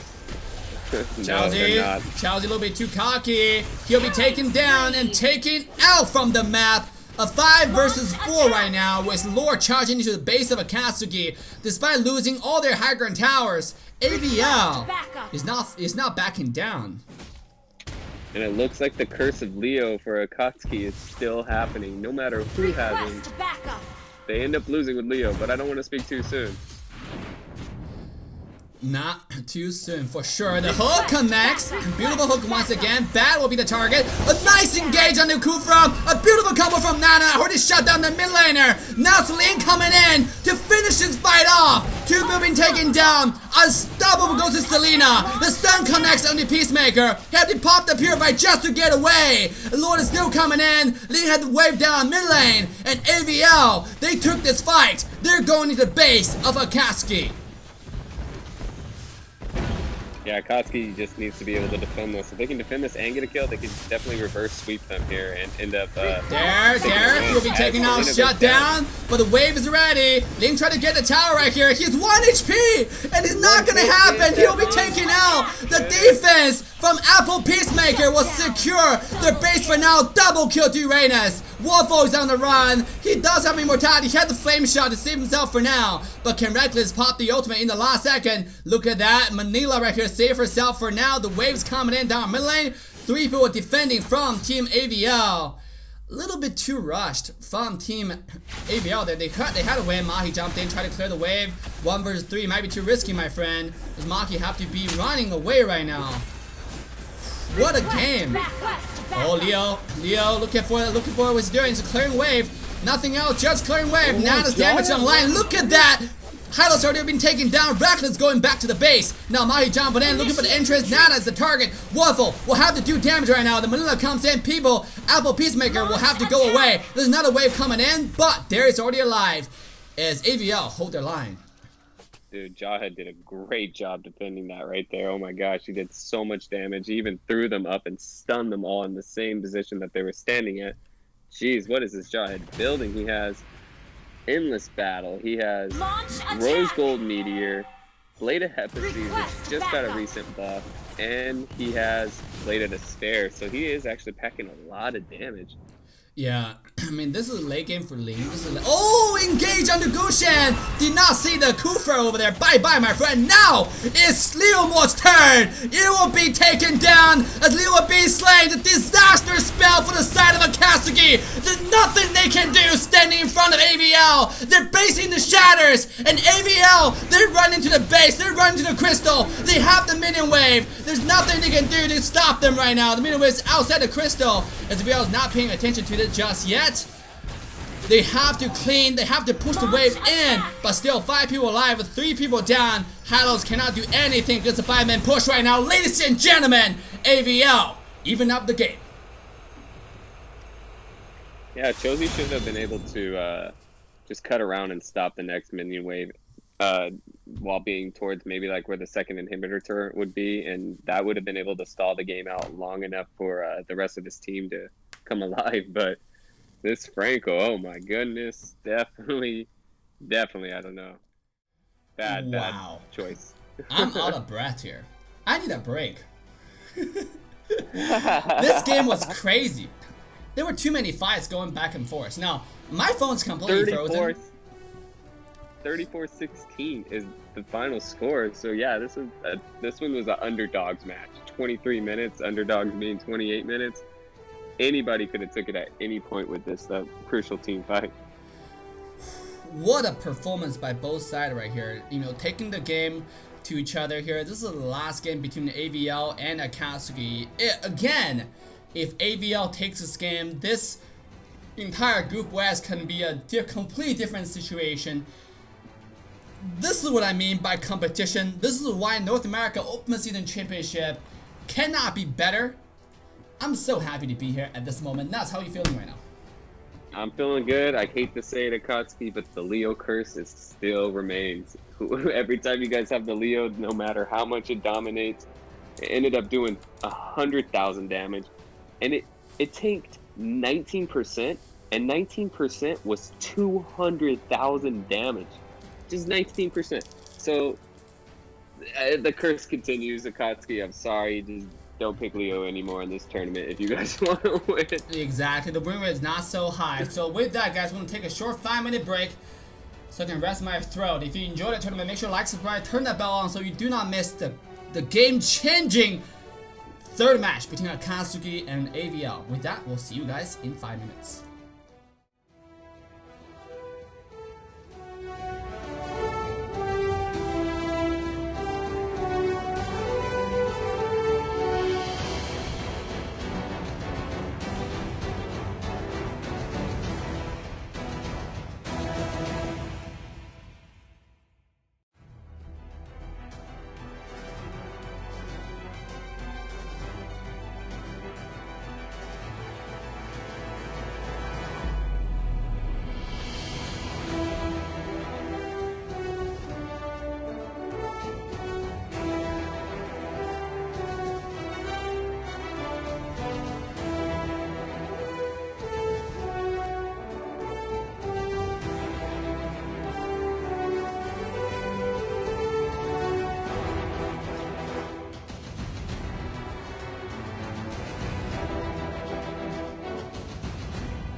bTk. Simply speaking, in the same series of matches, whether best out of 3 or best out of 5, all hero picked by the same team can only be played once by that team.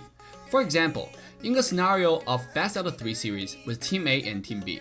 In Game 1, Team A selected Granger, 1-1, Clint, Mia, and Claude. In Game 2, all heroes that Team A used in Game 1, including Granger, 1-1, Clint, Mia, and Claude, will be automatically banned, meaning they cannot be picked anymore, and Team B doesn't have to ban them again. Team A proceeds to pick Nana, Valier, Lolita, Carmela, Rafaela for Game 2.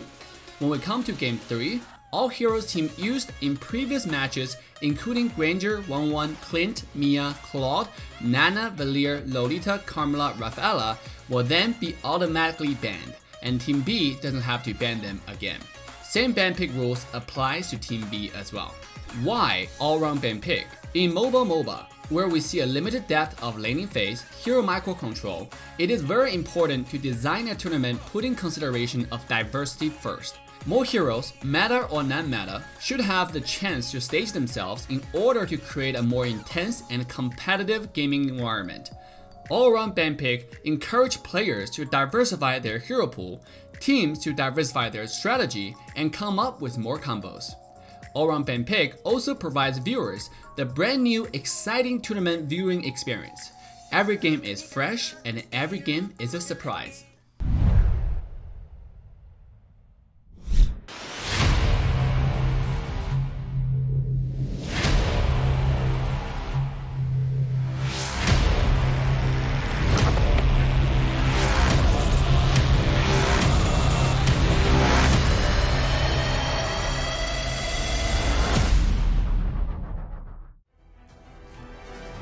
Alright guys, ladies and gentlemen, boys and girls, humans and dogs, welcome back to North America Open Season Championship. I'm your caster, Assassin Dave.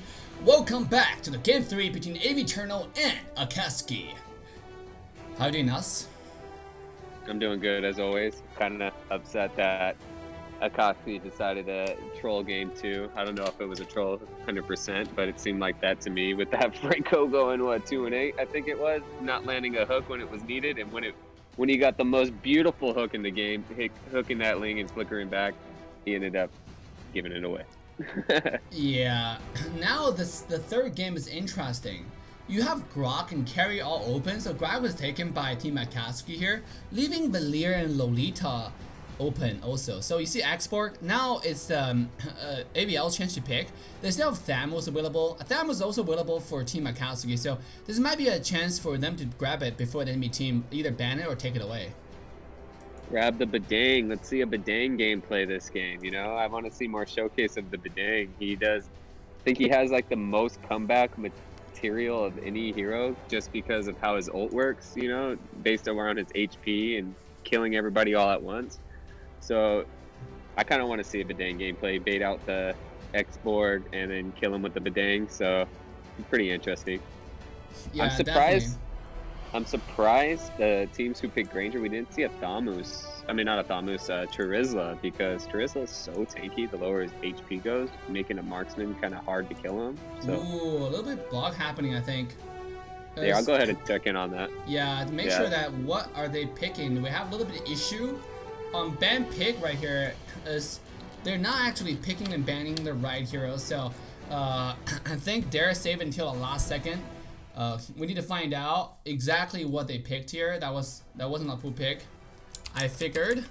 So we have to find out exactly what happened. I've been warning all the teams to check their ban pick page. I really haven't done that properly, and now you know, we have a little bit issues. So just give us about 2 minutes as we sort out the issues here, and then we'll be right back. We apologize for the inconvenience.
Alright, ladies and gentlemen, welcome back to the third game between Akasuki versus Eternal. Once again, I'm your caster, Assassin Dave. If you haven't liked, subscribe, turn bell on, make sure to go and do that. On their opposition is, no, I mean like, we're gonna caster wise, we have NOSC, the one and only NOSC, sexy and handsome NOSC. NOSC, how you doing? I'm good. I always like that intro. I don't know if the chat gets excited to hear sexy and handsome NOSC, but you know, I'm just staying hydrated, keeping clean. Yeah, the comeback kid. The comeback kid, that's what they call me. Yeah. Now it's, I think they have to ban something that they picked, they banned last game, or we'll maintain the exact ban pick as a third, up to the third pick for Eternal, because they had a little bit bug as we showed you. So I think right now for Apple, they will have to pick something like Grok, right? Yeah. Yeah, I believe it was Grok, Rafaela, and X4 for Team Akasuki, and then it was, forget what the first three picks for the other team was. Yeah, the other one was, I believe, Xborg, and then, yeah, I forgot as well, because there's so much stuff going on. Yeah, there we go, Rafaela. It wasn't something like that's heavily memorable, you know? So. Do you mind sharing the screen with me, Dave? Yes, of course. And sure enough, Uranus will be picked up in this, just like you predicted. Yeah, they definitely need their Uranus, have some sustain here. You know, Uranus is one of the best side lanes. I remember getting in an argument with someone saying, Uranus ain't even a good tank. I'm like, you don't even use Uranus as a tank. Are they not gonna ban lane here?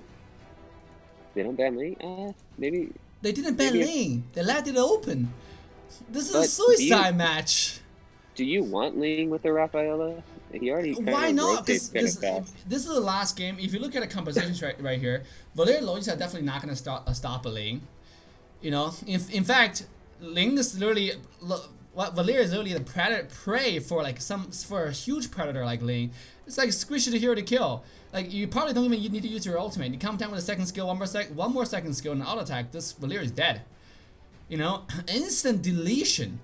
And then they did not ban Ling. This will open up Akasuki with so many choices here. So now it's their chance to pick a hero for Eternal. I think this might be a free game for Akasuki, but you know, I'm usually not so accurate on my prediction, just like you. Yeah, right. You're like 9 out of 10, while I'm 1 out of 10. Leomore being taken away by Eternal here. I think this is a lane game. I'm pretty sure it's probably a lane game. If it's not a lane, it's most likely Granger, but most likely it's gonna be a lane game. I don't even think it's Granger. Yeah, the marksmans are banned. It's probably Granger. Yeah, and they open up Thamus for Thamus is on. They could have gone like two strongest tank in the game, Uranus, Thamus for AVL. I guess they just don't have someone who is really comfortable at playing this character. They give Akasuki Thamus, and then Akasuki decided to not go Ling. They're gonna go Jawhead. Oh, that's interesting now. Not Jawhead, Claude. Jawhead, Claude. Yeah. Excuse me. But now it's AVL's last pick right now. What do you think they're gonna go with here? They have the side laner. They have their support. This is missing a hyper carry, and most likely this carry might be. They already taken Ling. Do you think they're gonna go Gusion in this game? I don't think there's anyone that can stop Gusion. Look at this. I don't think there's going to be a Gusion involved now. Yeah, see, as they pick, they're hovering over Granger right now. Yeah, decides to pick it, yeah. I'm telling you, Granger stay in the front. After Grok finish off that easy item, easy item on something like Twilight Armor, or Dominance Ice, or something like, you know, Antique Cuirass, this Granger gonna do no damage, especially if the Grog actually finish one more item, which is called Guardian Helmet. It's GG for Granger here. So I mean, obviously I'm not gonna make a prediction, but Granger against Grog now in a current meta, it's just not the best. Bruno against Grog, nobody against Grog is the best. So I thought that they were gonna go something more carry, you know. But that's not what they did. They went something less carry. They could have gone Gusion, they could have gone Harith, to be honest. They can kill Claude pretty easily. They can kill everybody on their team pretty easily, to be honest. They decided to go with Granger, which is good for poke. Valeria and Granger and Valeria and Granger are really good at poking. So I'm not complaining, but which composition do you like better here, NOSC? Alright, looks like NOSC is having a little bit of connection issue with both parties are getting ready to go into the lobby here. This is definitely a game to watch, guys. Once again, this game will decide the fate of a lot of stuff happening in this game. And ladies and gentlemen, we're just getting ready to jump into the lobby. Jump into game 3 between Akasuki versus AVL. Once again, I'm your caster, Assassin Dave. With me, the one and only NOSC, who's having a little bit of connection issue. We're gonna go ahead and invite NOSC yet again into the lobby. I think he's temporarily out of it, but both teams are getting ready here. So let's gonna go ahead and get our game started. So before we jump into the third game of this exciting match between Akasuki versus AVL, AV Eternal. We definitely want to give a big shout out to our generous sponsors, Gamerhub. Gamerhub is your competitive edge for gaming. Gamerhub offers guides, tutorials, walkthroughs for a variety of games. Gamerhub has detailed hero information, up-to-date tier list, and so on. Stay competitive and stay good at gamerhub.gg now. Again, that's gamerhub.gg. You can also find this link in description. Are you a proud pet owner? Have you wondered how to make your cutest little one stand out among all the others? Well, K9 & Co got you covered. K9 & Co has everything you need, from pet clothing to accessories. Dress up your pets in the latest, hottest fashion trends with overalls, with hoodies, with cosplays, with everything that you want. K9 & Co is the only place you need to keep your favorite pet warm and comfortable. So visit K9 & Co now at k9co.com. Again, that's k9co.com. You can find our link in the description. Last but not least, if you want to keep up to date with the latest North America Open Season Championship results, make sure you head to aesports.games now. Again, that's aesports.games. You guys can also find the link in description. Not only will you see the overall result summary for Group West and Group East respectively, you can also see the game details among all teams. Most importantly, North America Open Season Championship is a completely crowdfunded tournament. If you enjoyed the opportunity, make sure you head to the website and be a proud sponsor and increase our prize pool to $2,000. We're not asking for more. You know, everybody donate $1 or $2, we'll get our goal done very easily. So make sure you head to the website, use the link down below, and support North America Open Season Championship. Here's a list of current proud sponsors for North America Open Season Championship, NOSC. NOSC is not possible without all of your generous support. You guys are the ones who make the dream happen. So once again, guys, big shout out to our generous supporters. With that, let's quickly jump back into the North America Open Season Championship. How do you doing, NOSC? Your team is rigged. picking. I'm not in the tournament lobby. No, yes you are. You can go ahead and show you guys the screen. Show you the screen right here as NOSC able to see the game on Discord. So with that, guys, if you enjoy the game, make sure to like, subscribe, and turn that bell on. Let's walk into game 3 between Akasuki versus AVL. Brave enough to make a prediction here, NOSC? Am I brave enough to make a prediction here? I don't want to jinx any of the teams, but I'm gonna support Akasuki here. They got a strong lineup, though I don't know how they're gonna coincide Claude with Grok. Grok is always just a super good tank, you know. So I hope that Claude can backline and do a lot of damage. But I am friends with a lot of both sides, so I kind of just don't want to jinx any of the teams here. So well, before we get our game started, NOSC, do you want to talk about the you know, just the bracket a little bit for the viewers to know, so they know how important this game really is? Yeah. So I believe AE is dominating the West, and then bTk is dominating the East at the very least. That's for sure. Yep. And that most importantly, if AVL win this game right here, Akasuki will be put up 5-2, which is even footing with Gosu, and they'll have to rematch to decide who will have the second seed. But if they lose here, don't worry about it, because you still have a really good chance of making it to the grand final thanks to the loser bracket that we established in this tournament. So with that, guys, let's quickly jump into the game 3 between AV Eternal and Akasuki yet again. I'm your caster, Assassin Dave. With me, the one and only NOSC. I'm gonna try my hardest to predict these movements as much as I can, guys, since I am watching it as Dave's watching it right now. I have seen the wrong screen, Dave. Yes, yeah. Absolutely here. And then looks like the peaceful opening. But AVL gonna run a hyper carry strategy to put encourage the person meant to go. Every single game, courage. You see either courage and bat pop off and AVL wins, or they're not able to protect those farms and AVL just get put behind. So looks at bottom lane, no one's taking those farms here. Bat finally gonna make it with to the bottom side, almost level 2 but not level 2 yet, and Peace Lover already taking down 50% of the tower's HP. This is just an interesting opening. Yeah, that is interesting actually, because you never really see a solo lane get that far with that with their turn. They are usually pedaling from the back foot and trying to defend. Look at this gank coming actually. So this is about to happen.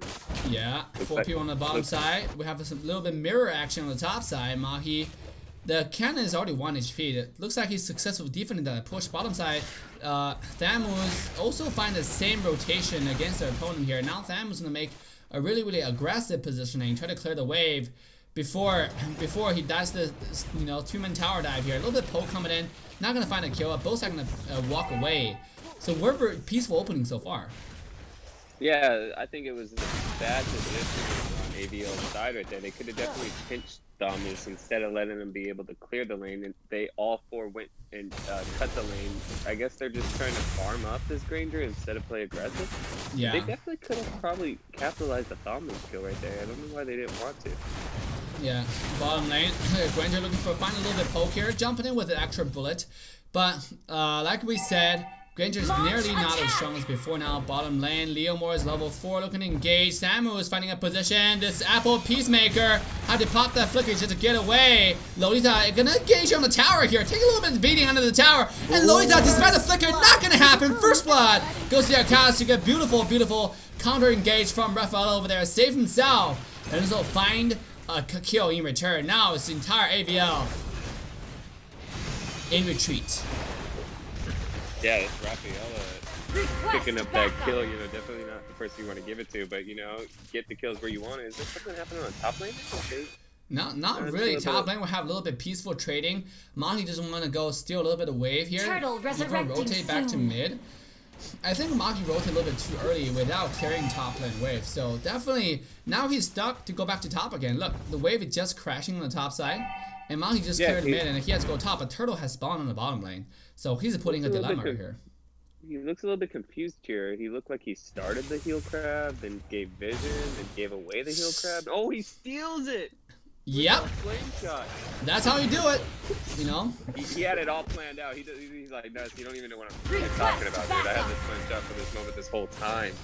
Yeah, and now it is Akasuki once again starting the objective onto the turtle. Grok is roaming around the wave, broken around the tower. They secure the blue buff away from AVL. And now they're going to lose the turtle as well. A fixed out 600 gold lead. Chow's into the back line. They're taking very low. And Grok will find another kill onto a team Akasuki. Despite the little to no damage done by Chowzy here onto the Claude. This is definitely Akasuki playing really aggressive early on. They lost game 2. They do not want to make the mistake again. They do not want to lose game 3. Yeah, it was kind of depressing on the Claude damage there. But, Grok ended up finishing the kill. They got a kill all in all there. It looks like they have a 2-0 advantage. So your screen that you share is very blurry for me. I don't even mind, seen it all before. Yep. Well, let's do our best here. Bottom tier 1 tower will be taken down. 4 versus 4. Yet again, entire AVL is on retreat. Grok already wasted his ultimate. This is, if you want to fight, this is a chance to fight back. Granger already used the ultimate right here. You find a little bit poke. Grok staying in front without anything. Stun connects. Grok's the next target. Top lane. Uranus find a solo kill. Kinder Samus. Claude jumping in, but did absolutely 0 damage. This is exactly what I'm talking about. The ultimate will be cancelled by Lolita here, but at what cost? Grok will be bursted down, taking down Chelsea. Pop now, Purify, just to get himself away. 2 kills across the map to favor AVL, and they're evening up the total farm across the map. I wonder what prompted that Thanos to give a solo kill to Uranus. They should just be poking each other there, and he just gives a free kill like that, and not good for Team Akasuki for that to happen. Well, it's definitely good for AVL for that to happen. Yeah, definitely. That's true. And now you got I think Claude just finished up his Jungle Blade. I guess he's stacking the Jungle Blade pretty quick, so he's gonna want to get that completed. And now he's working on what is it, Golden Staff or Demon Hunter Sword, probably? Demon Hunter Sword, most likely. So now you look at the total farm right here. Granger gonna pop the ultimate down mid lane yet again, just to continue to find the poke onto the opponent here. But again, the poke right now at this point is not really gonna do much because they have a Rafaela. If you're not gonna engage with the poke, I feel like it's a wasted poke. Yeah, if you're not gonna finish up the kill with that ultimate or engage with it, then Look at that, Turtle once again being taken, and the Waffle's ultimate being cancelled right here, staying in the front by himself. Now Leo Wolf on a beautiful engagement in the backline. It's a disaster to the side of Akasuki here. AVL's diving in. Reckless having mortality. He's able to flicker out just in time, but Bat is still on pursuit. He finds 2 kills. He's hungry, and he's looking for more. Yeah, Bat is definitely top tier fighter in this tournament. He's definitely been a joy to watch. All it doesn't matter. Cho, Jawhead, and now this Leo. He's definitely he's proven that he can fight for sure. It is AVL winning the team fight. Now they can look for what else they can find in Akasuki jungle to continue to extend their lead right here. If you look at a total farm, it's nothing short of roller coaster. We have Akasuki leading by almost 2,000 gold. Now everything has changed. One team fight to an entire title round to the favor of AVL. Mid-tier 1 tower is under siege. Nothing can stand to stop this push. Now Thamul jumping in, but find himself taking a lot of damage right here. It's Grog looking to engage, but he'll have to jump away. Chelsea though might not be so lucky. We'll have to pop that Purify yet again just to get away. Leomore is looking to jump to the team fight. Grog taking low, very low, down to 0. He'll be taken down. Thamul jumping to the team fight, but it's no full off from team anymore. Rafaela was a nice kill to get everybody away. And this is Team AVL taking the lead on the team fight, despite nobody was dying in that fight. Yeah, I'm kind of nervous for Team Akasuki here. They were definitely confident in taking this win. They said AVL's no problem here. Now they're looking like they're fighting to keep up with AVL right here. They definitely need to get this pod farm. They definitely need to find engages where, like I was saying, it's kind of hard to combo with the Grok, even though Grok's a great tank. You kind of want someone like Minnow. You kind of want someone, I mean, even like a Todd. Run the whole team and then can engage and combo the ult. Turtle resurrecting Yeah, soon. this is interesting because AVL, despite their lead, they're sitting at a 2,000 gold lead right now. I mean, they're still letting the Turtle, letting the objective just being free roamed by Akasuki right here. Maki, this time, looking to jump in, finding something aggressive. The Turtle was double taken out by Claude. Maki taking everything in the front. Courage in the back, looking to find a damage, looking to find a poke. They cannot find it yet. Akasuki once again secured the Turtle to their favor, but no casualty on each side. Yeah, the last turtle, it looked like Rafaela was just trying to get a trigger finger just to get the turtle from AVL's steal, so she ended up with the turtle. Now Claude has it. Now this is their time where they're gonna, and he also finishes Demon Hunter sword now, so yeah, this is definitely a time where they're gonna start taking advantage of Claude with turtle and stuff. Meanwhile, top end tier 1 tower, Maki gonna make the roam in time to defend the tower away from the push. So far, again, Team AVL is still on the lead, but Akasuki definitely have the upper hand on objectives. Yes, they have one more tower to AVL's favor, but it seems like Akasuki is able to play a lot more aggressive. And look at the Grog. Look at the Grog. Into the back. Yeah, That was a little bit risky. Getting Courage very low. That wall blocked entrance. Courage on the run. Bad, same thing. Using ultimate just to get away right here with the horse. Is he able to do it? Not gonna happen. What a great engage from Team Akasuki right here. AVL got taken by surprise. Not able to check the bush in time on top lane. Is Maki versus Peace Lover yet again. 1 versus 1. It seems like Peace Lover being taken very low. One more dash. One more burst. And Peace Lover will be soloed off by the Uranus as Maki is popping off. Stamus right now. What is the Stamus building? I mean, he has his build correct. What's Uranus have? Nothing to do damage. He's just getting outplayed here. Look at the damage. Ultimate coming down. Grok this time, not so tanky, and he will be bursting down finally. Valir securing that kill. And AVL looks like they're making a run for Akasuki's blue buff right here, knowing that Chloe has not finished the blue buff. Courage feeling empowered by that rage. Going forward to the blue side. The ultimate is not going to connect with each other this time. Can use the ult for free without anything to stop it. Leomore looking to engage right now. Finding the ult. Look at the backline. Will it be taken down by what cost? Chelsea will be slain as their marksman is being taken down. Rafaela cannot do anything. He will be slain. Slammed to dirt by the power of Granger. This entire fight will be taken by AVL. Yeah, it looks like Team AVL has been taking notes on Team Akasuki here, as now they're diving into their blue and taking that from Team Akasuki. If they wanted to, they could actually get the Lord right now, but they're never really much of a team to go for those type of objectives, so just gonna play it passively for a little bit. I think Courage really just wanted to rep off, and also they lost 2 members as well in that team fight, so they wanted to play it safe, wait for a little bit. Meanwhile, Thunderbolt just been finished by Rafaela. Pretty interesting items. They have Enchanted Talisman and Thunderbolt really going for the cooldown reduction, really going for the tankiness, as well as the mana regen. So she can spam the second skill, the speed up, the ultimate as often as you can. So I like it. Healing for everyone. Meanwhile, Granger though sitting comfortably with 8,000 gold. 1,000 gold ahead as opposition. Apple Peacemaker. This might be too aggressive of the position here. Eating a free poke from Granger. Maki staying in the front, just soaking up damage, just poking everybody low. Meanwhile, Claude is pushing down mid lane. This mid tier 1 tower has fallen. Akasuki looking to engage any second. Ultimate coming down.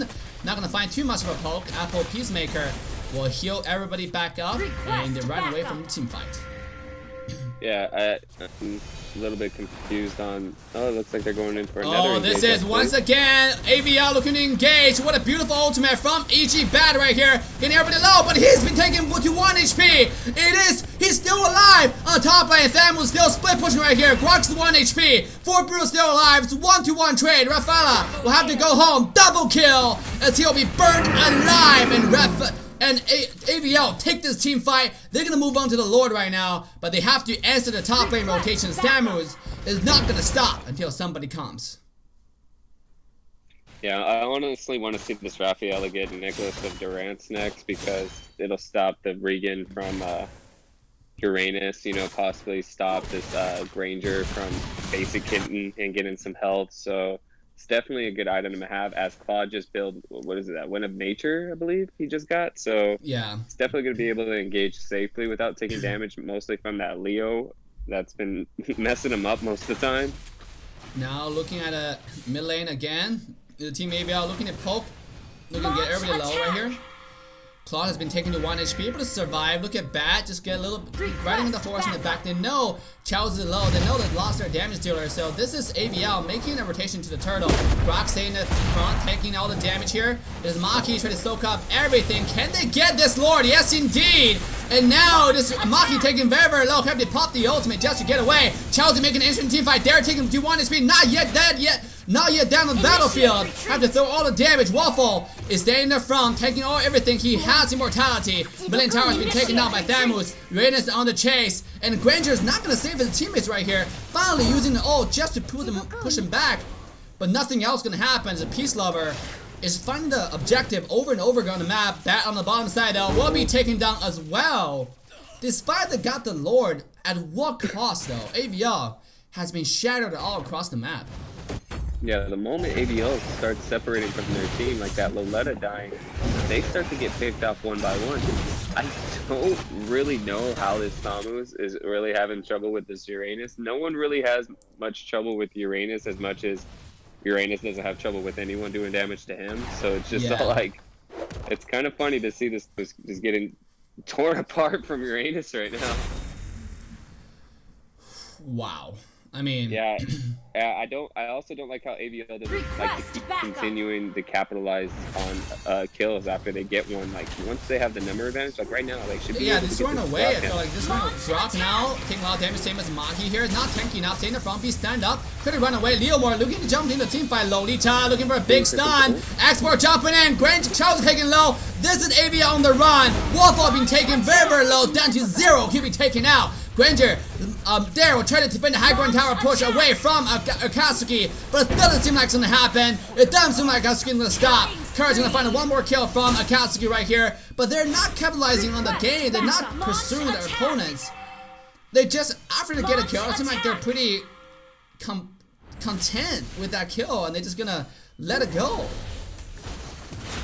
Yeah, and drop team in one dead, they should definitely be Leomord looking to jump in on Chelsea here. Chelsea looking to jump away. Bat still finding the damage, not gonna be enough. Meanwhile, onto the back line. Reckless already burned the shield, and mid-tier 2 towers under siege will be taken out in the very end. Courage looking to follow up with more damage on the Peace Lover. Have the ultimate activated, not gonna save him for now. The wave will be taken out, and AVL will take this fight with a 2-0 trade. And now they're gonna move to the bottom lane, look for what else they can find on the map. And Granger's forced to buy Wind of Nature because there's Claude diving in. Now he's going to have to pop that every time Claude decides to ult. It's not necessarily a go-to item that you want to have with Granger. You kind of want more burst. You kind of want to have, like, be able to 1-2 shot people with your basic attack. So it's still a good item though. Now Grok engaging on 4 people doing 0 damage. Now this Granger fighting back. Oh, look at the burst on the Chelsea though. It's Maki on the pursuit, chasing Chelsea away. The Lolita, that's a big stun. That's a big engage. This is the pick they need. AVL charging down forward. Bottom high ground's being taken out. It's the base of Akasuki being shattered. Seems to keep on going fast for Akasuki right now. Granger is still full HP. They're on the chase. They're doing the poke. They have the wave coming in. And AVL looking to take the fight to Akasuki right here. Yeah, keep applying this aggression, AVL. Do not run away this far. You guys are in the front pedal. I guess they want this middle lane, but they want Granger to grab this? Why? He can still apply so much poke. Have the Leo grab it. I feel like every time they have the lead, they kind of just throw it. Like, they were like, let's take a pause. Where they could have right on the momentum and just ended with it. But instead, they decided to take a pause and decide to pause that momentum and restart it, regain the momentum. So which is hard to do when like any fight can go 50-50. Like you do not want to take those chances. You want to have the odds on your side. Like this Brock's engaging pretty hard right now. Yeah, look at eating the damage. Maki once again in the front. Granger looking to poke into the back line. Cannot find the snipe just yet, but Apple Trouble Peacemaker will have to pop the ult just to get away. Maki still have the ult, gonna heal back to full HP as AVL was secure the blue buff. And now they're gonna rotate to the turtle, to the Lord. But this might be a risky Lord like the last one though. Whoever secured the Lord will have the absolute upper hand top lane. Ichiban will have to jump away. Can he get away? Not gonna happen! Reckless damage online. Finding the pick is exactly what Akasuki wanted. Lolita will have to jump use the flicker just to get away. This is a 4 versus 5 right now. Look at Courage still staying in the back, do some damage! As the tank is soaking up everything in the front. Looking to find Chelsea into the back. The ultimate is not gonna connect and Chelsea will stay alive. Well, it did connect, but he definitely just ate it up like it was nothing. Now, Akatsuki needs to stay in this aggression. Do not pull an AVL move. Just keep aggressing. Keep supplying damage. Kill this Uranus. No. Not gonna happen. Uranus is just way too tanky. They don't have anything to stop the Uranus. Now look at Courage just heal back from mid lane to continue to put a pressure down the mid side and top side. The wave is pushing in. Bottom lane they have the Superman and charging in. If they clear mid, bottom lane they continue to have wave pressure. And now Bat has just came back alive. They have 20 seconds, they have 10 seconds before this thing's complete. Turn down Courage, eating a little bit poke into the back line. Look at Maki though, chasing Chelsea into the back. And the Courage looking for the poke under the challenge. Not gonna happen. Courage might be too aggressive. He will be bursted down. This is the pick that they needed. Maki going under the challenge. One-on-one is not gonna happen. Lord secured by Team Akasuki. This is a fight they can win. And there will have to be taken river. They'll have to run away right now. Meanwhile, all in the back line, it is Team Ichi Bat looking to clear the wave. So they can delay the fight a little bit longer. But Akasuki took that fight, and now Bat, it will be slain in enemy base. Wow. See, this is what AVL needed to do to them when they had the upper hand. Every time Akatsuki has one member up, they're fighting. They're like, hey, it's 4v5, we win these situations. Yeah. Now they're about to push this with 3 support, how they're gonna defend the Lord, I have no idea. The crucial mistake has been made by AVL yet again. Why did they have to kill the Claude? It's not necessary to kill the Claude. Well, they could have just killed everything else. Now they just want to go for the base. And ladies and gentlemen, that's it. Akasuki will take the win tonight, 2-1. Yeah, Akatsuki just knew how to play their number game right. The moment they got the kill, they weren't stopping. They're like, hey, let's not reset. Let's not wait till someone spawns. The moment they got that Leo, they were able to capitalize on some major damage there. Wow. I mean, what do you think AVL did wrong? I already kind of said what AVL did wrong, but what a throw by AVL in the end. What was that, NOSC? Why do you play so passive when you guys have the numbers? I don't get it. Why do you also guys go like not for the objectives, like for the like invades on the blue, you know, grabbing the turtle. They kept giving Akatsuki the turtle. They kept giving Akatsuki their blue when they had less numbers. And then every time they had like a Claude killer or something, they would just back up. Like I don't get that. And especially when the Grok died. Especially when the Grok died and they had no tank, you know? At what I don't get cost? At what cost? They want to kill the Claude. It's suicide. You have a Granger playing like assassin trying to kill the Claude. Just stay in the back and poke while the Lord is doing damage to the entire set of Akasuki. They could easy team fight for AVL to win. They decided to kill the Claude. They don't have to do that. Uranus is already poking the Claude away. I mean, all Team AVL needed to do was poke their front line, who was completely isolated, but they ignored the front line, decided to dive the Claude, which did not turn into their favor, and Curry just fed. I mean, that was just a complete throw. So, with that, guys, let's take a look at the result pages here. I mean, can you just tell us what this means to Group West? Oh, yeah. So, basically, AE and Akatsuki have secured their spot in the finals. So, they're already going to make it in there peacefully. They can take a couple days off and just relax and know that they're going to make it in the finals. Well, in the case of Gosu and Rainfall, they are considered third and fourth. So they would go into a loser bracket where they will now go against the third and fourth place of East, which is X and Luna. So the third place of West, which I believe is Gosu, will go against the Exile. fourth place. Oh yeah, we'll go against the. It says third place twice. That's why. Yeah. But we'll go against Exile, because the fourth place of East. So let me rephrase that again because it just got kind of confusing. So Gosu being third place in West will now go against the East Coast group, the fourth place East Coast group, which is Exile. Then the East Coast group, third place, which is who? Can you go back to them real quick? DFU, Dark Force users. Oh yeah, Dark Force users will now go against Rainfall. our fourth place West, which is Rainfall. Yeah, and a loser bracket to see which one of those teams will then make it into the finals. So definitely the two teams still have a chance. Gosu and Rainfall on the West, as well as Dark Force user in the Exile. So it's not by any means they're out. Because if they get a chance to Grand Final, they have a chance to take the entire series in a clean sweep fashion. So everybody still have a shot. Unfortunately to Team Luna, FXO, and XG Xenogenesis, big shout out to them for participating in the tournaments. Unfortunately, did not make it to the Grand Finals. But definitely they had a good ride and put on a really, really good show to everybody. And shout out to AVL, Underdogs, Chubby Bunnies, and Xenogenesis for participating as well. You guys put on a good show. I actually really like to see, I really like Underdogs team as a special shout out just because you guys threw together the most random team and were dominating and making some good shows. So thank you guys. So once again, guys, stay tuned for tomorrow's loser bracket, as the one game will decide who get to go to the grand final. Is gonna be Gosu versus their opponent, which is gonna be Exile, or is gonna be DFU or Rainfall. Two of those four teams will have another chance to go to the grand finals. If you haven't liked, subscribe, and turn that bell on so you can stay tuned for the North America Open Season Championship. This is your chance to do it. This is your chance to show support to your favorite team. Once again, I'm your caster, Assassin Dave. If you haven't liked, subscribe, and turn that bell on, make sure to go and do that to join the coolest fam on planet ML. With me, the one only NOSC. NOSC, you want to say goodbye to the viewers? I do. Stay sexy, but not so slutty. All right? Just like me. You guys have a good night. Thank you for tuning in.